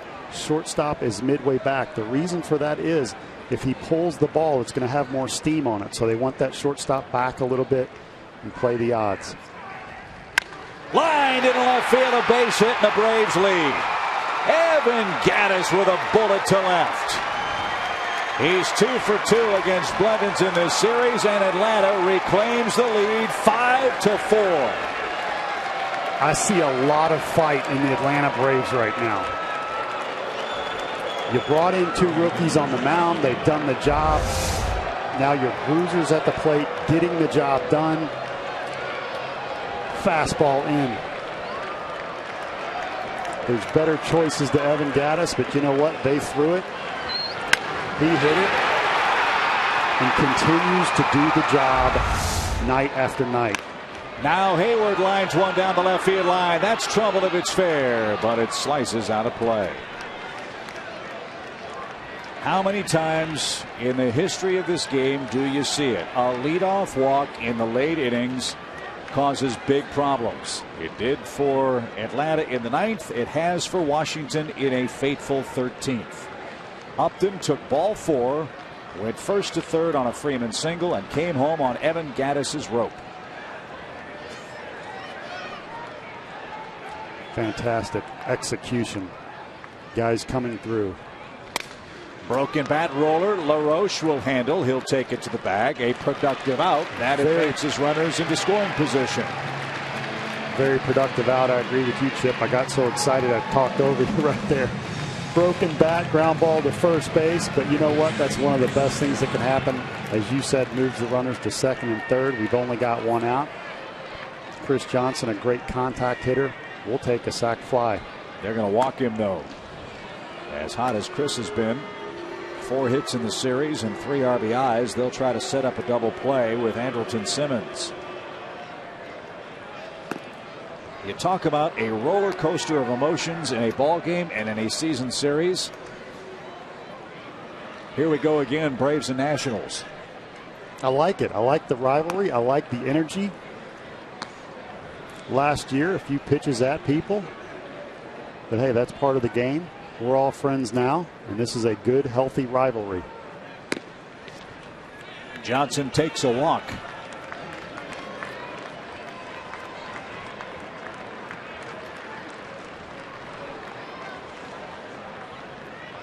So now a chance for Atlanta to put a real sweet crooked number on the board in the 13th. Now Jordan Walden starts to warm up in the Braves bullpen. You'll expect to see him come in and close it out. That's what you're hoping for.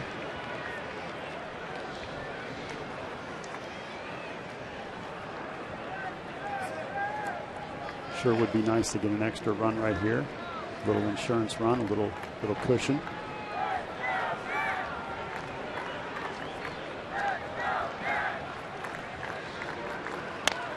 Up the middle, right to second, bobbled, flip to second one, high, throw to first, a run is in.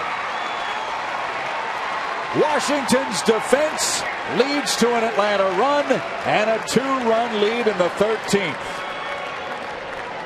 To once again quote F.P. Santangelo, when the Nats play the Braves, weird things happen. This is an easy, tailor-made ground ball double play. Espinosa is very good in the field, just simply cannot find the handle. Given just enough time for Simmons to beat it down the line. No error on the play. You can't assume the double play. It's a fielder's choice. An RBI for Simmons. That scores Freeman. Atlanta 6-4 now leads with 2 outs and Schaefer's up. And he loops one, foul out of play, a strike.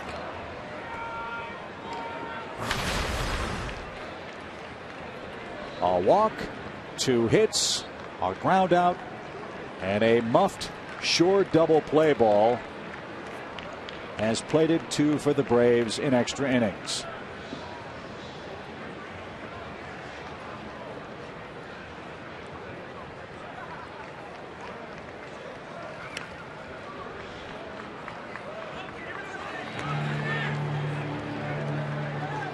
There you see Walden warming up in the pen.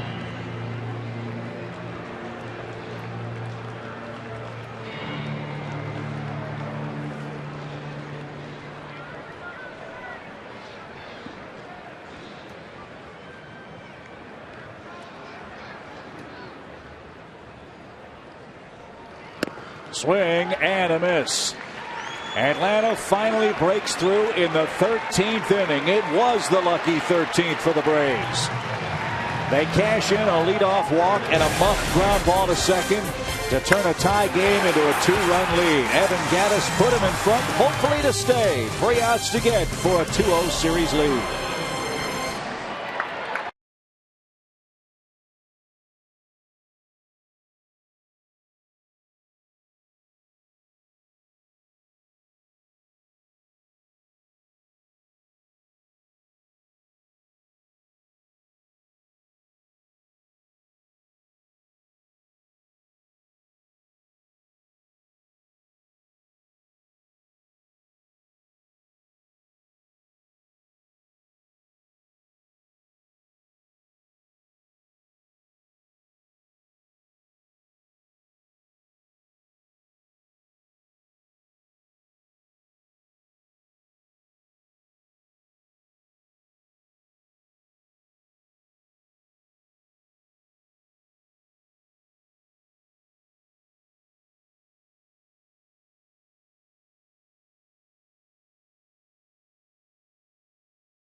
Bottom of the 13th inning, Braves leading the Nats 6-4, and you can't overstress the importance of tonight's contest as the Braves look to go a half game in front of the Nats for first place in the NL East.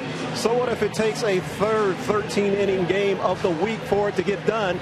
Nats and Braves, as Paul was saying, something crazy always seems to go on, and this is just the 8th of 19 meetings between these two clubs this season. So it plans to continue. Jordan Walden on to start the bottom of the 13th. He's got 2 wins against the Nats in his history, also 2 saves, and what matters is what's going on here tonight, guys. A lot of life down here in the Braves dugout, as you can imagine. I'll bet. And as I said, Andre and Paul, the emotional roller coaster of this game. The Braves were an out away from winning it in regulation, then had to withstand base runners for the Nationals in the 11th and 12th.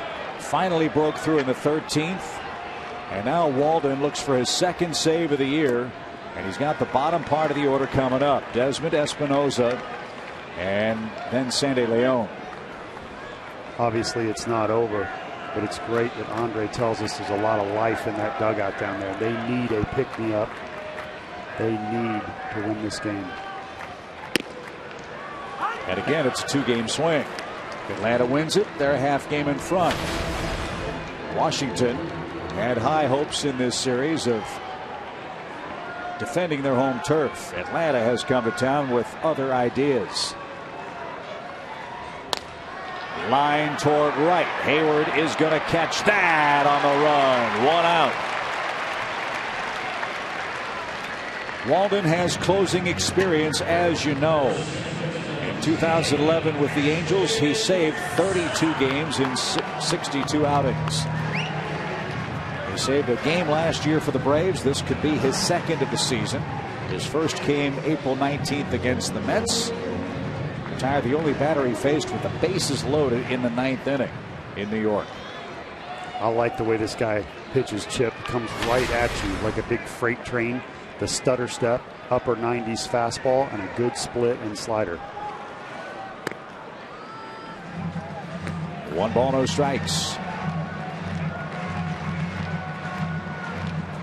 Espinosa's reached base 3 times tonight. He's doubled, walked, singled, and scored. He's also stolen a base.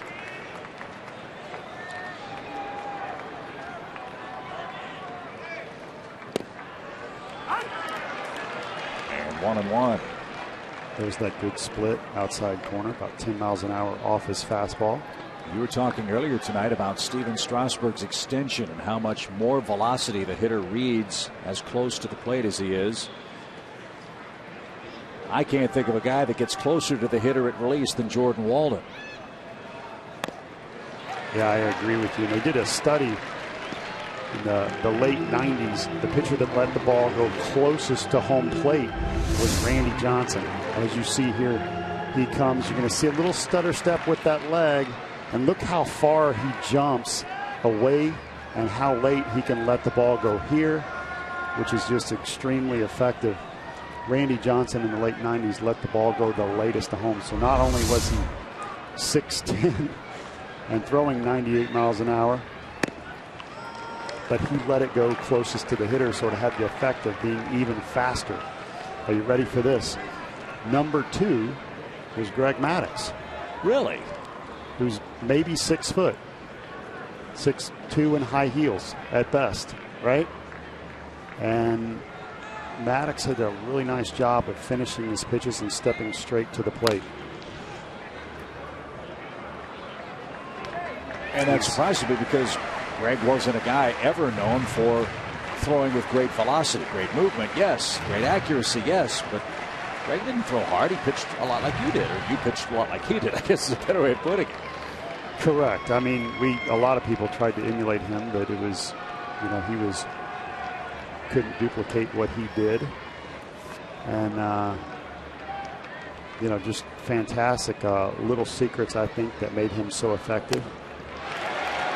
Espinosa strikes out, and 2 are down in the 13th inning. There's that high fastball again, good extension that just gets on you. So sometimes there's a whole lot more to it than just what a radar gun score says. Well, the Braves again are 1 out away. Walden is trying to save this game for Ryan Buchter, who could win his major league debut in relief. And a strike to Sandy León.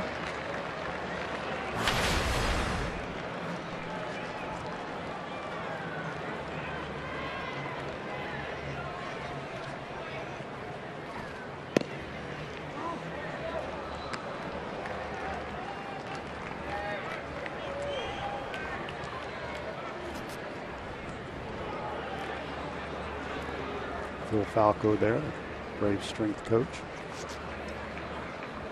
1-1 pitch. Hard hit ball right to second, and in 13 innings the Braves have beaten the Nationals. Wow, what a game. Not just in the standings, the Braves needed this pick-me-up after what happened to Gavin Floyd last night. Big pick-me-up here. It's not the ups and downs, but the thrills. The Braves beat Washington in 13, 6-4 your final. We're back to D.C. in a moment.